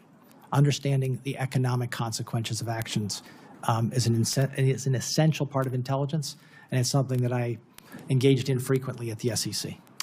And while the Office of the Director of National Intelligence was set up in the aftermath of the 9/11 attacks and in the context of wars in the Middle East, isn't that particularly true as we think about our struggle for mastery with China and also checking Russian aggression around the world, that economic matters are vitally important when we're facing traditional nation-state actors like Russia and China. Senator Cotton, Chair Cotton, I could not agree more that our adversaries not only look at kinetic and other what I would call traditional ways to harm Americans, they look at economic ways to harm Americans. Thank you. The Vice Chairman alluded to an address the President will apparently be giving tomorrow night that may or may not be based on some kind of intelligence that's going to be declassified. To what degree, if any, have you been involved in the process for what may be discussed by the President tomorrow night? I'm not involved in that. Because you're not currently the Director I'm currently of National not the Intelligence. Director of National Intelligence. And in fact, to be involved would violate a core principle, which is you take no actions that would presume your confirmation.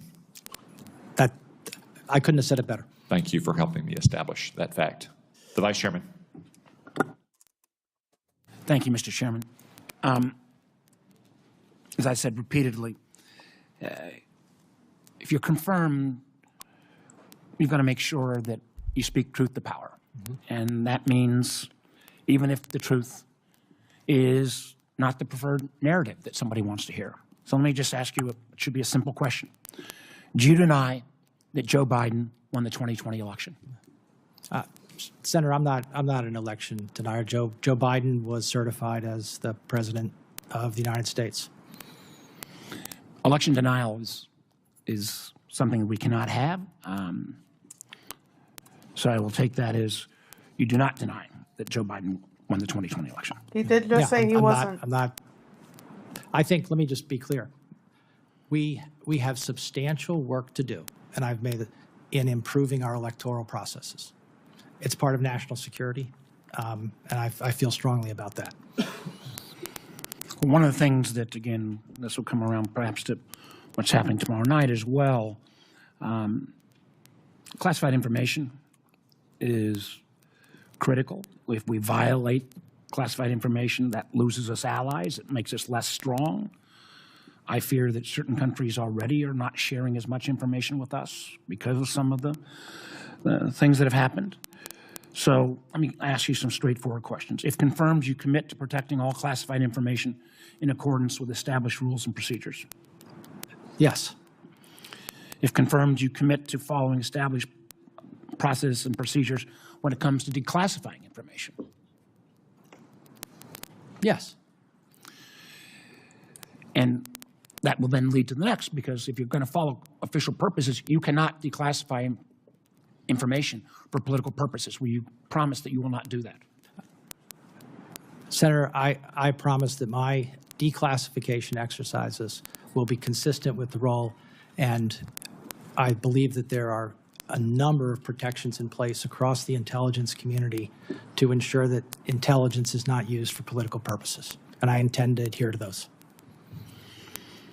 Well, that is, you know, in many ways, at least for me, that is the nub of this hearing.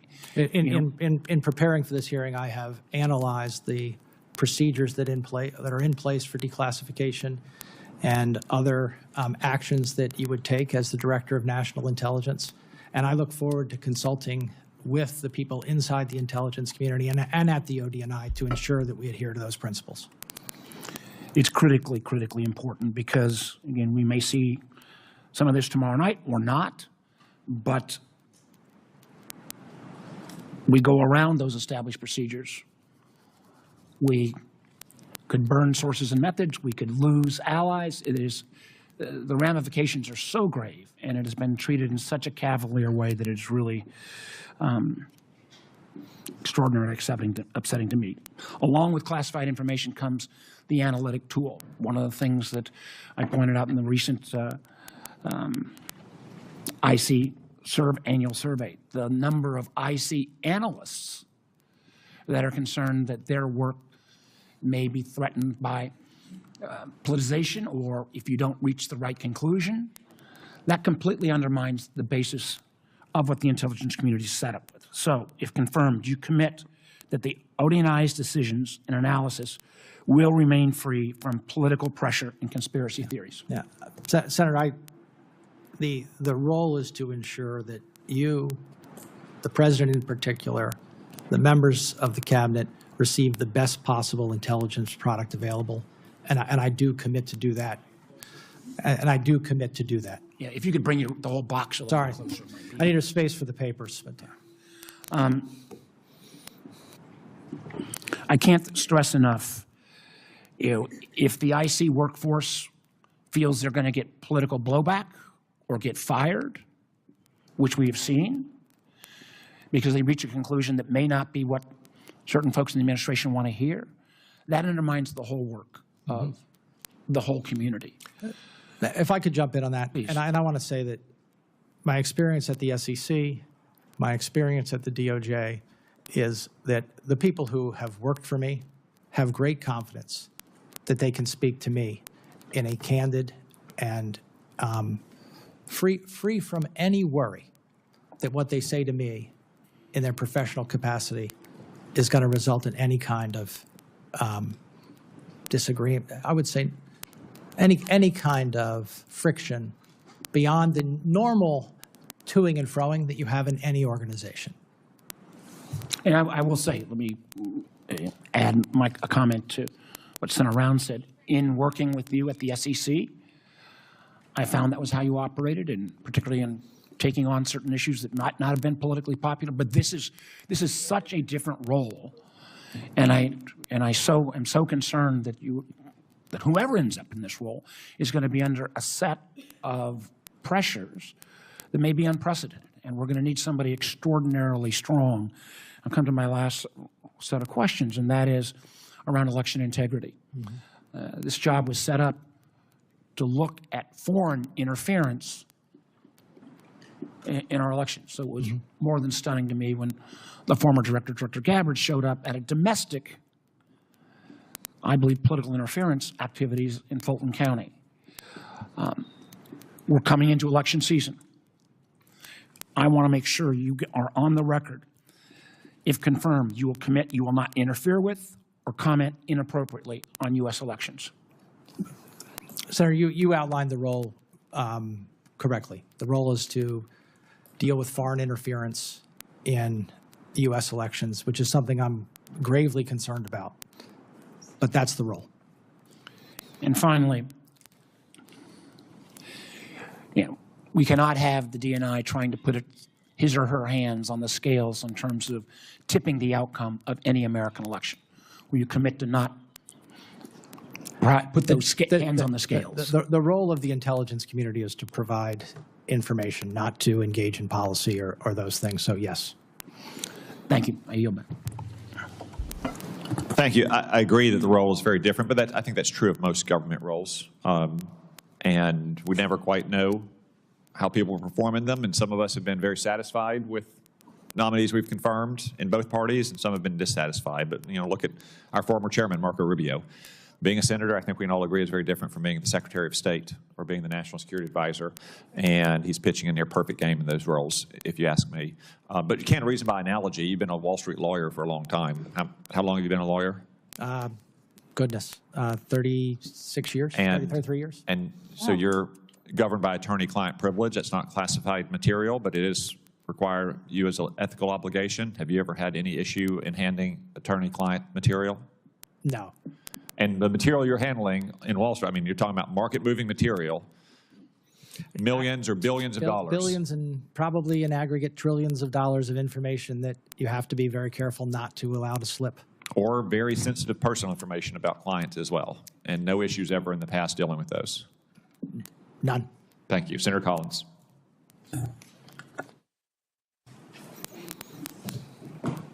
Thank you, Mr. Chairman. Welcome, Mr. Clayton. Mr. Clayton, I want to give you a little bit of history of the ODNI. I was a co-author of the legislation that created the Director of National Intelligence, along with Senator Joe Lieberman, Congresswoman Jane Harman, and Congressman Pete Hoekstra in the House. And it came about following hearings that we had and extensive analysis of a failure of the more than 18 intelligence agencies to share vital information, information that perhaps could have allowed the dots to be connected and the horrific terrorist attack of 9/11 to have been discovered and deterred.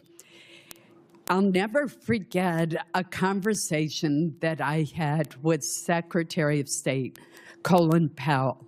He said our intelligence community needed an empowered quarterback to make sure that there was sharing of information and a collective, collaborative approach to intelligence. Instead, what we had was a very siloed approach. And that's why we worked so hard to draft the Terrorist Prevention and Intelligence Reform Act that created the Office of the Director of National Intelligence and the NCTC, the National Counterterrorism Council, which would bring agencies together. So I understand that ODNI has grown far bigger than we ever would have envisioned when we wrote that law. But I am deeply disturbed that some administration officials and indeed some senators have called for not just a reduction in the size of ODNI, but that we abolish it altogether. There remains a critical purpose and mission for ODNI to lead and manage the 18 separate intelligence agencies with worldwide operations that include space, cyber, and human intelligence domains. Do you commit to maintaining the vital role of ODNI and its NCTC? The short answer, and I'd like to elaborate, is yes, I do. And having seen this from the outside now, in my roles and also preparing to hopefully take on this role, if we didn't have this role, we'd have to invent it, because there needs to be a focal point for coordination across the other 17 intelligence agencies. There needs to be a place of oversight, a place to resolve conflict. I look at it as a board of directors roles. And to the extent that the ODNI has gotten into operations or started to play the roles of some of those other agencies, it probably should pull back, because it's difficult to be both operations and oversight, but I think an oversight role is important. Thank you. The second issue I want to bring up with you is the anomalous health incidents, also known as Havana syndrome, that have occurred since 2016 and caused, in some cases, career-ending disabilities for our intelligence, our defense, our State Department employees. The intelligence community initially took these attacks and care for victims seriously. However, for various reasons, this quickly seemed to turn into a very dismissive attitude throughout the federal government with little forward progress. This led Senator Gillibrand and I to co-author the Havana Act of 2021 to support the victims who are not receiving care nor compensation. I have been frustrated over the past few years across both the Biden administration and the Trump administration by the excuses provided and misinterpretations of AHI attacks and the slow implementation of Senator Gillibrand's and my bill. Last week, Tulsi Gabbard rescinded 2 previous AHI intelligence community assessments and started to reassess both previous and new intelligence related to AHIs. It's critical that we know about possible foreign weapon capabilities and how to keep our hardworking personnel who are stationed in dangerous parts of the world safe from these dangerous attacks. But forward movement remains very slow. The DNI confirms, it's your job to confirm that intelligence is objective, timely, and independent of political considerations and based on all available sources. So with recent efforts to re-energize the research on the causes and attribution of these devastating attacks on our personnel, do you plan to continue these efforts? Well, I'm not privy, but I certainly plan to engage with you and Senator Gillibrand on this issue, and I'm happy to do so. I look forward to future discussions. There's a lot of history here. Thank you. Thank you, Senator Collins. No stronger leader on national security, not just on this committee, but your work on the HISGAC committee and especially the Appropriations Committee, like our friend Lindsey Graham. The troops and intelligence officers have no better friends than Senator Collins. Thank you for your work. Senator Wyden. Thank you, Mr. Chairman. Mr. Clayton, according to the press reports, the FBI director spent 8 hours last Friday at the White House investigating journalists. My view is this is a flagrant attack on journalists in the First Amendment under the direction, apparently, of the Trump administration. When were you directed to issue subpoenas to the journalists and by whom? Senator, I believe you're referring to the reporting around the subpoenas relating to the subpoenas you signed. the subpoenas that I signed. Those subpoenas are in connection with an ongoing national security investigation. I'm happy to talk to you and this committee about our approach to the First Amendment and our efforts in all cases to limit, to the greatest extent possible, any intrusion into the operation of the free press. I'm absolutely committed to and respect our First Amendment and the role of the press. So let me ask you this. It's not even clear that the subpoenas that you signed followed the administration's policy, which requires the government to first make all reasonable attempts to obtain information from other sources. What specific actions did you take before you signed the subpoenas? I can tell you that in all of these cases, we, and not just one person, and this is the way I operate, I operate by asking my team, what do you think? Any action in this regard, you can be assured that it was a consultative exercise with the career prosecutors in my office. So that's what you did beforehand to satisfy yourself that this was important to do, to send these journalists a subpoena and go to their house? To issue the subpoenas, but let me say that this is, I don't want to get into this in too great a detail because it's inappropriate. I don't want to get into details. I just want to find out what went on. We followed the processes that we're required to follow. Let me go to the question of elections. You've claimed in the past that vote by mail is tainted, and I haven't seen any evidence of this. These are your exact quotations. You talk about, dishonesty in mail-in voting, and at one point you talked specifically about a group that was doing it. I think it would be very helpful to get a sense of who you're talking about. You said, and I quote, one group is using mail-in voting dishonestly. So you basically said you got a group out there who are election bandits. Who are we talking about? Now, I would like to see where you're pulling those quotes from because I've been very careful in my words on this.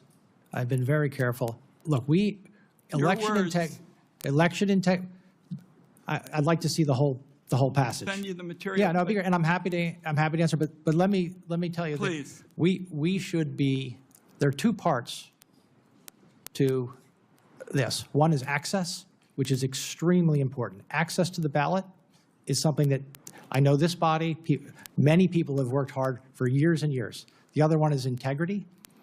I'm a big believer that we can have better access than we've ever had before and better integrity than we've ever had before. All right. And some of the constructs around our election, the integrity can be greatly improved.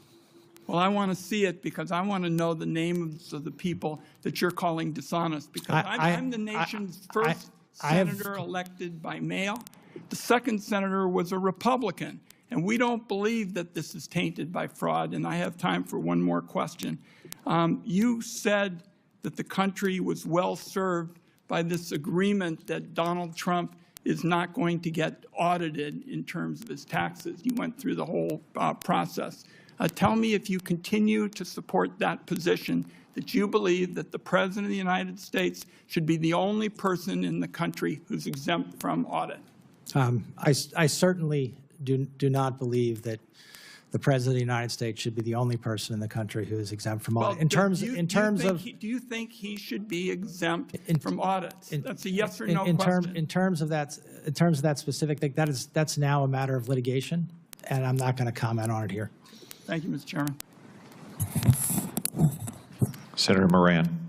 Chairman, thank you. Mr. Clayton, thank you for your presence here today, your interest. I will be right back. I'm gonna leave this playing though, because, I mean, we're just sitting here listening to it.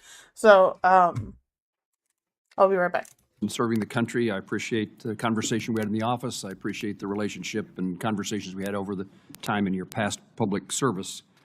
In my office, you stressed, I stressed to you a belief in the importance of our intelligence relationships around the globe, not just Five Eyes, but with many others. Over the past years, there have been reports in the press of allies withholding intelligence or us suspending intelligence sharing. How do you view the relationship with our allies? Do you see a partner services as a force multiplier or simply transactional in nature? Senator Rand, I think I'll be able to give you a much better answer should I be confirmed and have greater access to those relationships. I know the Five Eyes relationship historically has been extremely valuable to the United States.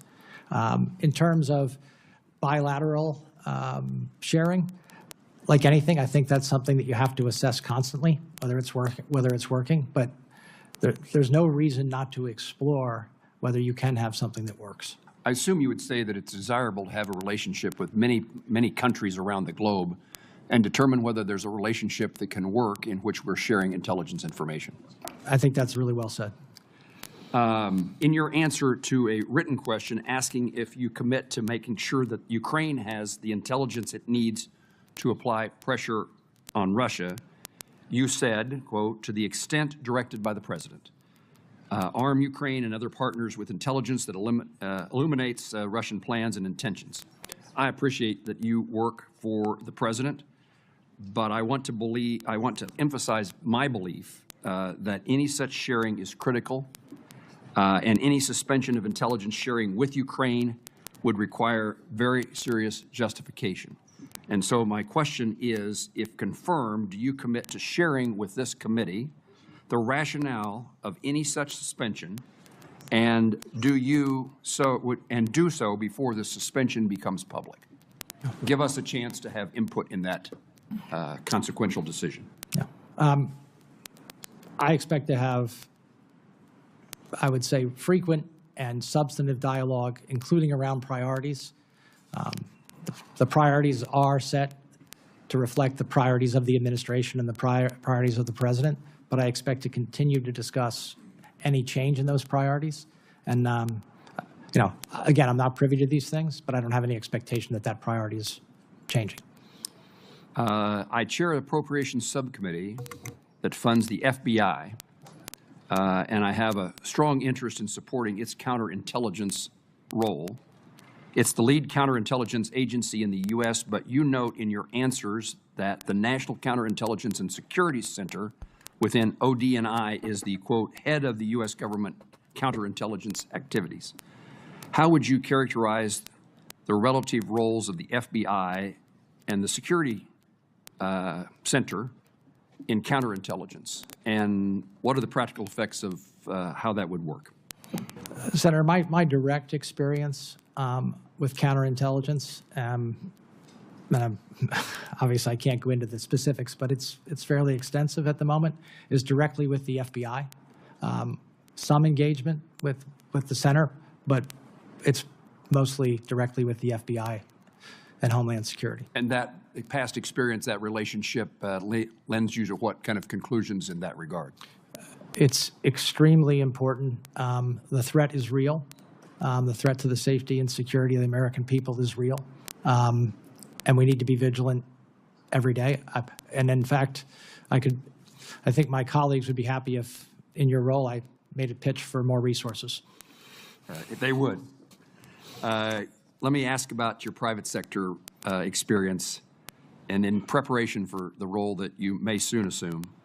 Have you identified any opportunities where the intelligence community can leverage private sector capabilities to enhance the IC's mission? Yes, without that. The obvious one is data and data analysis. Making connections where they might not otherwise be apparent, or where the ability to make those connections in the past took weeks and months. Oh no, what have I done? And with some of the tools that we have today, Hold on. Can take hours to make the same connections. Did I just crash my own? There we go. The same connections that are important to combating what I would say is espionage. Mr. Clayton, thank you. Mr. Chairman. Thank you, Senator Moran. Senator Heinrich. Thank you, Chairman. Mr. Clayton, it is alleged, and I would add quite credibly, that Jeffrey Epstein committed some very serious crimes at his Zorro Ranch property in my home state of New Mexico. Yet there has never been a federal search of that property. And in fact, in 2019, the Department of Justice directed New Mexico to pause its own investigation and has most recently refused to provide the unredacted evidence needed for our Attorney General to effectively carry out his investigation, despite federal and state laws requiring disclosure. I understand that as U.S. Attorney for the Southern District of New York, you led the investigation into Jeffrey Epstein. Can you commit to providing any relevant information to the New Mexico Attorney General and the documents, unredacted documents, that he has requested? Yeah. I spoke to my team about this last night. That request is for unredacted documents. Those documents are subject to several protections for those redactions, including a protective order of the court. My folks, I think, as we speak, are seeking dialogue with the Attorney General to see if we can reach an accommodation that is consistent with those protective orders. I would seriously encourage that cooperation and that spirit of working in cooperation between federal and state law enforcement. I think it is quite clear that it is likely that there are survivors, witnesses, and co-conspirators whose names have been redacted that are necessary for him to effectively complete that investigation. And, Mr. Chairman, I would also ask unanimous consent to enter into the record the letter from the New Mexico Attorney General to the Department of Justice. Without objection, I guess. Mr. Clayton, in your role as U.S. Attorney for the Southern District of New York, you were tasked to personally certify that the unsealed grand jury material related to Jeffrey Epstein did not disclose victims' personal information. The judge in that case stated that he added this protective order to ensure that an identifiable official within DOJ takes ownership of the sensitive and vitally important process of reviewing discovery. Due to what the Department of Justice later called technical or human error, the January 26th release of material included email addresses and even nude photos of potential Epstein victims. Lawyers for those victims said that this flawed process re-traumatized the survivors and, quote, turned their lives upside down. You were in charge of this process, during which highly sensitive personal data was made public. Did you personally certify the material as the judge ordered? The judge ordered a certification of a subset of the materials that were in the Southern District. So who takes responsibility for what I think was an unconscionable release of, an unnecessary release of personal information for these victims? I think the Department of Justice has addressed that from the overall perspective. You know, Harry Truman used to have a sign on his desk that said, "The buck stops here." Who has a sign on their desk in this case? For the Southern District documents, it was me. In a media interview a couple of months ago, you were asked your position on the president's $1.8 billion fund for victims of weaponization, and you replied, "When we are investigating people and bringing charges against them, criminal charges against people, from a financial point of view, they can be absolutely devastating. If people have been pursued inappropriately, I'm supportive of there being relief for that financial cost." That's it. End quote.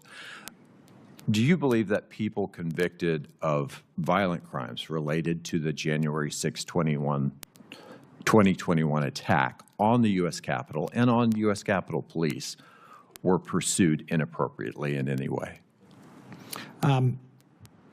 Let me say this. Any physical violence against law enforcement is completely objectionable.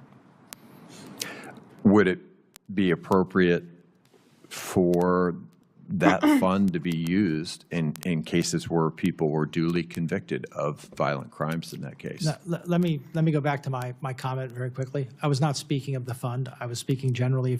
I think this is a CNBC clip, and I stand by what I said, which is if people have been inappropriately and intentionally subject to prosecution, they should have recourse.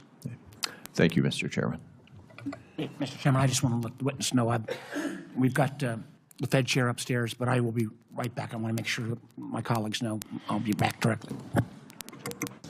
Senator Budd. Thank you, Chairman. Mr. Clayton, it's good to see you again. I enjoyed our visit a few weeks ago in the office, and also when I was coming onto the House Financial Services and you were coming into the SEC, I enjoyed our time that decade ago.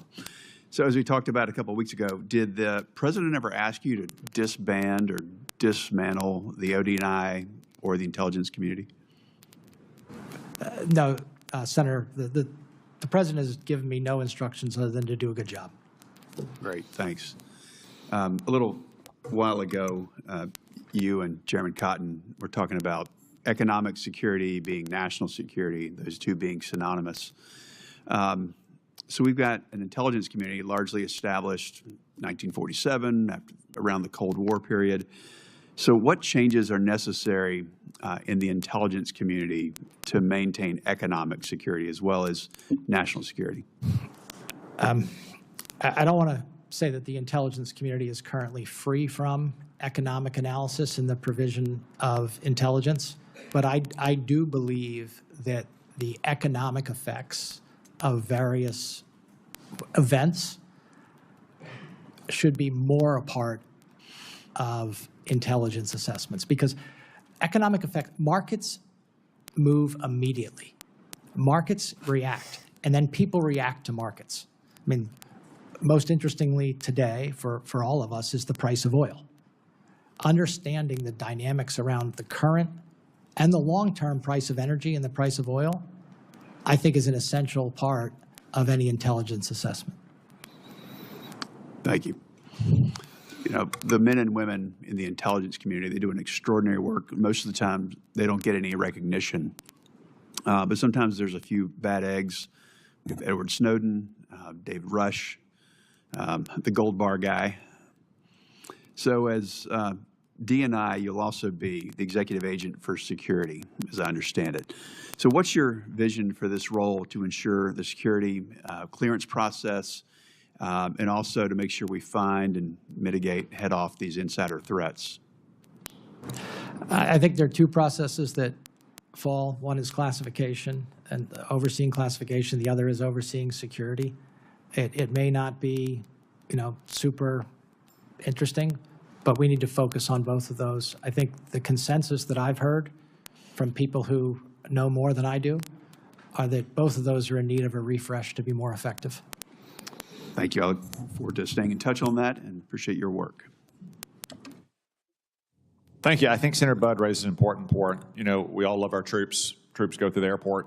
They're in uniform. People buy them a beer. They buy them a lunch. Some of us may have benefited from those freebies in uniform back in the day. Our intelligence officers don't get that gratitude. So let me just take the moment to join Senator Budd and express our thankfulness for everything they do, since they're not out there getting a beer and a sandwich bought for them when their airports are out in town. But we would be exposed to many more threats if it wasn't for them. Senator King. Thank you, Mr. Chairman. I agree with your comments whenever I meet members of the intelligence community. I say you don't get the flyovers at the football games, but we appreciate what you do. Mr. Clayton, there's been some discussion earlier about the importance of analytical integrity, telling truth to power. The Intelligence Community Directive 203, which goes back more than a decade, says this: independent, that any information from the intelligence community should be independent of political consideration. Analytic assessments must not be distorted by nor shaped by advocacy of a particular audience, agenda, or policy viewpoint. Analytic judgments must not be influenced by the force of preference for a particular policy. You concur with that, I presume? Yes. So I want to ask a follow-up question to the Vice Chairman. Who won the 2020 election? I've answered that question. I'm not going to get into that. You have not anymore. answered that question. Could you answer the question?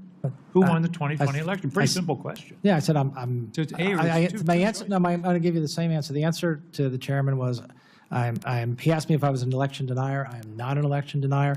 Joe Biden was certified as we all know Joe president. Biden He went through his process. We went through our electoral process, and I can tell you that I was in my seat at the SEC. And I'm just worked asking hard a for the really transition. simple question. Who won the 2020 election? As I said to you, we went through our processes, and Joe Biden became the president of the United States. And that's not an answer to the question of who. I'm asking one more time. Okay. Who won the 2020 election? I'm not. This is like I'm here to talk about my qualifications. One of your qualifications is you told us you're going to tell the truth to power, and you won't answer a very simple question. I think I've answered it many times. You have not answered it. Okay. You have not answered it. Saying Joe Biden was certified is not an answer. Okay. Why did you take it upon yourself to opine on the California election process to CNBC? You said during the interview on CNBC, you said the U.S. is doing an absolutely terrible job on election integrity, and the American people are right to question it. What's the basis of that statement? What's the evidence for that statement? Let me give you the context of the way I look at this, because we should have this kind of candid dialogue. Elections are a process for gathering, aggregating, and providing data. And who does the Constitution entrust the responsibility for elections? To the states in the case we're talking about. Correct. To the states in the case we're talking about.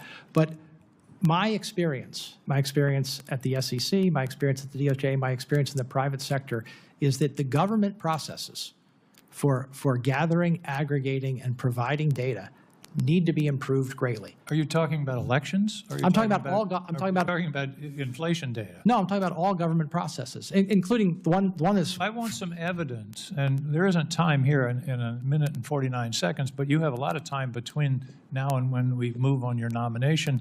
I would like a written analysis from you that gives evidence of voter fraud.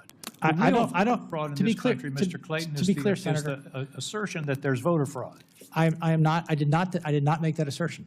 I said I said We're doing an absolutely terrible job on election integrity. What did that mean? That meant that the audit trail that we have available for our elections in a number of places is not the kind of audit trail that you would expect in something that is this important. That's what it meant. And I mean, so is there a problem with voter fraud in this country?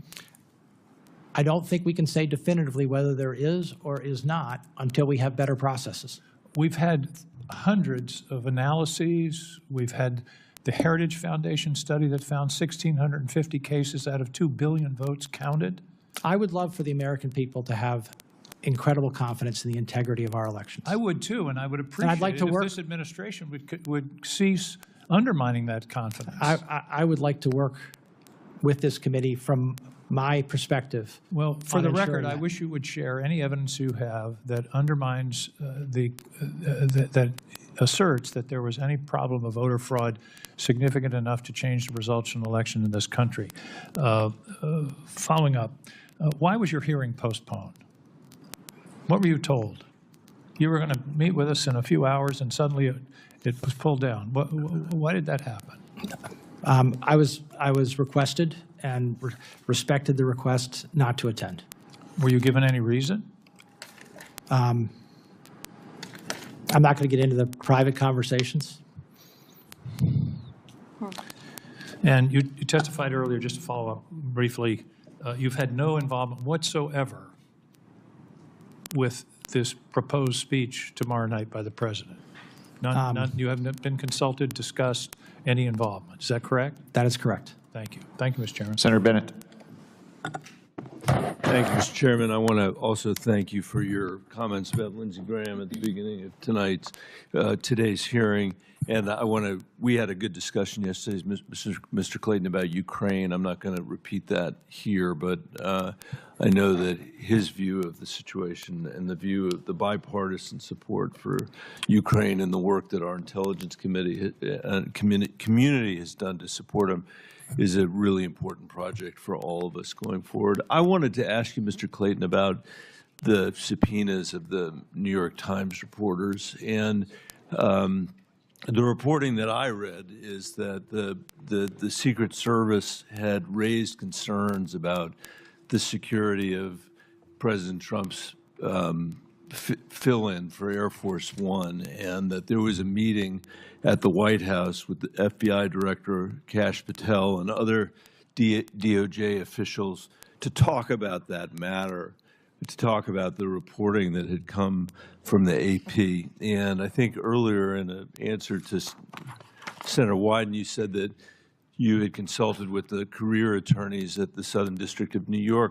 My question is whether you consulted, or anybody in the Southern District of New York consulted with anybody in Washington, D.C., at the White House or the Department of Justice before those subpoenas were issued. They were issued, I think, within just hours of the reporting that struck me as somebody who has worked at DOJ as an unusually short period of time, and particularly given the equities that are at stake when journalists are subpoenaed, the equities that are at stake when law enforcement is showing up at the doorstep of journalists in this nation. I think it's very important for you to explain this in the context of this nomination. Yeah, understood.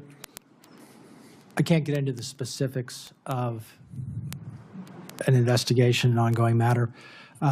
Let me say that I'm confident that the procedures that we have in place to protect the First Amendment and protect the freedom of the press and not result in intimidation of journalists or the like were followed. They depend on the facts and circumstances, how much time you have. Those matters include ones you referenced, which is, are there other available sources for the information that we seek, and have we sought that? The other aspect of this is, the tailoring of a particular subpoena and including the return date and when those people would be asked to appear or provide documents. It's expected in these types of cases, at least from mine, that if there's counsel involved, we can further tailor those requests to make it the least intrusive way possible.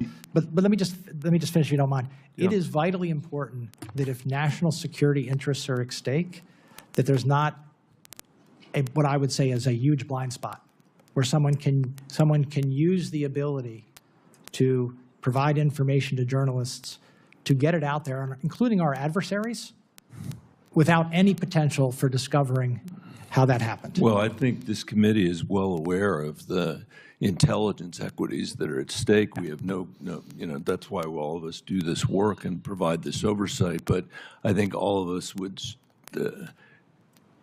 agree that the First Amendment is not some sort of glaring loophole, that it's out there, that it's something that we need to follow. And so I'll ask you again, Mr. Clayton, did you or anybody at the Southern District of New York have conversations with anybody at the White House or the Justice Department in Washington, D.C., before you issued those subpoenas that resulted in New York Times reporters being served process at their homes? I can say it this way without getting into the investigation.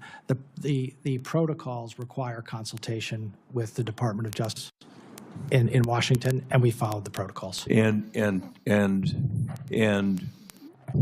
did anybody in Washington, D.C., suggest to you or anybody on your team that you should issue subpoenas in this case?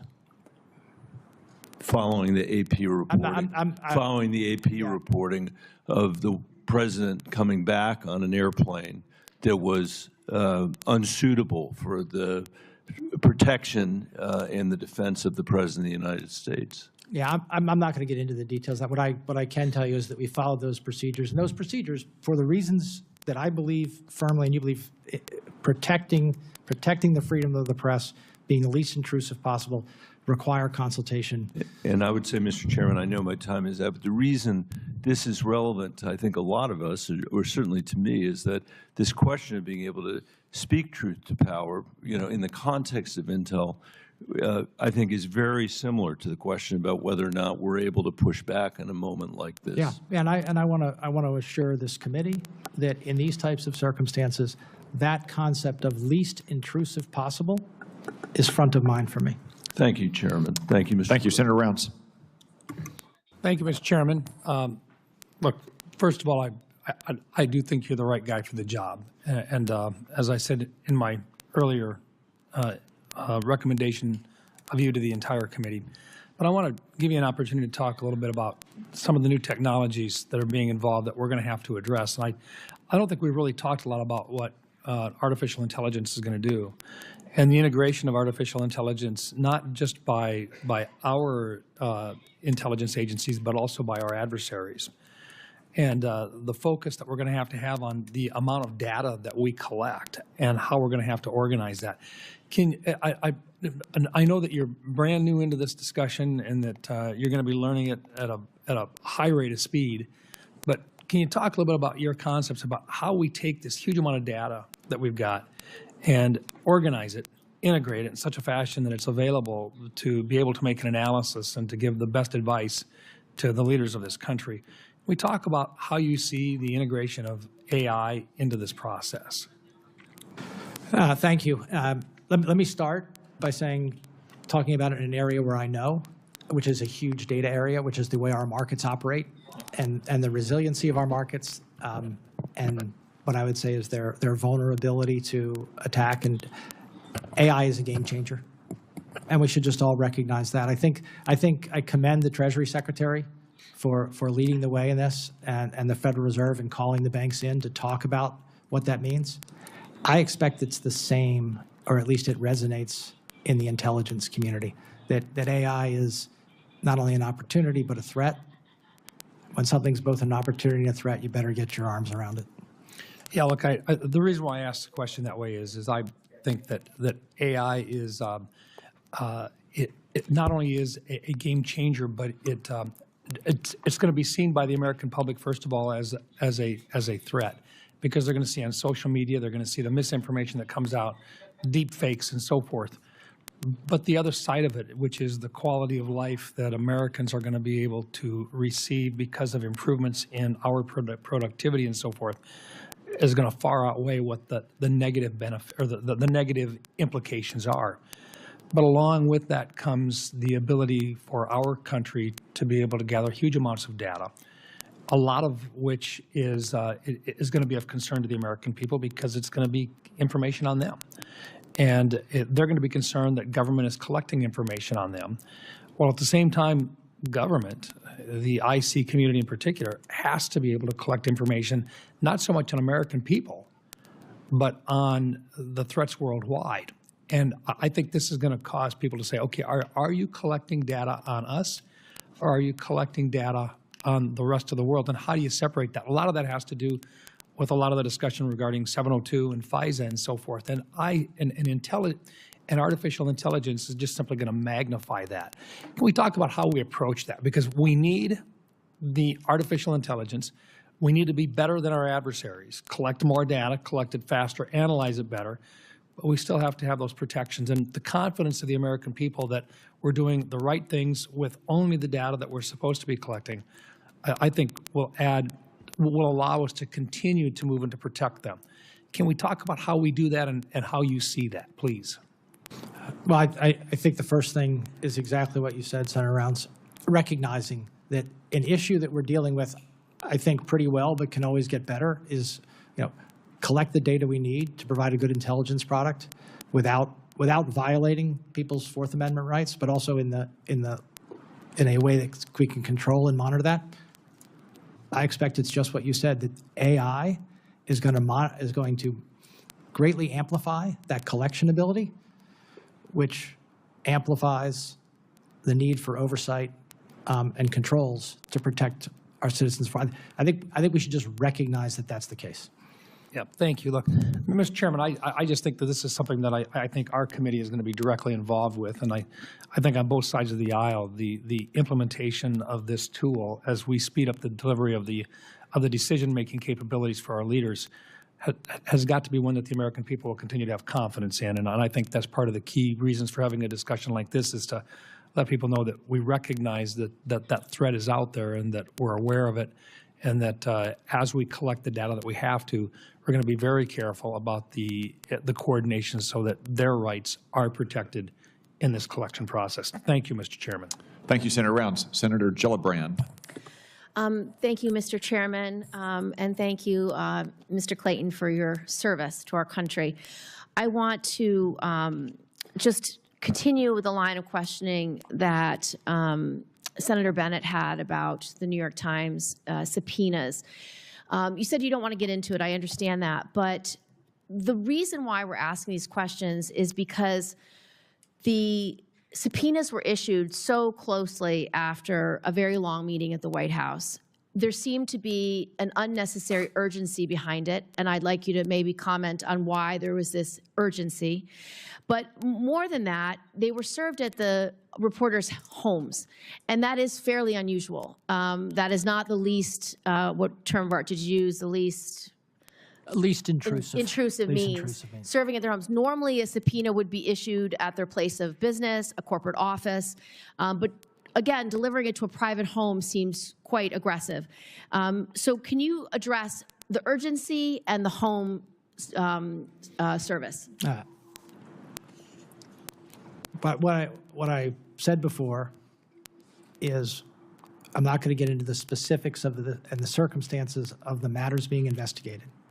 Understood. So I just want to talk about the process, because I get you don't want to talk about the substance. Yeah, and then on the process, how quickly you would do something following the process depends on those facts and circumstances of the investigation, including the potential spoliation, of information and the timeliness of the threat.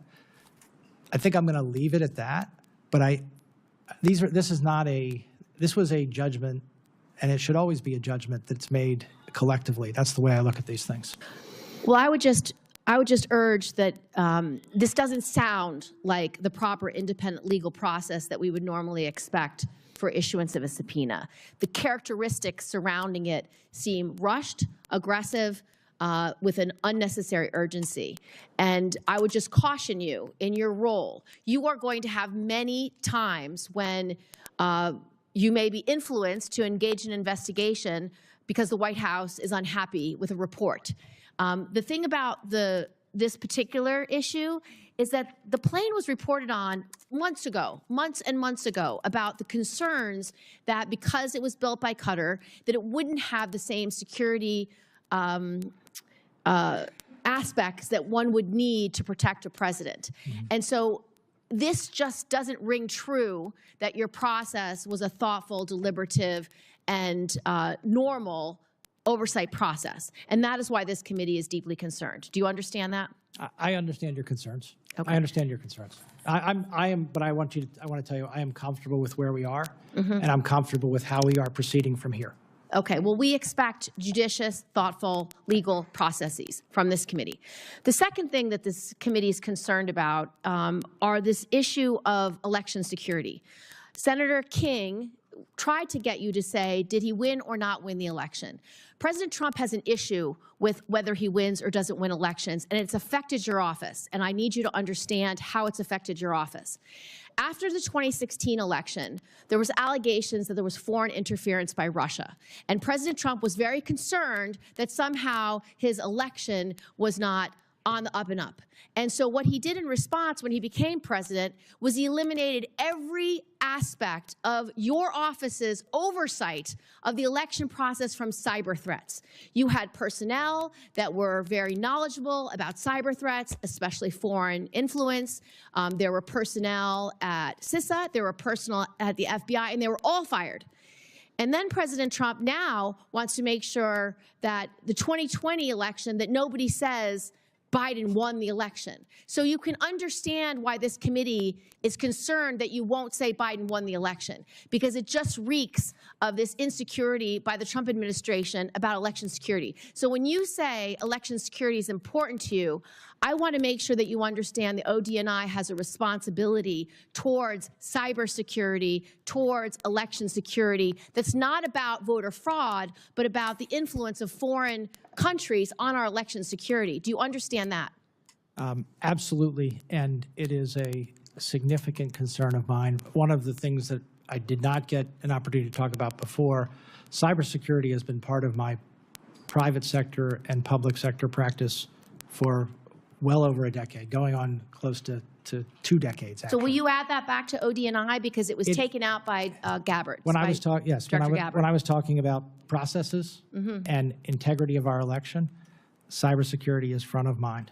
So will you restore the cybersecurity complement to your job, as well as the biosecurity threats, and as well as the Foreign Malign Influence Center? I can commit to making an assessment, and to the extent that more resources are needed, or more focus is needed, or more coordination is needed. Well, we as would an urge area. there are more resources and focus needed in those 3 areas. And I look forward to dialoguing with you on that. Thank you, Mr. Thank you, Chairman. Senator Gillibrand. Senator Lankford. Mr. Chairman, thank you. Mr. Clayton, good to see you again on it. You have served the nation in multiple different roles before in leading SEC, and did a very good job there in Southern District of New York in the U.S. Attorney's Office. You've got a very unique experience and background walking in on intelligence. You've handled money laundering, drug kingpins. You've handled international terrorist, foreign terrorist organizations, counter-espionage cases. You've handled a lot of things as a prosecutor in this. My question to you is, how does that experience and knowing what is needed to actually prosecute individuals affect how you approach this task in helping the intelligence community trying to be able to gather information? Great to see you. Thanks. Good to see you again. The role that you just described is one that I believe draws on a lot of the experience that I've had as a counselor for years. And that is that I want to be respectful that the intelligence community is about providing information and analysis, not setting policy or making decisions. And I look forward to playing that role as ODNI. I think that my experience as a consumer of that type of information will help me provide the information in the way that is best for the consumers I serve. I always worry that people who are the providers of information are providing it for themselves and not for the end user in the most effective way for the end user. Maybe we're doing that, maybe we're not. I hope we are.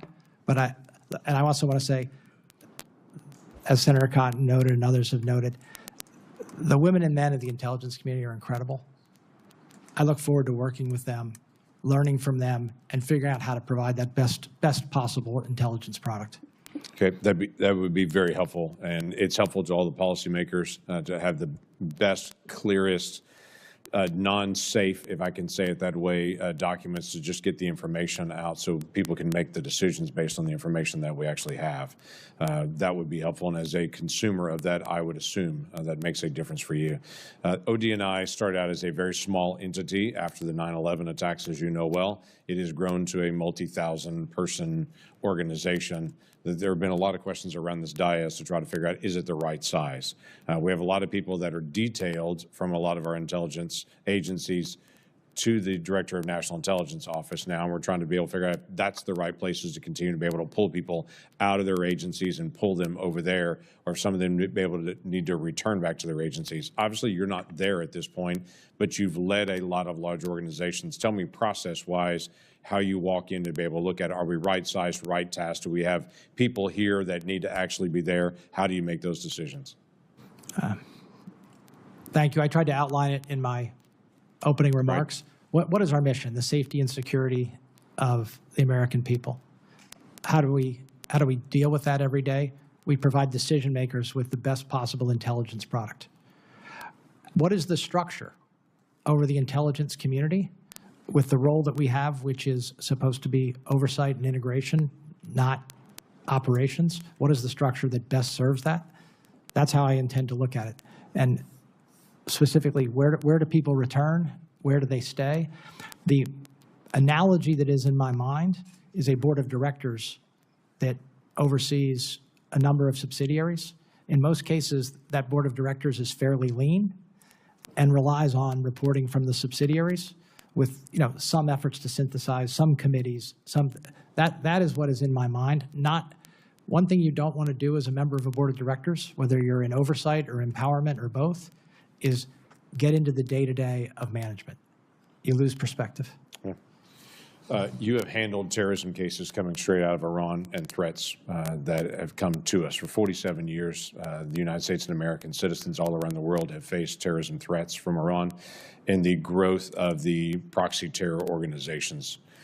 What can you tell us at this point, based on your experience from the Southern District of New York and your prosecution side of things, and then also some of the work that you had done in the past, just dealing with money laundering and the movement of money, the most effective way to be able to deal with the threats that we're facing right now from Iran? The threat's real. It's not hypothetical. Look, all you need to do is look at the people who we have arrested in the last year and what they have done. They intend to do our citizens harm. They are well-funded, and they are well-funded through channels that we need to do a better job of monitoring. Our traditional banking channels, I think, are fairly well monitored. There are new channels, I would say digital asset platforms, other channels where funding takes place that we need to do a better job on. Okay. Thank you. I yield back. Senator Kelly. Thank you, Mr. Chairman. Mr. Clayton, thank you for being here.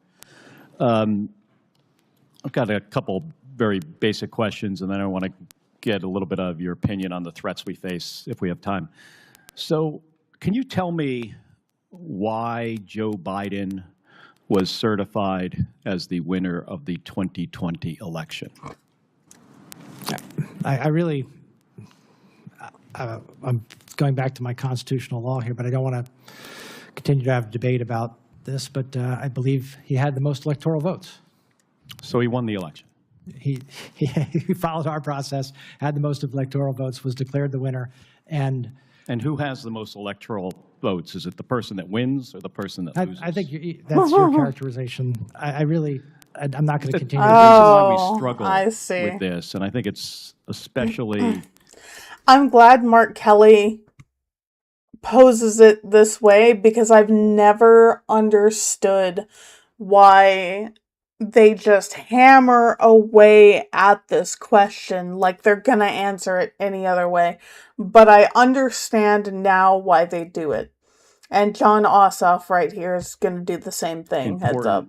In the job you're nominated for is because it seems that folks who are nominated for these positions just fundamentally refuse to disagree with something the president says. And the problem I have with this is he isn't in the room today. You're going to be in a room with him many times. And at times, you should have a difference of opinion.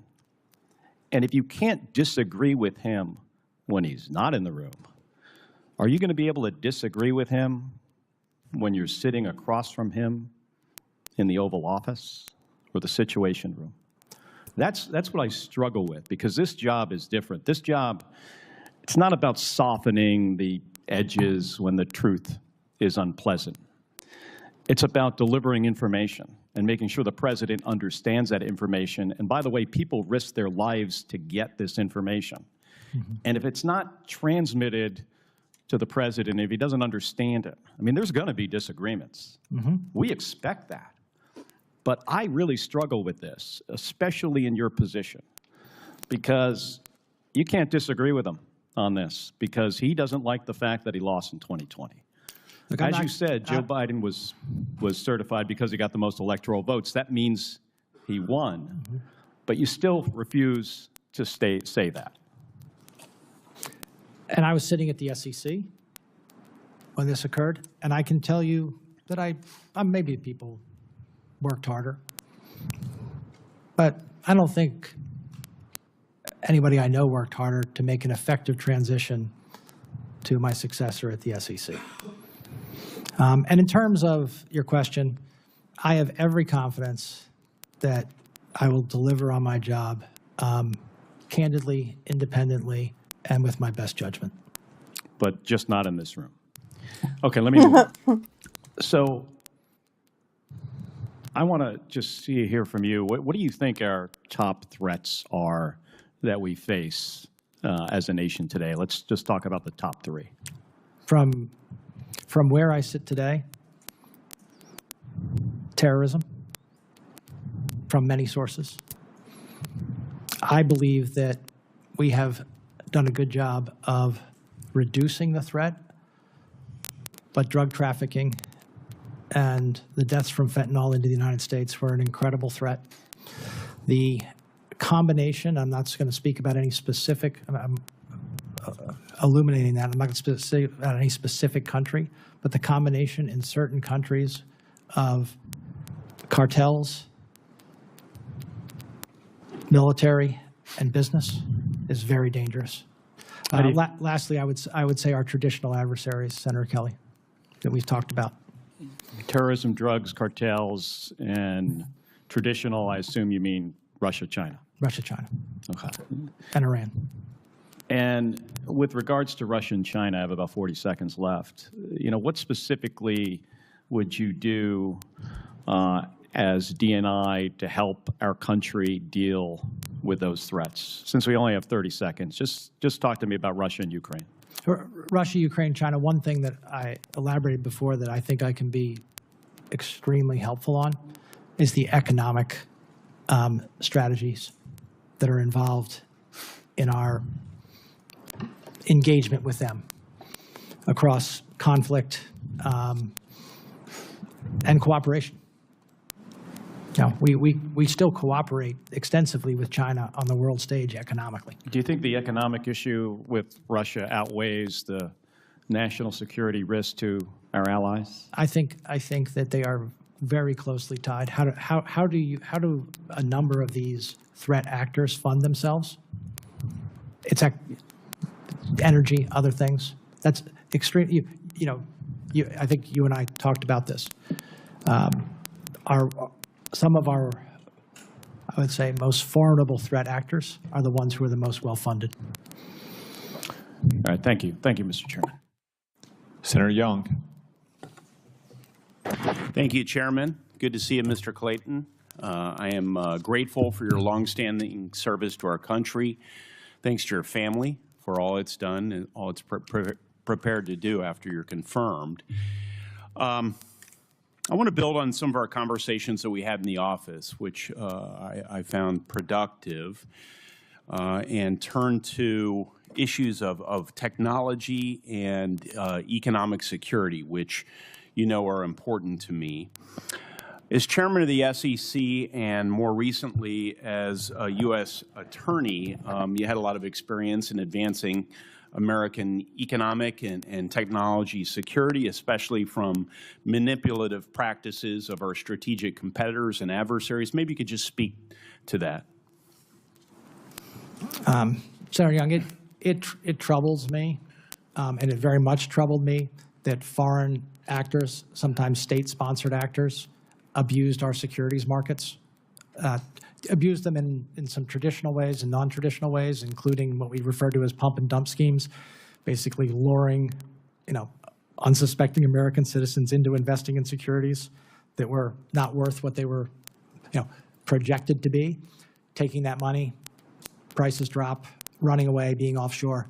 And as I said, one of the problems with our global markets is our ability to go get bad actors that act from outside of the United States is very limited.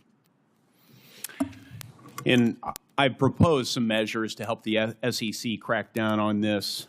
They've not prioritized this in the last year or so. So I'll continue to work that set. But I want to be supportive in this capacity, this intelligence capacity that you'll assume to help our nation crack down on that. From your tenure at SEC, how might you approach ensuring that there's adequately intel support to our federal entities that aren't traditionally known as national security entities, USDA, Commerce, SEC? Yeah. Let me give you a recent example that we had in the Southern District about commerce and chips and our restriction on chip shipments to certain of our adversaries. That's an extremely important national security issue. We wouldn't be restricting those chips if it were just a commercial issue. It is a sort of capabilities issue, and that's something that we need, I believe, to continue to work with other agencies on. So it's important for me to hear you say that, because conceptually, I sit on a number of committees, most of which deal with what I think an outsider would regard as strictly economic issues. I've always approached them first and foremost from an economic or from a national security perspective. I think it's really important that all our agencies are first thinking about national security before they think about anything else. So I'm grateful for that mindset. Last thing I want to turn to in our brief time today is following what is now law as it relates to COVID declassifications. I authored a requirement in last year's Intel Authorization Act for OD&I to review intelligence for public release relating to China's efforts to cover up the COVID pandemic and interfere with our response.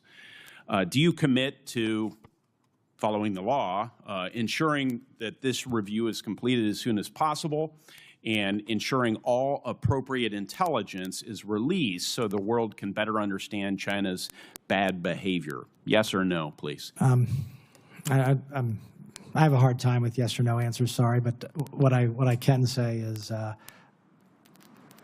I think there's a whole lot more to learn from what happened in COVID, and there's a lot of work for, I hope to know more. There's a lot of work for our intelligence community to do to ensure that the American people have access to that learning, and to the extent it should be classified, you have access to that learning. I gave you important qualifiers there.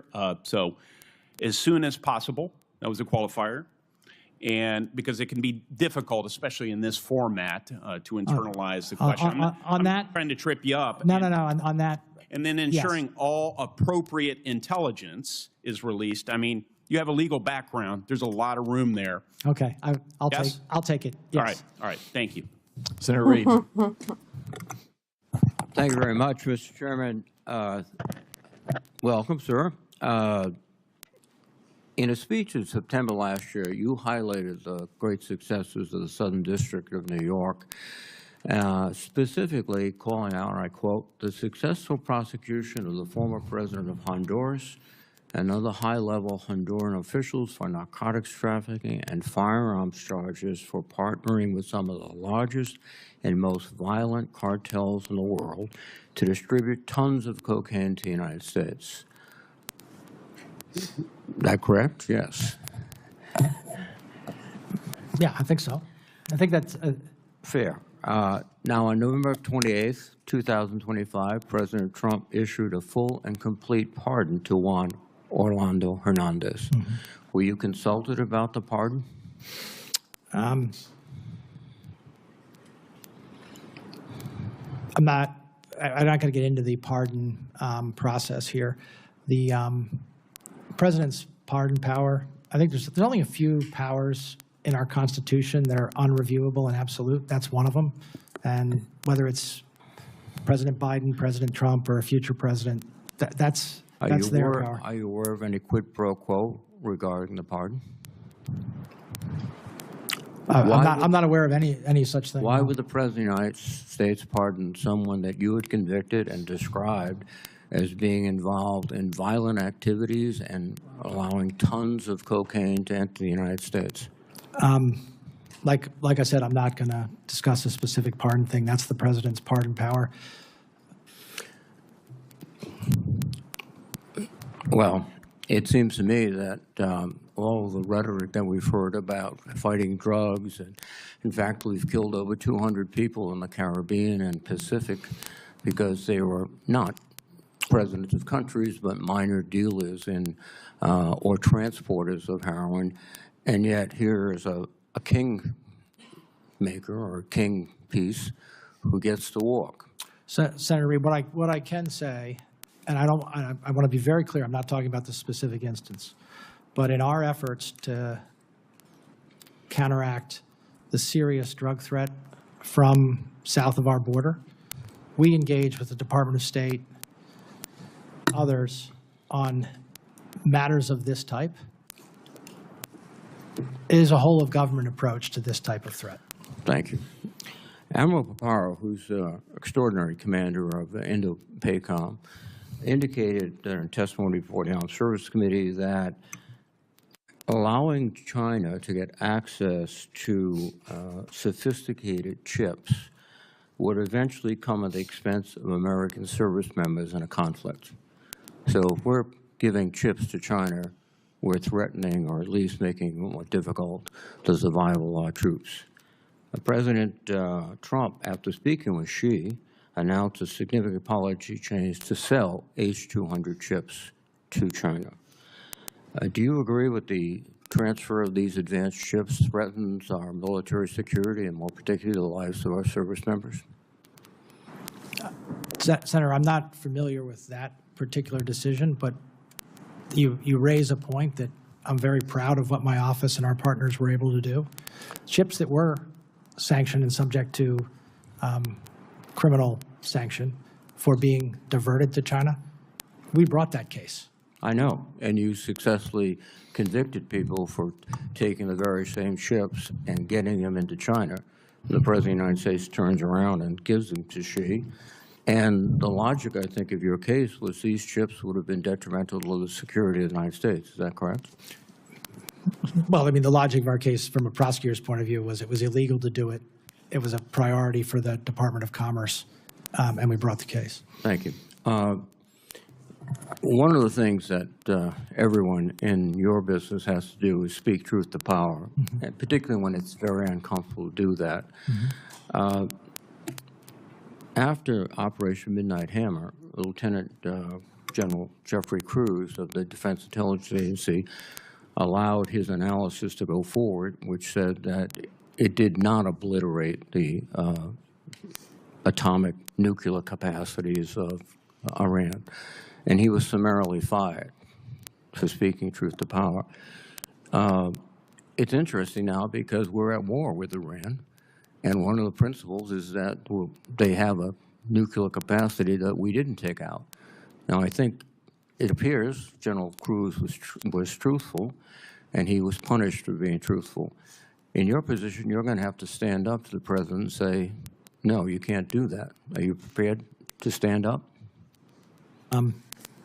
Senator, that's a hypothetical. No, it's not a hypothetical. It happened. But let me just say, in my many years in public and private sector, I've given people my views in the appropriate form, in the appropriate way. I'm completely comfortable that I'll continue to do that. Thank you very much, Mr. Chairman. Senator Ossoff. Thank you, Mr. Chairman. Mr. Clayton, welcome. Congratulations on your nomination. You have an obligation to be honest and forthright with this committee, correct? Yes. And is it the case in the Juan Orlando Hernandez case that the President of the United States pardoned a man who had worked with the Sinaloa cartel to facilitate massive narco trafficking into the United States? I don't remember the specifics of that case. He was but convicted in your district. He was convicted. I'm just, we convict Right. a lot of people for a lot of drugs. Convicted of narco trafficking, yes? I believe so. No, so at massive scale, yes? Well, you're telling me what I know. That's kind of, he was, I believe, look, I'll take your word for it. He was a convicted narco trafficker. Did the President of the United States, Donald J. Trump, pardon a convicted narco trafficker? I believe we just discussed that. The President provided a pardon, yes. Yes or no? Did the President of the think United States pardon a convicted narco trafficker? Yes. Who won the 2020 election? You know, I'm not going to do this with you. This is a job interview. We've established that you have an obligation to be honest and forthright with the committee. Yes, you do have an obligation to be honest and forthright with the committee? Yes. Who won the 2020 election? Like I said, I'm not going to get into that with you. But you do have an obligation to be honest and forthright with the committee.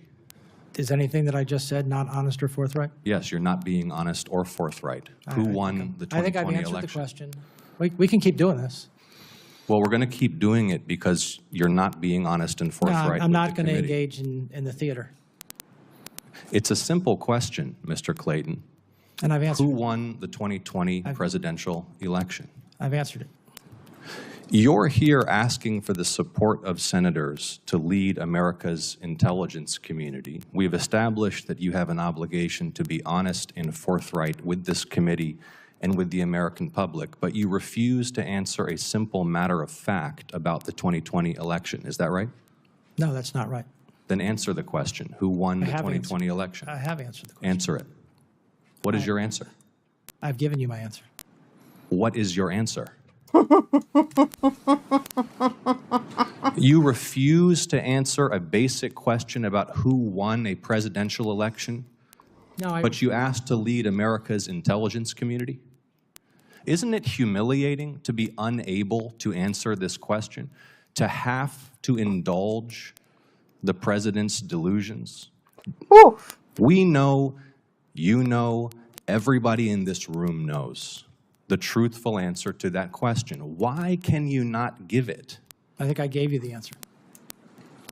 Are you aware that Director Gabbard was present at the Fulton County raid in Georgia earlier this year? You discussed that with me yesterday in your office.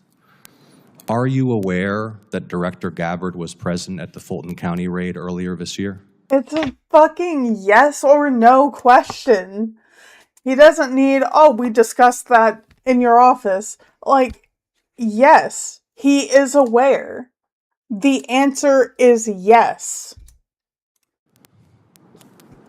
You brought it to me, my attention. What is going yesterday. on here? You've said at the beginning of this you have an obligation to be honest and forthright with the committee. I'm asking a very simple question. Are you aware that Director Gabbard was present at the Fulton County raid earlier this year? Yes or no? Are you aware? I was. You won't answer that question either. I just said I was made aware of it by you yesterday. The first time you learned that Director Gabbard was present at that raid was in my office yesterday? It was the first time that, in my recollection, I've thought about it recently. What the Now, fuck is was I that aware of it answer? before? What? I mean, you brought it to my attention yesterday. Okay. I had not. So thought, you had not known I had until... I had not thought about it until you brought it to my attention yesterday. Your answers lack credibility. Your testimony lacks credibility. You're being evasive and you're not being candid or forthright. And everybody across the country is going to watch this and know that. Are you aware that former Director Gabbard testified that her presence at the raid was, quote, requested by the president? I'm not aware of that until now. Okay, you are now aware of that. Yeah. Are you aware that members of this committee are already probing Director Gabbard's potential misconduct in this matter? No, I'm not privy to your probe into. Are you aware that the General Counsel and Deputy General Counsel of your office have already provided testimony to this committee regarding this matter? No. If the White House Chief of Staff or the President asks you to travel somewhere across the United States and oversee the execution of a domestic search warrant on a sensitive election facility, will you do it? Is that appropriate? Is that appropriate for the Director of National Intelligence? That's a hypothetical. We all know it's not appropriate. Senator for the Ossoff, Director your of time has National expired. Intelligence. Will you answer the question? Your time has expired. Will you give him the opportunity to answer the question? Is this not material disqualification? Oh my God, what's happening?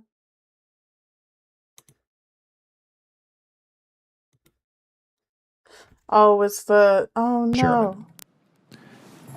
Senator King, I did not recognize you. I recognized the Vice Chairman. Mr. Vice Chairman. Why is the end of this Senator King, so... I did not recognize you. I recognized the Vice Chairman. Mr. Vice Chairman, will you make the point?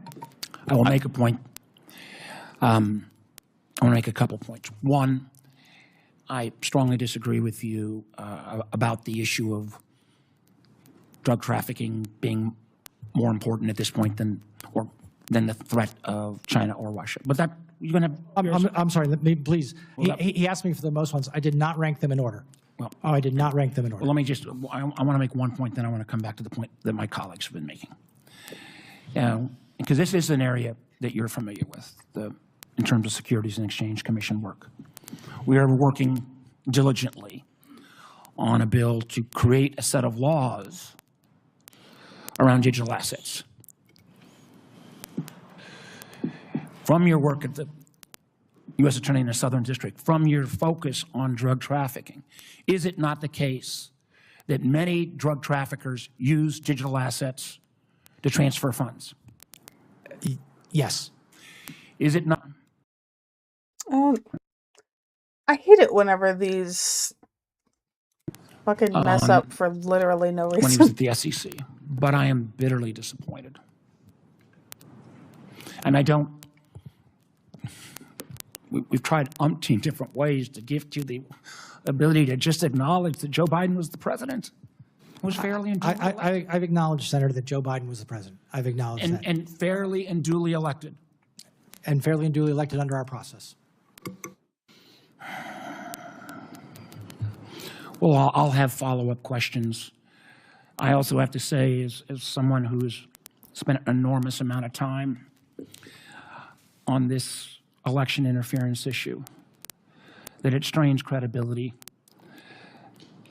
And I trust you. I know you, but it strains credibility to think that you were not aware of Director Gabbard's intervention in the domestic election activities in Fulton County, and that was subject of a great deal of consternation and review. Again, maybe the framing of the Senator's question you didn't appreciate, but you know, even if you weren't aware, in preparation for this hearing, I would have thought, hey, we got to be ready for the Gabbard questions. Yeah, look, I don't want to. It just wasn't something that was on my mind before the preparation for this hearing. The idea that you've acknowledged in your opening comments and to me that the role of the DNI is to look at foreign malign influence. It is outward looking. It is not to participate in domestic law enforcement on a case that I believe in. You can have a completely different view of this, and my Republican colleagues probably do, but on a case of relitigating a 2020 election activity in Georgia. To say that wasn't on your agenda of an issue that would be asked. No, after Senator Ossoff raised it, it was. And to be clear, the ODNI's role is principally outside the United States. Intelligence community role is principally outside the United States. Thank you, Mr. Chairman. Thank you, Mr. Clayton, for your testimony today. Mr. Chairman, do we have time for any follow-up questions? No. They're not in second round. The Capitol Police will receive the annoying or remove the annoying lunatic from the crowd.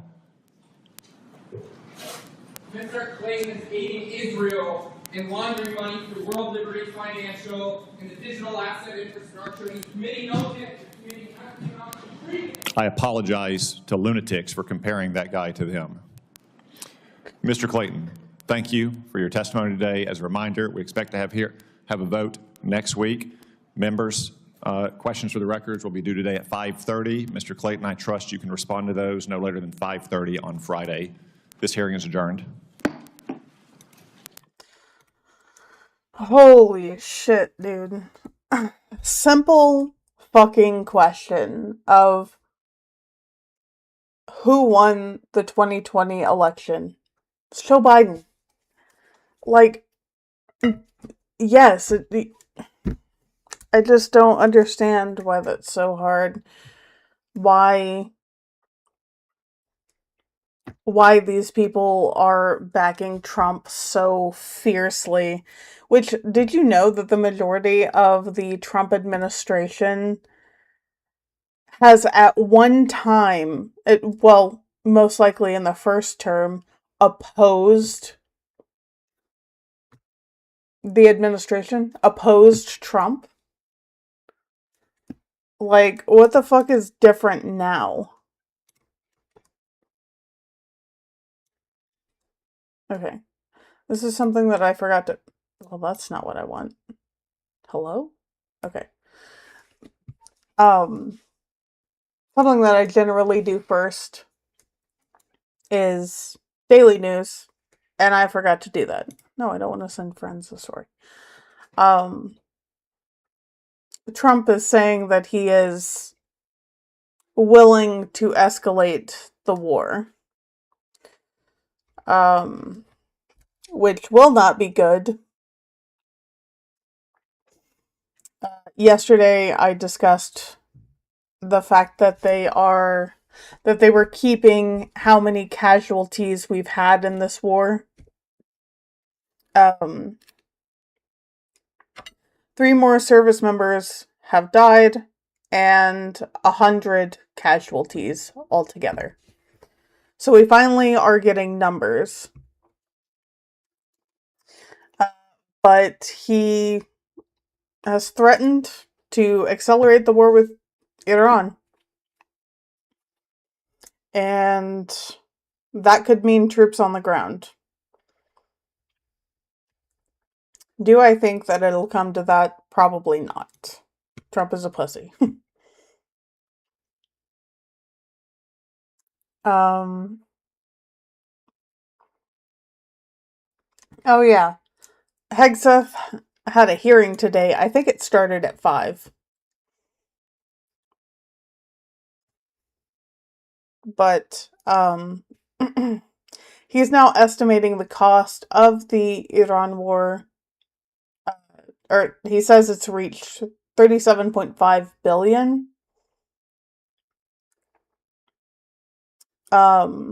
See, Defense Secretary Pete Hegseth and Dan Kane,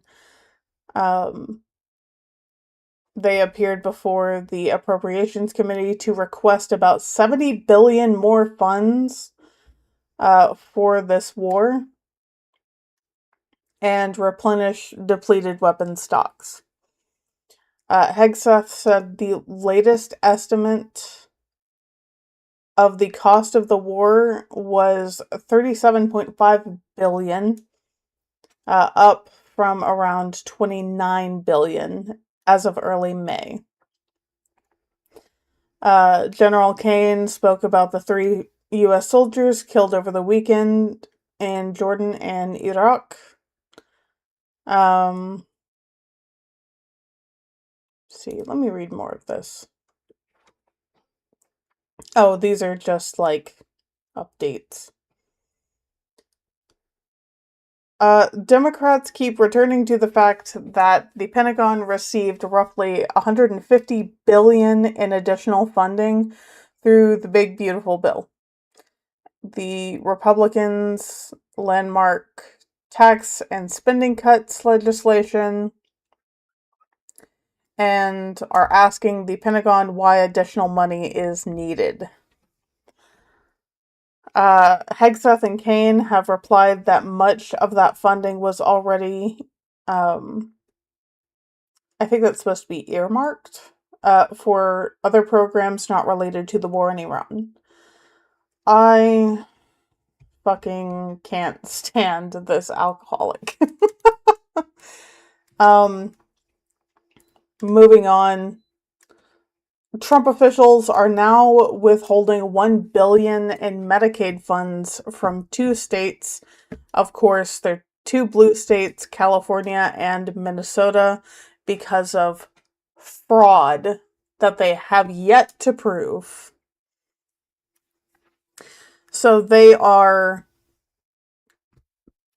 cutting people off of Medicaid because of something that they think is real.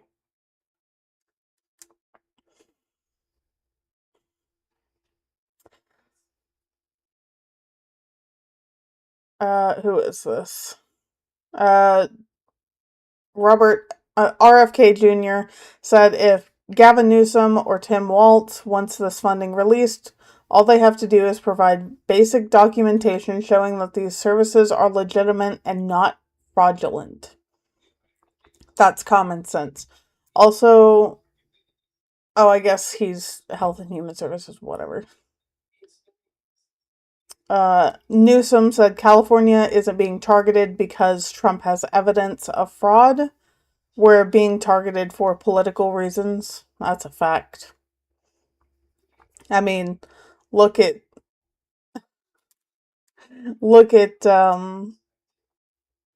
all the damage they've done in these states, and ICE is still in Minnesota. The Houthis are blocking off the Bab el-Mandeb Strait for oil exports from the Saudis. So the Saudis are not being let through. Several of these oil tankers have had to turn around here. And if there's any that are, possibly through, they have to go through the Suez Canal. Now, the Suez Canal is shallow. So what that means is they are going to have to probably go at about half capacity to be able to make it through here. So you're going to have to double up. They're going to have to double up on the oil tankers that can even bring oil to other places. So for right now, the Bab el-Mandeb is straight. The strait is closed to the Saudis. And it's only oil exports. There's a lot of other stuff that comes through there. It is only oil exports. Trump is continuing to push the Chinese election narrative, but it seems like Russia had more of a hand. And I kind of wonder why he's pushing that narrative more towards China and not Russia. He barely mentioned Russia. Essentially he mentioned China the entire time. If you haven't seen the speech, I did watch it on stream. And it's a fucking mess, man. I mean, we went through the documents today. But okay, last one, the cyclospora outbreak. There's been 2,500 cases so far. Now, they did trace it to lettuce that was sold by Taylor Farms. And they tested it, and it was positive for the cyclospora. But now they're retracting that statement, saying that it was a false positive. And Taylor Farms donated I think it was $1 million to Trump's campaign. So I'm not saying that that has any weight, but it's possible. It is quite possible. So this was a long stream. I'm tired. This will be up on YouTube. I think Twitch keeps live streams up for 7 days, or streams up for 7 days, and then it gets automatically deleted. This will be up on Substack. It'll be up on Patreon. Now, keep in mind, I have a full-time job, but if you're interested, the Patreon is only $3. And if you want to donate even less, in all of my bios, there is Venmo, Cash App, stuff like that. If you want to give even less, again, don't feel obligated. I have a full-time job. And if you don't want to do any of that, you can follow, share, all of the good things. And I will see everybody tomorrow for daily news. And we will probably watch Kevin Warsh's hearing and Russell Vought's hearing, along with Pete Hegseth. So it might be another long stream tomorrow.